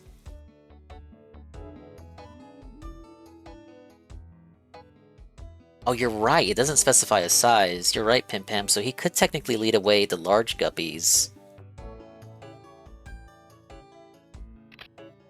Alright, I'll give him a shot. And then I need the mermaid to make money. I didn't really like the shrapnel. Shrapnel kept killing my little fishes with his bombs. The bombs weren't worth much. Coins and diamonds drift at a slower rate. Don't need that.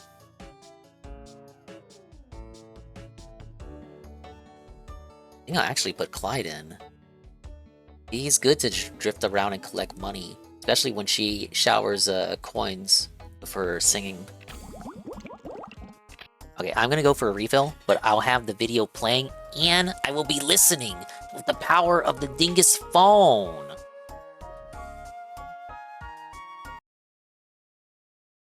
Games, which is in complete contrast to AAA games where I'm basically purposely seeking out shit to cover on the channel. But Dread Delusion was a game that actually seemed pretty promising. It was sold to me as a spiritual successor to Morrowind. No, in reality, this is a glorified walking simulator full of left-wing politics masquerading as being morally gray, when in reality, there's an obvious correct choice and an obvious wrong choice to almost every moral dilemma. Not to mention, this has got to be some of the worst combat I've ever experienced in a video game, and I know if you're comparing it to something like Morrowind, which has been famously mocked a bunch of times, you can basically just see any 5-second gameplay clip, and yeah, that looks pretty fucking bad. But in a way, this is almost worse because it's basically nothing. There is no difficulty whatsoever. You just hit a guy like 3 times with a sword, he can't even really hit you back, and then you move on to the next enemy. It feels a lot more like a walking sim than a real video game. And to make matters worse, and this is something I actually forgot to cover in my Sincerity is Dead video, which was a thinly veiled excuse to review this game, I forgot to mention that this is actually nothing like any of Bethesda's games because you can't kill any of the NPCs. And so you have to listen to all these special snowflakes. Yes, every single character is like some diverse, shitty D&D self-insert. None of them are likable, and none of them really have enough dialogue either for you to get to know them. And you have no choice but to recruit them for the main quest anyway. So although this game does have a little bit of player choice in the sense that almost every quest line ends in you having to make some binary choice that supposedly has consequences, but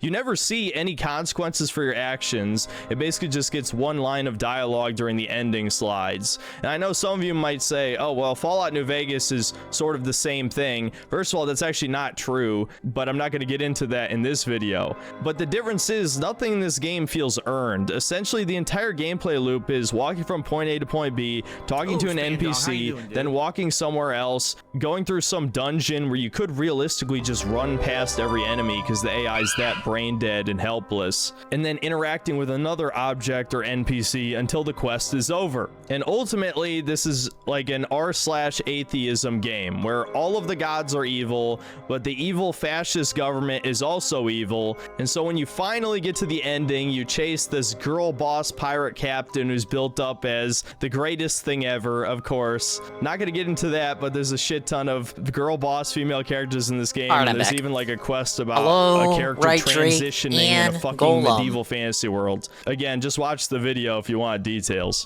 You learn that the massive moral dilemma at the end of this is that the pirate captain chick has realized this world is full of suffering. Look, we gotta respect them for putting an indie game on the shittiest games list, right? It wasn't all just the same AAA games you would normally expect. And so you either choose if you want to not use its power because it might risk destroying everything. Synthesized Man is convincing me not to play this. Did you have it on like the list or something?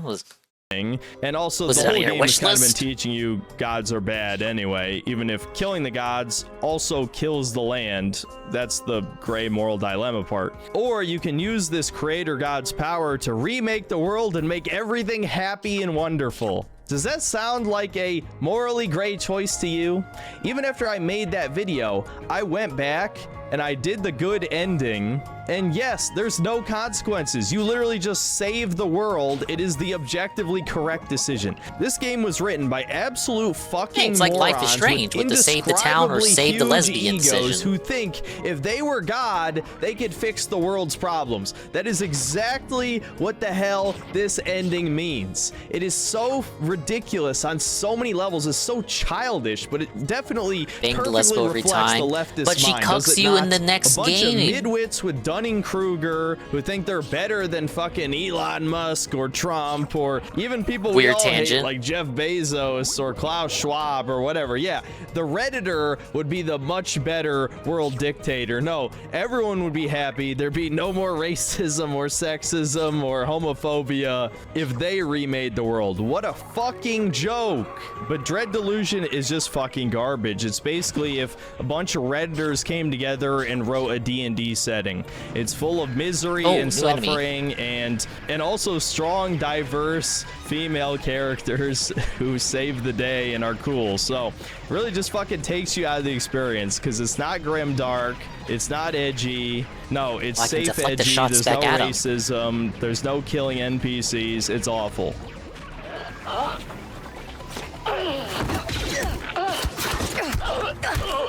Wouldn't be a shittiest games of the year list without a Ubisoft game on it. The armor does nothing.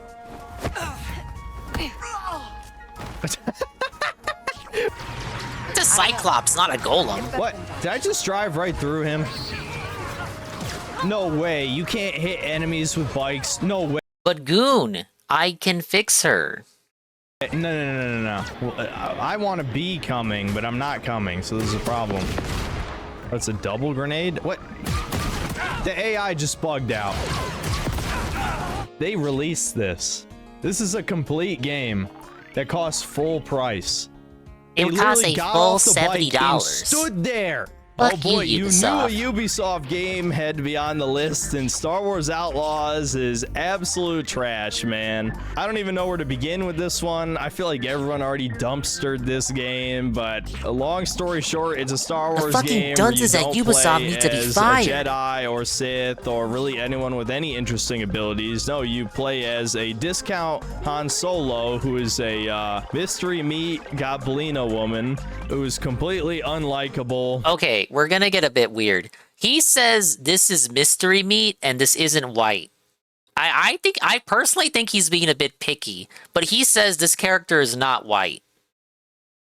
I mean, she looks kind of pretty. Like, as far as like forced female protagonist goes, I mean, like this is not how like women looked like in the 80s. Women in the 80s were rocking this hairstyle like all the time. She's white. That's not white.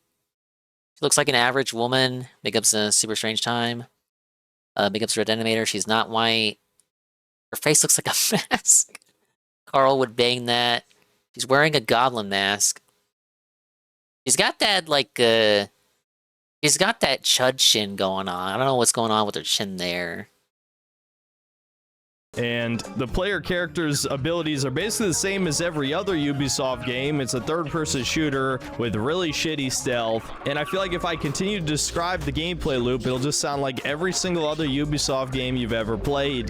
This could easily have been just Watch Dogs Star Wars Edition, but even buggier and even more boring somehow. The fact that you can't even do such basic shit as hijack enemy vehicles or even shoot on your own vehicle unless you're using your special ability is fucking crazy. This game is so boring, it's unreal, man. And of course, it's also full of girl bosses and that type of shit. Stormtroopers are hilariously incompetent as usual, which would be fine. I like how he has to say as usual. Insane. If he didn't say as usual, he would get a lot of annoying comments about it, I bet. Agree that this 100-pound don't you know they're can supposed to punch out suck at everything? grown-ass men in armor. The armor does literally fucking nothing if you can just punch someone in the head, or even worse, slam their head on the ground when they're standing up, dude. How is this real? Oh, and of course, the villain is a white man, and I'm not talking about the Empire. No, it's a different white guy who decided to betray all the other crime families because he's white. I'm sure that's just a coincidence. In a weird way, I almost wish this game was worse, because every single time I talk about a Ubisoft game, I just say the same shit every time. Boring sandbox, boring activities. I don't think Ubisoft game is the only prerequisite for you saying the same shit every time. Because I just had enough of sloppy sandbox games, and yet still, it was incredibly painful and more than deserves its spot on this list. You always gotta end on your best joke. I forgot this was a 2024 game. Maybe you did too. LOL, it was Batman's last voice role. That's the writers going, fuck you, gamers, fuck you. Who do you think loves you this are? game. Our vision's better. Our game's better as than long the as it games has you one like. fan. Yeah, can you believe Suicide Squad Kill the Justice League is only second place on this list? When I played this near the beginning of this year, I thought there's no way in hell a worse game comes out than this. But, well, when you see number one, it'll make sense. But yeah, what do I even need to say? This is one of the worst ideas for a video game in history. This is a glorified humiliation ritual. This was one of Kevin Conroy's last performances and was canonically the Arkham Batman, and fucking Harley Quinn kills him. Do I even have to describe anything else about this game? And yet I feel like there are so many other things to talk about, man. It's actually underplayed how embarrassing it is that Superman gets killed by bullets. Fucking Superman. Because he played with friends. Kryptonite bullets, Probably the only man. person who The played this Flash game gets co-op. killed by bullets. The fucking Flash. Oh, and of course, Wonder Woman avoids the brainwashing because she's a woman, and she's even a diverse female in this one because she sure as hell doesn't look ethnically Greek. I'm sure the more ignorant this should have been its own say, oh, timeline, she's supposed so to the look Arkham similar people to wouldn't Gal get upset. Gadot. Well, I would say making But they the have one to get their Justice League attention by member saying who's it was the a same quote-unquote timeline. good guy, Israeli, is certainly no coincidence. And there's all sorts of weird other political propaganda-esque shit in this game. There's a fucking trans flag in a game featuring the Suicide Squad. That joke you're looking writes too itself. into it with that. The fact that Jon Stewart Green Lantern is treated as one of the bad ones because he's a cop while he's making fun of a blatant criminal black Isn't man, he a Green aka Lantern Deadshot, who and not a isn't cop? even supposed to be Maybe black, he's a cop and in his yes, human they life. make that joke at the beginning of the game. There's all sorts of weird shit in this game like that where it's like, yeah, I guess it's not racist when they do it. And in one of the most out of character moments ever, Lex Luthor of all people basically says that Wonder Woman and the Amazonians are basically Ubermensch and have the perfect society. And look, man, I can only say the word propaganda so many times in a video before it becomes parody tier, but is this really anything other than that? And I haven't even talked about the gameplay yet because there's almost nothing to talk about. It's just pure slop. It plays like Crackdown, but really boring and shitty, and it's focused around co-op in a game where nobody's buying this shit and nobody did buy this shit, so it's not like you're going to be playing it with friends anyway. And of course, to add insult to injury, by contract they had to support this game for a year despite it having virtually no players after the first week. That's the best punchline for the fate of this game. Are a fucking joke in and of themselves. We have the insecure, like, incel Joker, which I'm sure this character is totally not supposed to be a mockery of Joaquin Phoenix's Joker, just like the movie sequel is totally not just shitting directly in the fans' mouths for daring to like the Joker. We have a female Mr. Freeze, and goddamn, this is one of the ugliest character designs I've ever seen. We get It looks like Deadshot's Ursula from the Little daughter Mermaid is a remake. character out of this massive DC universe that has all these cool villains you could have chosen from the Suicide Squad. This is truly the best they could do. So yeah, this is just a classic case of spitting in the fans' faces, and of course they reaped what they sowed. This was one of the biggest gaming bombs of the year. Fun fact, it's also the worst game my brother has ever played in his life, and I only forced him to play half of it with me. And so I doubt so there's going to be GPM any and debate Sittler whether or both not this game played this deserves co-op its then. spot as the second worst game of 2024. Now, before we get to number one, I'd like to hit quite a few dishonorable mentions because there were so many mediocre to bad games I played this year. I'm not really going to go into detail about why each one of these sucked, but I did want to throw out their names because they deserve to be shit on at least one last time before the year's up. First up, we got the casting of Frank Stone, which is Supermassive's newest game made in the universe of Dead by Daylight. This is one of the worst movie games I've ever fucking played. Holy hell, it was so boring. There's plenty of woke shit as well. It just has pretty much everything bad about all of their releases after Until Dawn. They just haven't been able to write a semi-competent story and compelling characters since then. Then we have Dungeons of Hinterberg, which is just a straight-up DEI, probably government-funded game. Honestly, you could just take one look at the art style and already know that there's no point in playing Concord this because he shit. didn't It's a play it. magical realism puzzle game That's with pretty fair. brain-dead combat. Next up is Indiana Jones and the Great Circle, which I already covered in detail in my review. This game is just straight-up mediocre, 5 out of 10, unremarkable. It's not a Jim Sterling actually put it on his worst games list because he actually played the beta. It was one of 100 people that did. good adventure game. It's not a good puzzle game. It's not a good shooter. And I feel like the only reason it exists is because Microsoft got the license for the Indiana Jones IP and had to give Machine Jim Sterling Games himself is a something beta. to do. Next up is Still Wakes the Deep, which is a walking simulator pretending to be a horror game, many such cases, made by the developers of Amnesia Machine for Pigs. And even worse than Machine for Pigs, there's just almost no actual horror in this game. You're just walking from point A to point B, doing a few really basic puzzles. In a lot of cases, they're not even puzzles. And I think there's only 4 or 5 times in the entire game where a monster can kill you. It was just straight up boring trash with an uninteresting story. Next up is Unknown 9 Awakening, featuring the Indian Yennefer from The Witcher show. And this is another just straight up like DEI funded adventure game that plays like a really shitty Ubisoft game if it was more linear, and just feels like the ultimate like anti-colonialism Indian fantasy where they kill all the white British people. Wowie zowie. And the final dishonorable mention is A Quiet Place: A Road Ahead, which is another stealth horror hide-and-seek game, except you play as a pregnant black woman with asthma in a universe where if you make any noise, you fucking die. And the developers for this game are so lazy. I would never win in that At universe. any point where a monster is in the area, it teleports behind you and kills you, even if your back is against the wall. So yeah, the game is dog shit. Okay, finally, let's get to the worst game of 2024. Dustborn. Oh shit!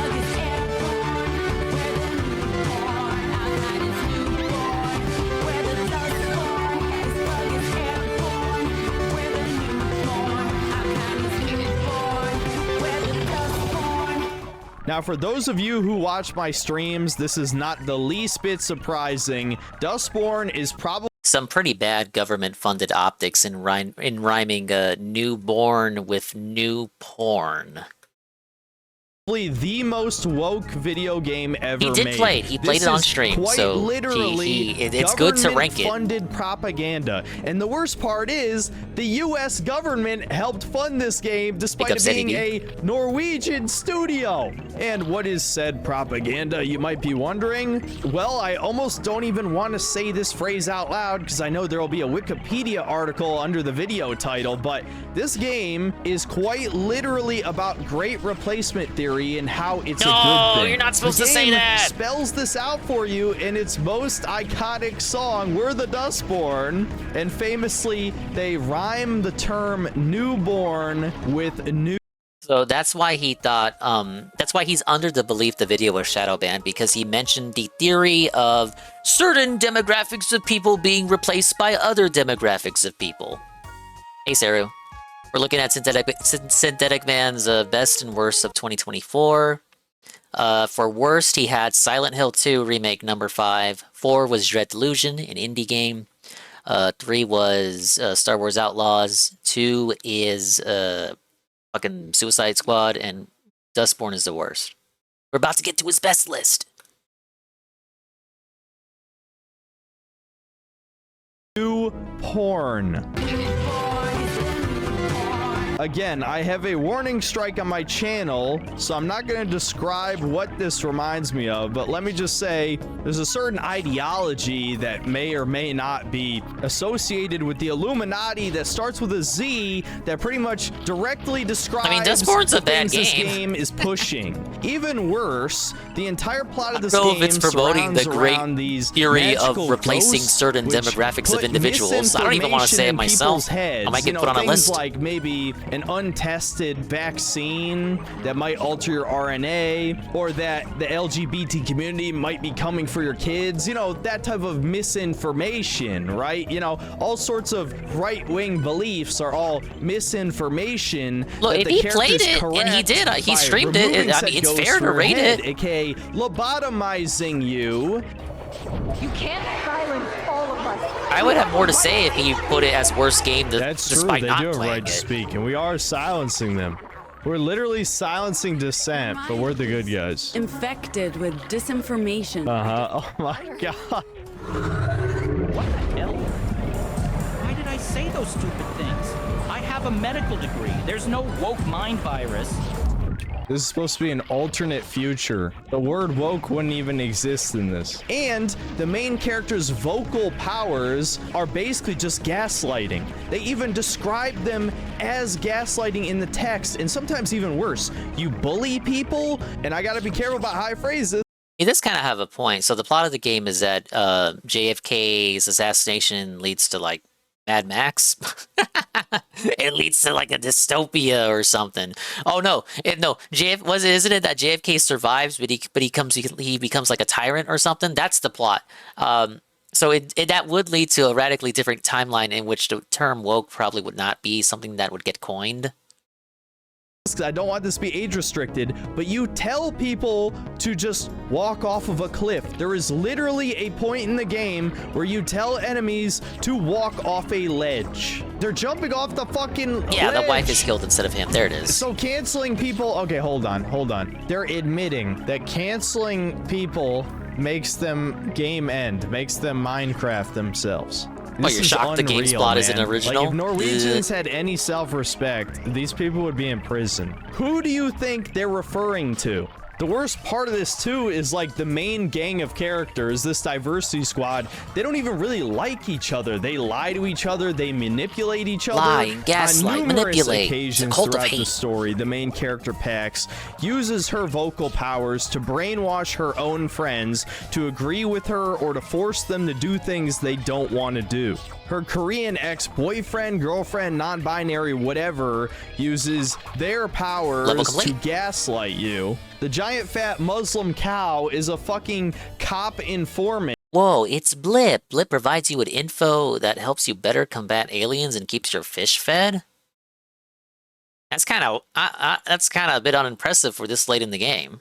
And non-binary whatever uses their powers to gaslight you. I'll take him with me. The giant fat Muslim cow is a fucking cop informant. And why did they write that? Oh, because her white spots, her skin condition, is a representation of her inner whiteness. Yeah, just leave the fish somewhere. Sister hates her just because she decided to leave the all-female commune that you visit early in the game, and that's a whole bag of worms that I really don't want to get into right now. But the sheer amount of drama between the characters, they clearly don't really like each other on any level. But the main character is so powerful among these discount woke X-Men that she basically becomes their messiah, using the voice to rewrite reality itself. Because when a black woman speaks, you listen. Ironically, one of the biggest issues with this game's story comes down to its very concept, that we're supposed to believe that the power of words are so strong that allows them to defeat the fascists and the chuds and all that.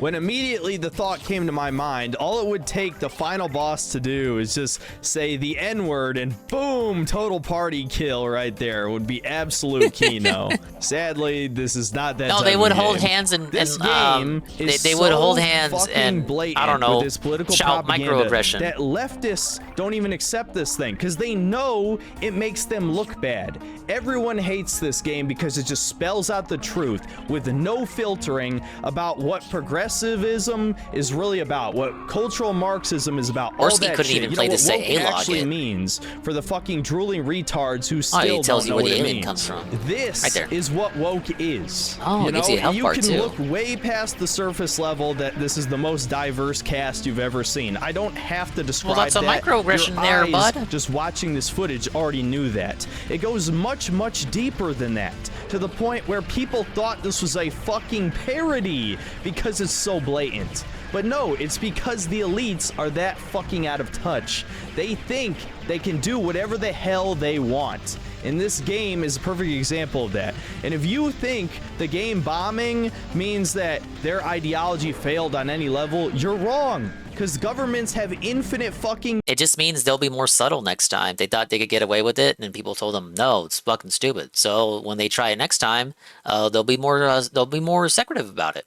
Money. This is truly one of the most sinister games that has ever been made. And because it was so thoroughly mocked, people are going to forget that. But I'm not going to forget that because to me, this is just the ultimate self-report. They know they're bullying people. They know they're canceling people. They think it's okay because they think they're the good guys. They think erasing us is good. Who's if us? You had to Come ask on, me bruh. what my biggest regret this year here related to the channel is anyway, it was not reviewing this game. You would think forcing myself to suffer through so many bad video games that I'd be prepared for how gay and retarded this is, but I really wasn't, man. I had to play through this over the course of like 5 or 6 weeks because I couldn't stomach playing it for more than 2 hours at a time. And somehow this game is like 15 hours long when it's just walking around and talking. It's a fucking Telltale game, but 15 hours long of suffering. For as funny as it was at points, it ultimately was not worth it. And the final boss, again, you can't even make this shit up. The last enemy of the game is truth.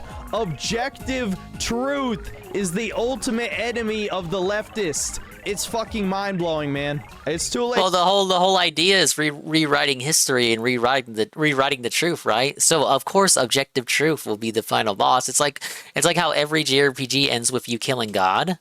To review it now, I know there's going to be comments that say you should do a video anyway, but nobody cares about this game anymore. I had to say my piece, though. This is probably the closest thing you'll get to a review on it. Just know that this is a worrying sign of things to come. I know people have been swallowing a lot of white pills lately, getting high on that copium because, well, over 10,000 layoffs in the game industry is pretty huge. BlackRock has lost over $1 trillion, yes, $1 trillion investing in ESG programs.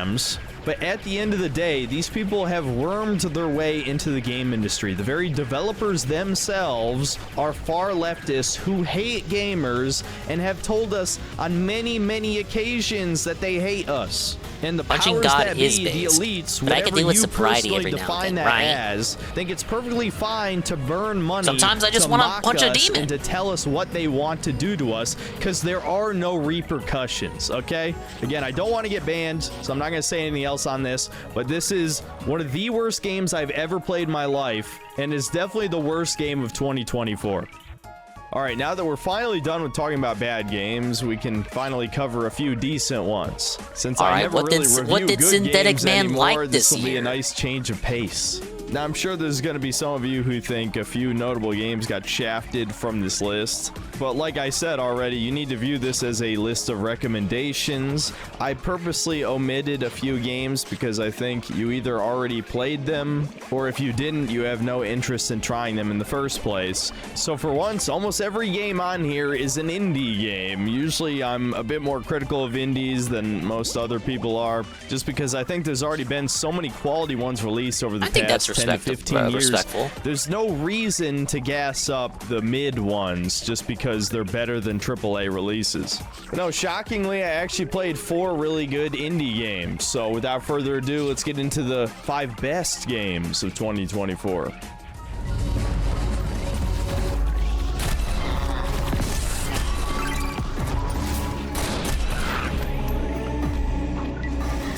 The Dustborn devs had woke lines in previous games, if I recall correctly. They did Dreamfall, where the main character thinks to herself about how anti-immigration people are racist or something. Well, again, it's about how they're seeing how far they can take it. They got away with it in that previous game, Dreamfall, so they thought they could make a whole game like that, and then it failed, so now they're going to walk it back a little teensy bit in the next game, whatever they put out next.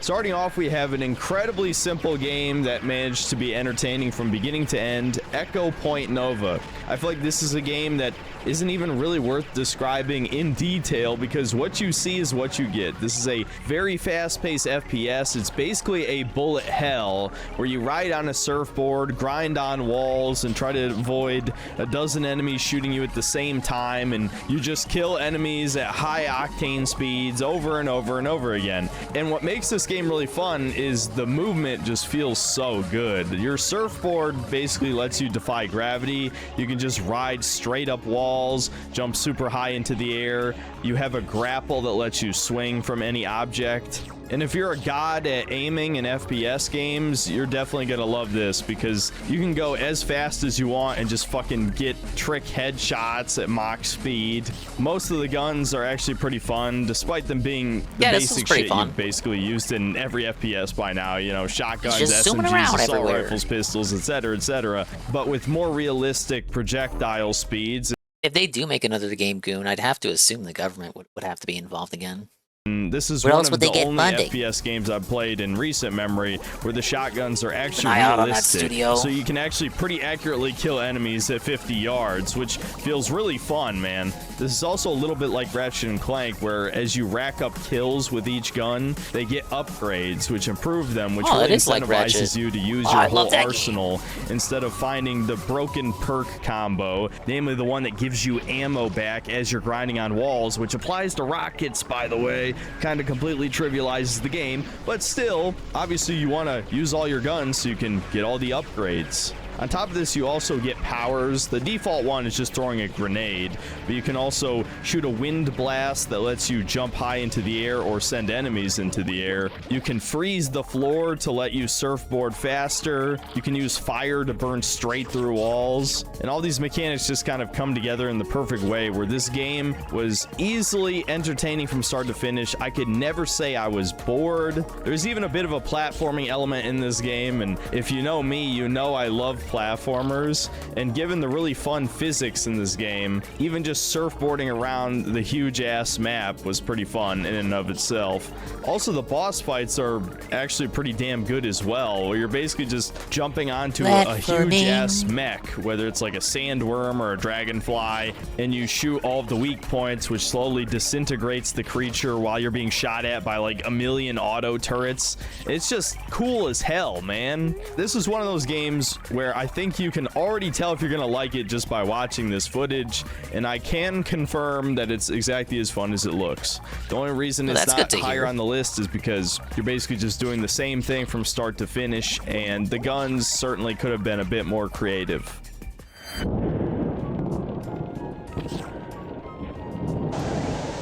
Remember the beginning of Resident Evil 7? I feel like the beginning...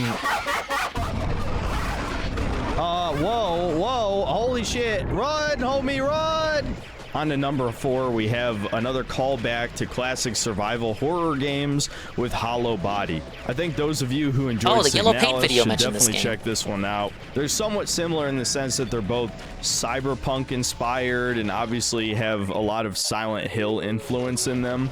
The difference being that this one is a lot more grounded and down to earth, and despite taking place in the future, the main setting of the game is actually in the past because you're in like an abandoned town with 90s technology. But there's a strong psychological horror element to the game, which I don't really want to spoil the moment, but when you're traveling through the sewers, you end up having to collect these hearts to get to the next area of the game, and when you pick up the final one, the game starts to fuck with your head in an incredibly effective way. Generally, it's pretty difficult to scare me when it comes to survival horror games, especially if they're the classic fixed camera tank control style. But I played this part on stream, and you could tell I was visibly starting to get scared. It was shockingly the best instance I've seen of a game like this fucking with the player's head and their mental map of an area. Unfortunately, it was by far the scariest part of the game, and there's nothing else quite like it afterward. And unlike a couple other Resident Evil or Silent Hill likes, the pacing in this is quite good. There's not too many puzzles. There's just enough combat where it doesn't get boring or repetitive. The resource management is handled fairly well.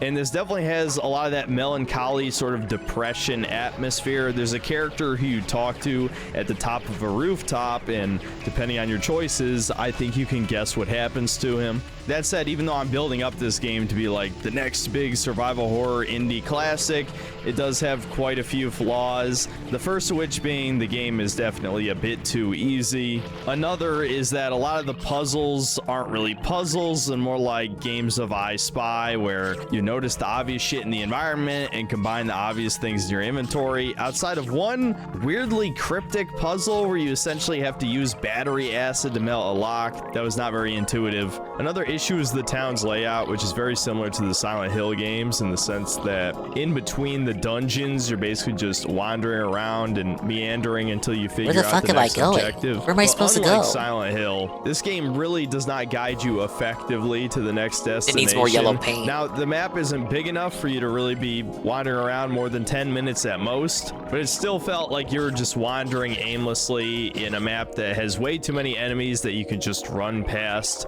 so they might as well not even be there. And my final two issues with this game are going to sound very familiar to what I said about Signalis, but one, ultimately, this is partially a lesbian love story, not nearly as much as Signalis, where it's the entire story, basically. And my second problem is that the ending sucks, but definitely not for the same reason that Signalis did, to avoid spoiling that game. Ultimately, I do think this is a pretty decent game, and I'm kind of a sucker for this genre. Even though it's definitely coming back into vogue, I've noticed there's a lot more indie survival horror games these days. But unfortunately, this game is without a doubt inferior to Signalis, and it likely is also inferior to Crow Country, which also came out in 2024. And the only reason that isn't here on this list is because I already watched a bunch of gameplay for it, and it isn't the least bit scary to me, and that's kind of a basic requirement for me to enjoy survival horror games. Instead, I decided to play Hollow Body, and I wasn't disappointed.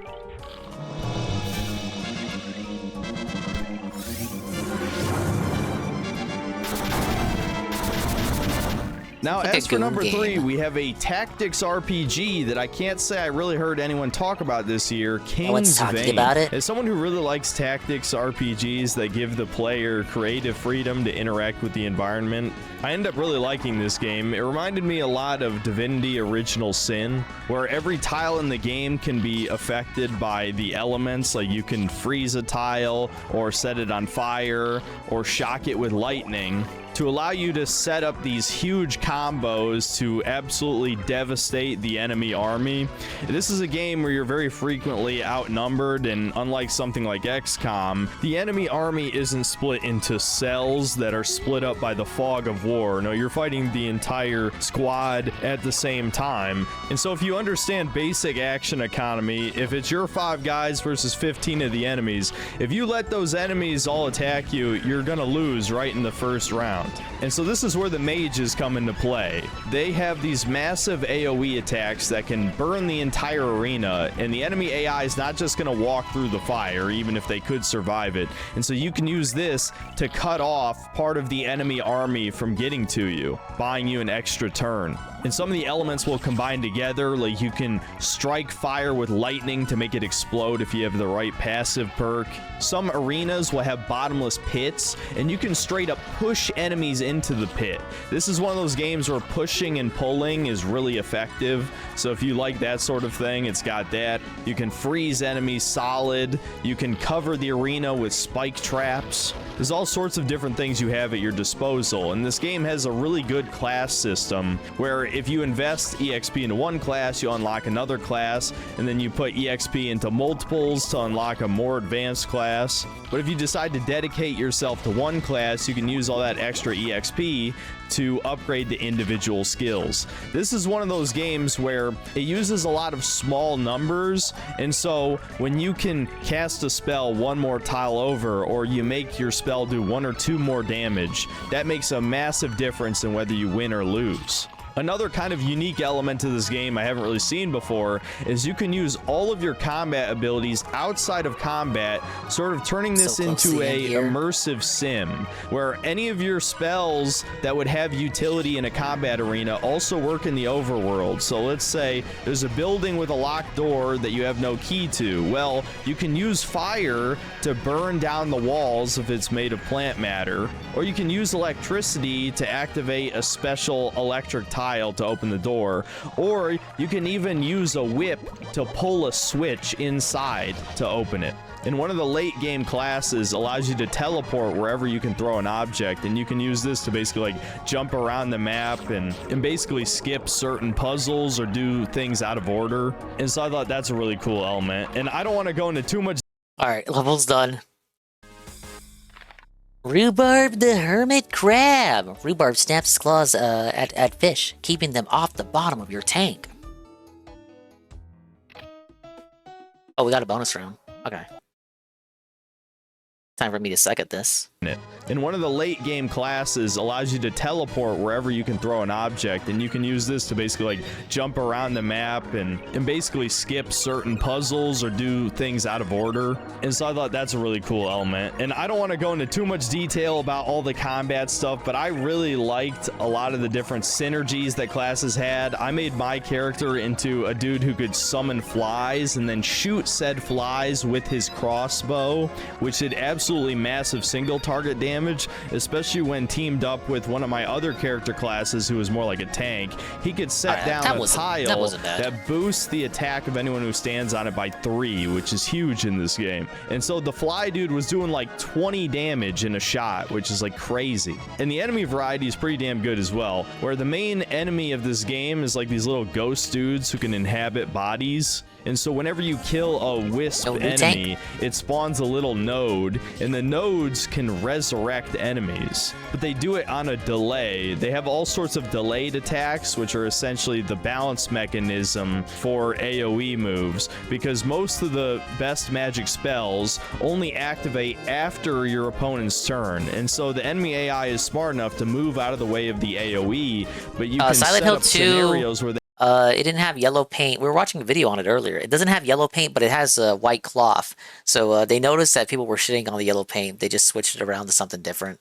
Can't get out of it by reducing their movement with one of your other characters. And a lot of the AI enemies will copy your character classes and be able to do the exact same stuff you do, which just makes for like a really compelling and surprisingly deep combat system where every single turn matters, you know, like XCOM or basically any good tactics game, I would say. This is definitely one of those games where I had a lot of fun with it. Once I started it, I basically just played it from start to finish over the course of 4 or 5 days. I was absolutely hooked. But I'll admit, it's definitely not a game for everyone. Some people just don't like tactics RPGs. Some people might not like the limited Super Nintendo looking aesthetic.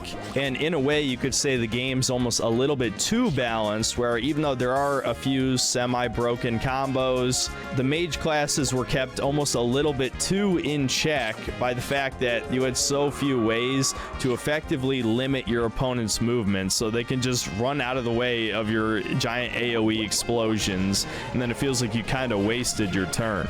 But this is definitely a fun game, and I would recommend it to anybody who likes this genre.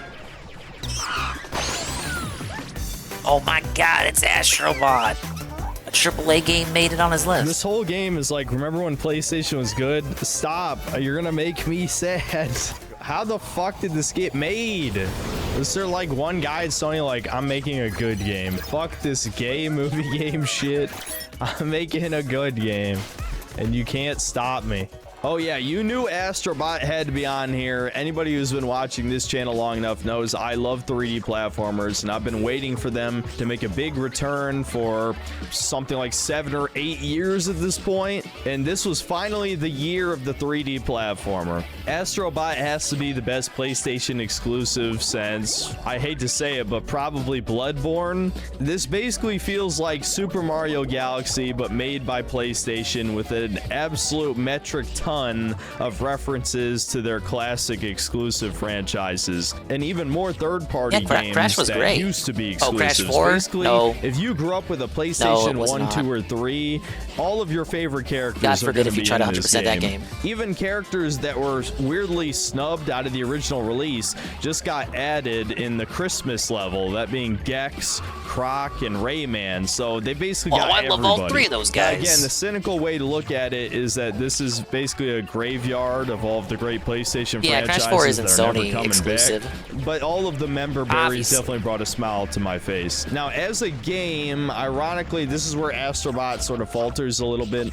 If you compare the basic mechanics of this to any Mario game, this is way too simplistic and requires almost no skill. I've heard the defense for this being that this is supposed to essentially be There's not much a Astro baby can game, do compared which to people Mario in a condescendingly typical 3D call Mario the game. entire genre of 3D platformers. platformers. I don't care. I love these baby games. But the thing is, Super Mario 64 was a lot of people's first 3D platformer, and the movement was a lot more complex and had a much higher skill ceiling than Astro Bots. You just had way more moves. Astro can only waddle around, spin, do a hover jump, and in most levels you get some kind of power-up, which definitely varies up the gameplay. And I think most of the power-ups are pretty cool. I love punching dudes. I love the sponge mode. That reminded me a lot of Super Mario Sunshine, which is my favorite 3D Mario. The dog jetpack was definitely fun because this game desperately needed a run button. You were just way too slow. It's weird that that's my biggest complaint with this game, and you'll see that, well, this might be a mild spoiler if you know what's coming already, but my personal game of year certainly didn't have this problem.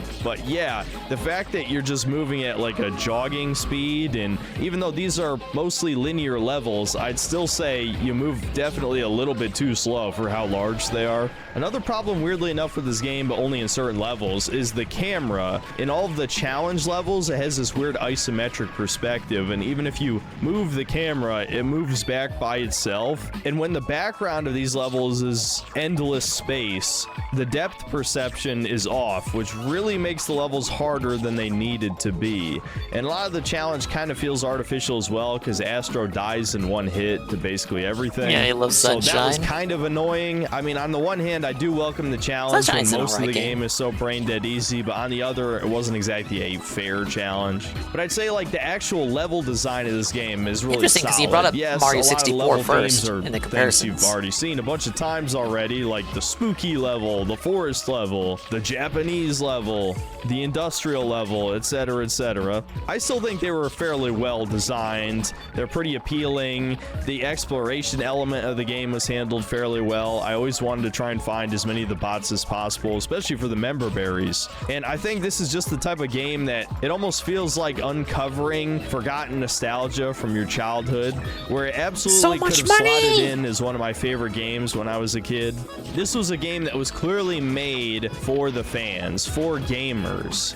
But yeah, even though this game probably doesn't stand up to my favorites from my childhood, like Super Mario 64, Sunshine, Galaxy, Spyro 1 and 2, Banjo-Kazooie, still, I really enjoyed 100%ing this game, which I feel like I never go out of my way to do everything in any game that comes out anymore, because it's never worth the time and it's almost never fun. But in this game, I just enjoyed collecting things, as you should in this genre. So for some reason you bought a PS5, you absolutely need to play this game. Now to quickly go over the honorable mentions, again, I'm not going to elaborate too much on these because this video is already going to be insanely long as it is, but this is where all of the games that you likely think are shafted from the top 5 ended up, because I don't think I need to recommend games to you that I either 1, already reviewed and said were good, or 2, you most likely already played. So starting off, we have Black Myth Wukong, which is shockingly good for being a Chinese AAA game. Just saying that out loud, you think it's going to be ass, but it turned out to be actually a pretty damn good Souls-like that distinguished itself enough from the likes of Dark Souls and that whole genre to basically be its own thing. Then next up is Stellar Blade, which is in a very similar situation. I'd rather play the originators, Instead of being made by the Chinese, is made by Koreans, and while I don't think it's quite as good as Black Myth Wukong, to make up for that, it has a sexy protagonist, so to some, you might actually prefer this game to Black Myth Wukong for that reason alone, but it's definitely worth trying if you have a PS5. Then we have Shadow Generations, which is probably the only game that I purposely removed from the top 5 just because I didn't want to have 3 3D platformers on there for variety's sake, but in my opinion, this is the 3rd best Sonic game of all time. It is better than Sonic Generations in every conceivable way, and it shows that Sonic Team might actually know what they're doing for once. I've heard a lot of good things about that. It gives me just a little bit of hope for the future of Sonic. 3D Sonic. For the first I prefer time 2D in like Sonic. 20 years. I don't think I need to say this, but if you're a Sonic fan, you absolutely have to play this. Got it. Then we have Warhammer 40k Space Marine 2. This is a great co-op horde shooter to play with your friends. If you're playing by yourself, tosses any obviously coins or food he not catches so back up much, towards the but top I of the still tank. enjoyed my time with this game, and I'd probably recommend it to anybody What Sonic game? He said Shadow Generations. who likes this sort of thing. And for the final honorable mention, I can't believe I'm even putting this on the good list. Dragon's Dogma 2.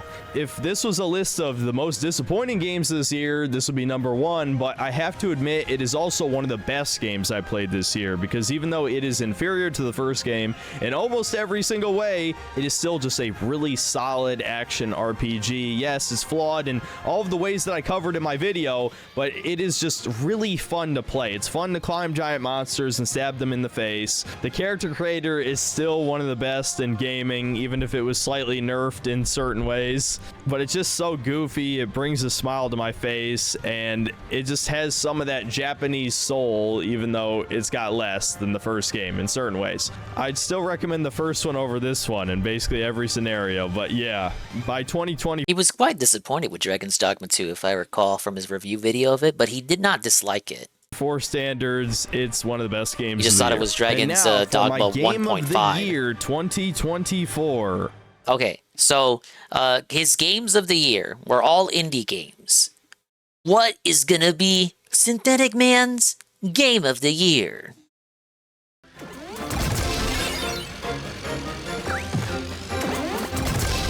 The game where you're a car?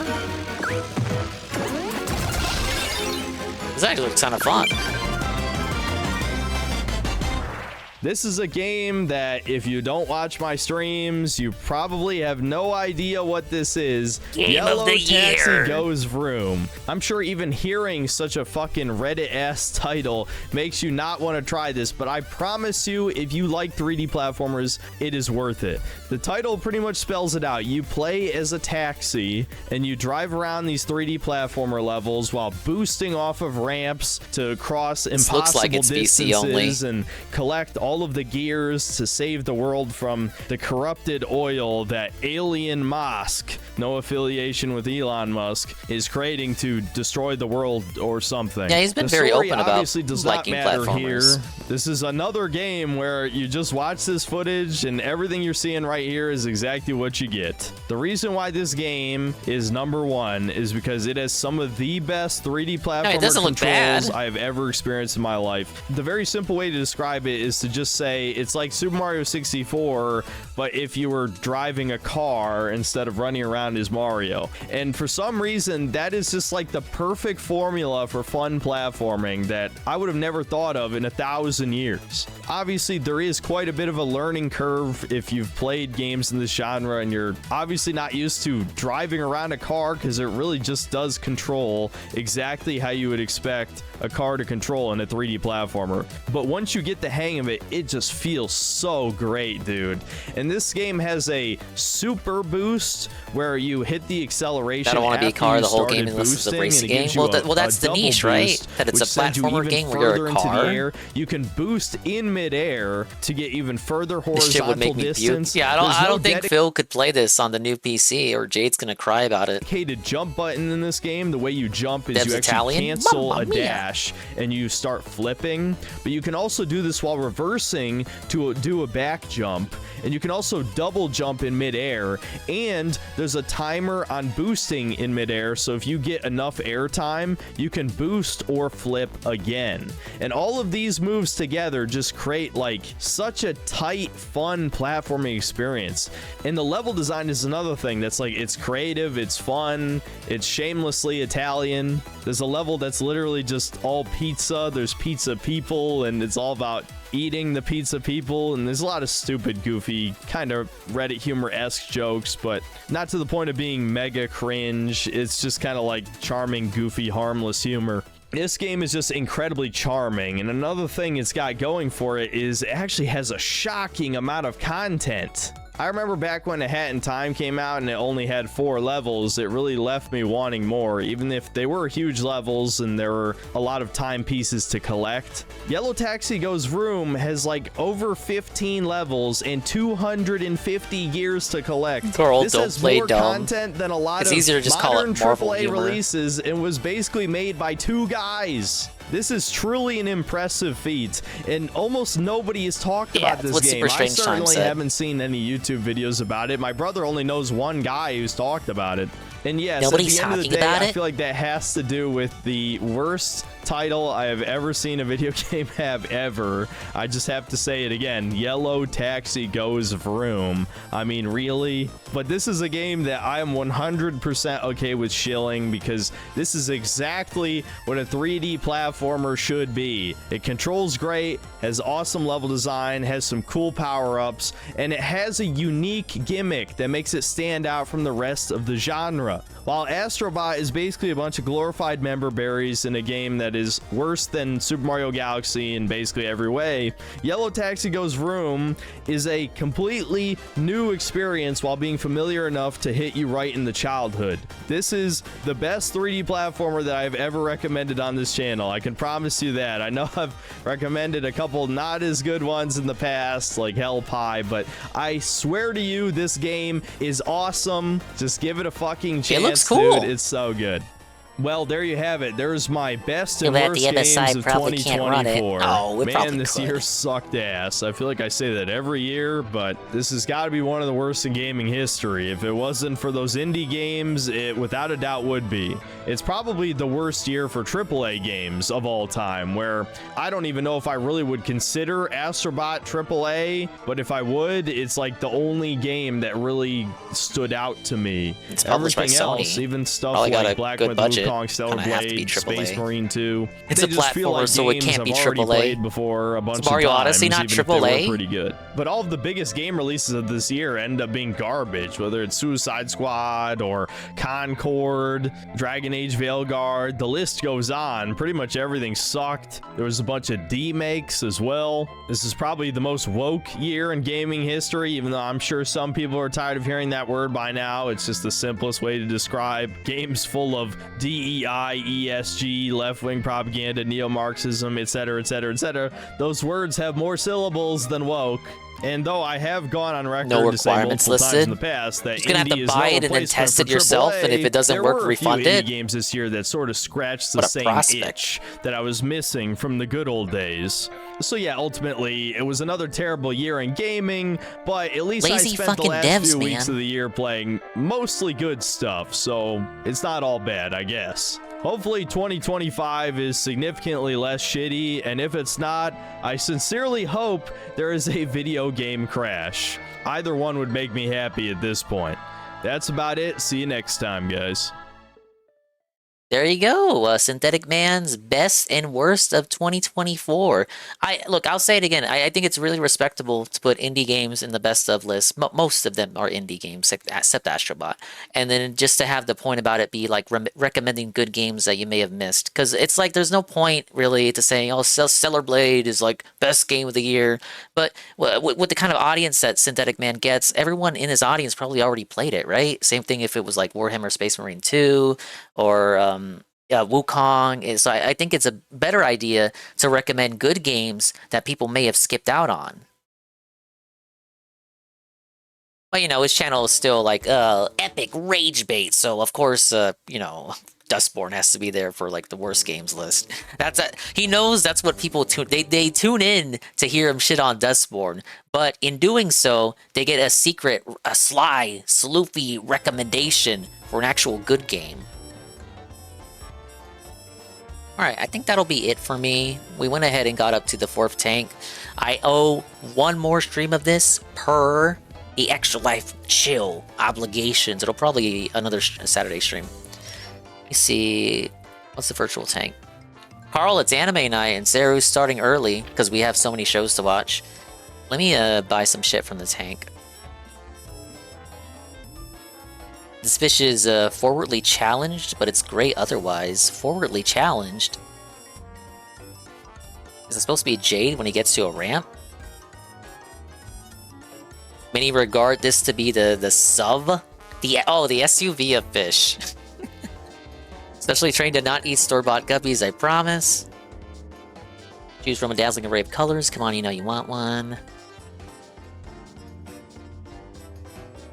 I got 2,000. We'll name it Carl to apologize for ending the stream. And we'll name this Knock. This is the inferior soy Carl. And the Chud knock. Yes! Oh, Carl's dying. Let's feed him.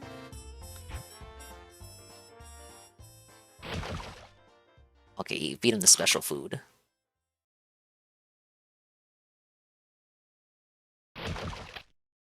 You just give him a pill and leave him there.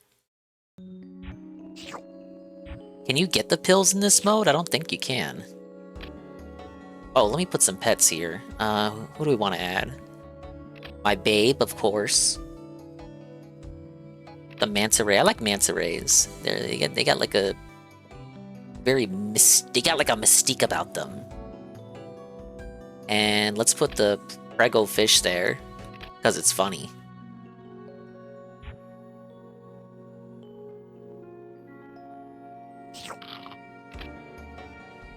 Oh, this is my current inventory of fish.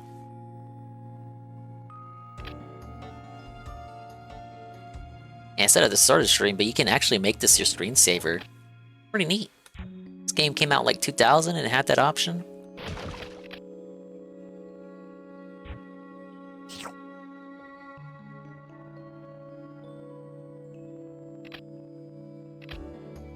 Alright, but I'm getting distracted. It's Saturday.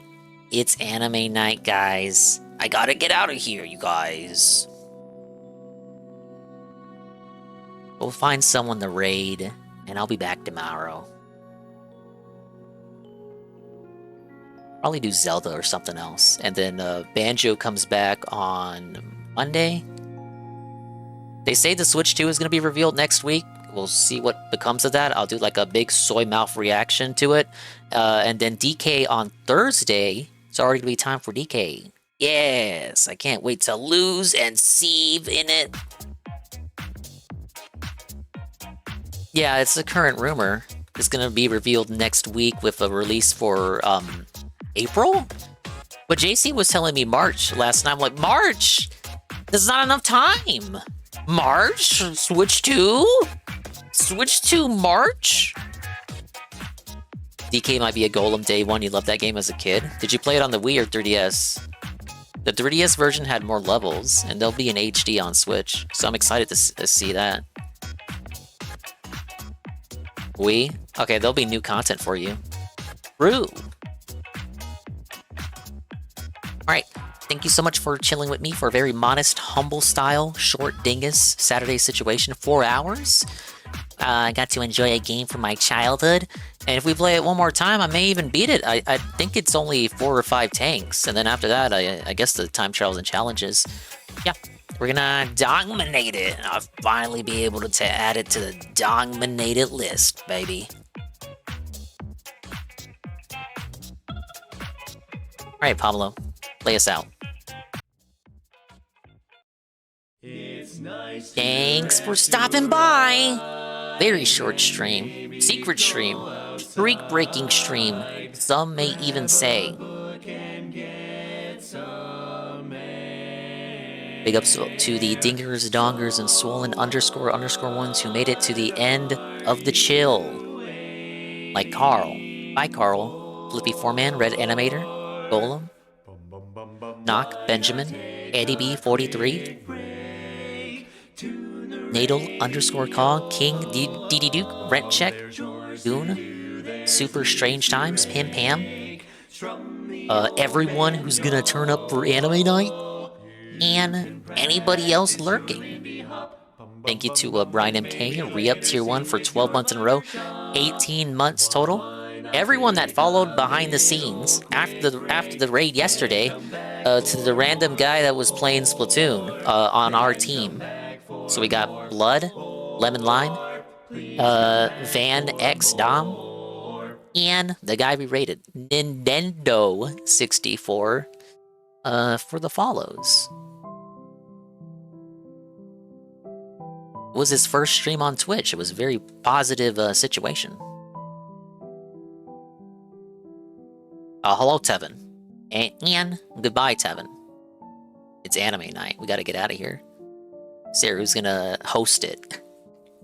He's very excited. We got 1, 2, 3, 4, 5, 6, 7, 8, 9, 10, 11, 12, 13, 14.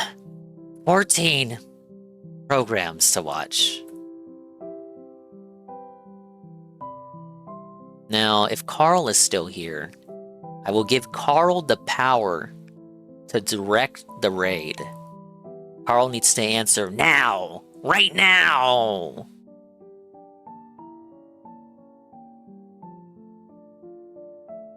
Otherwise, I'm picking someone else.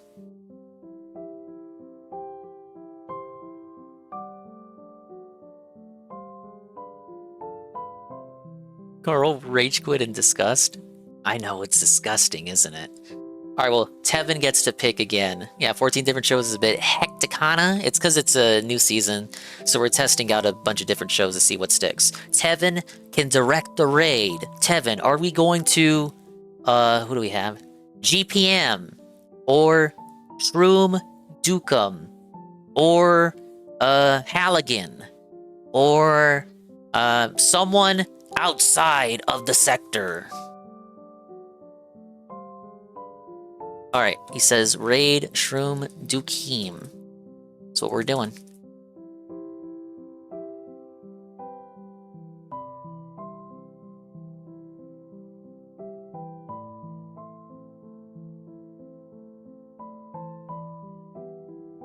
Bye-bye, adios, and Mimi time. We'll see you when we see you. And if we didn't see you, then we didn't see you. But if we did see you, then we saw you. And if we didn't see you, hopefully we'll see you next time. If I could see myself in the mirror each and every single day, hopefully I can inspire viewers like you, Rue, too, to see themselves in their mirrors each and every single day.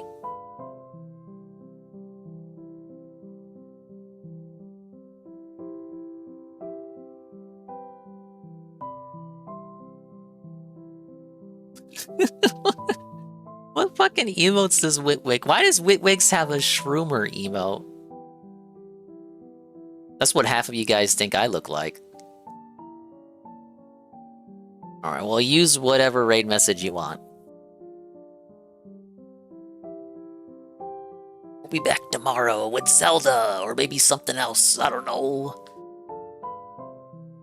Because I think Sarah wants us to watch even more anime tomorrow. What if I want to do something? What if I gotta go somewhere?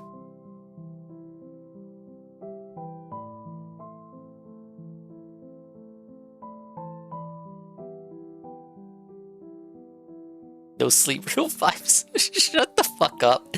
5 seconds. I love you all. Bye-bye.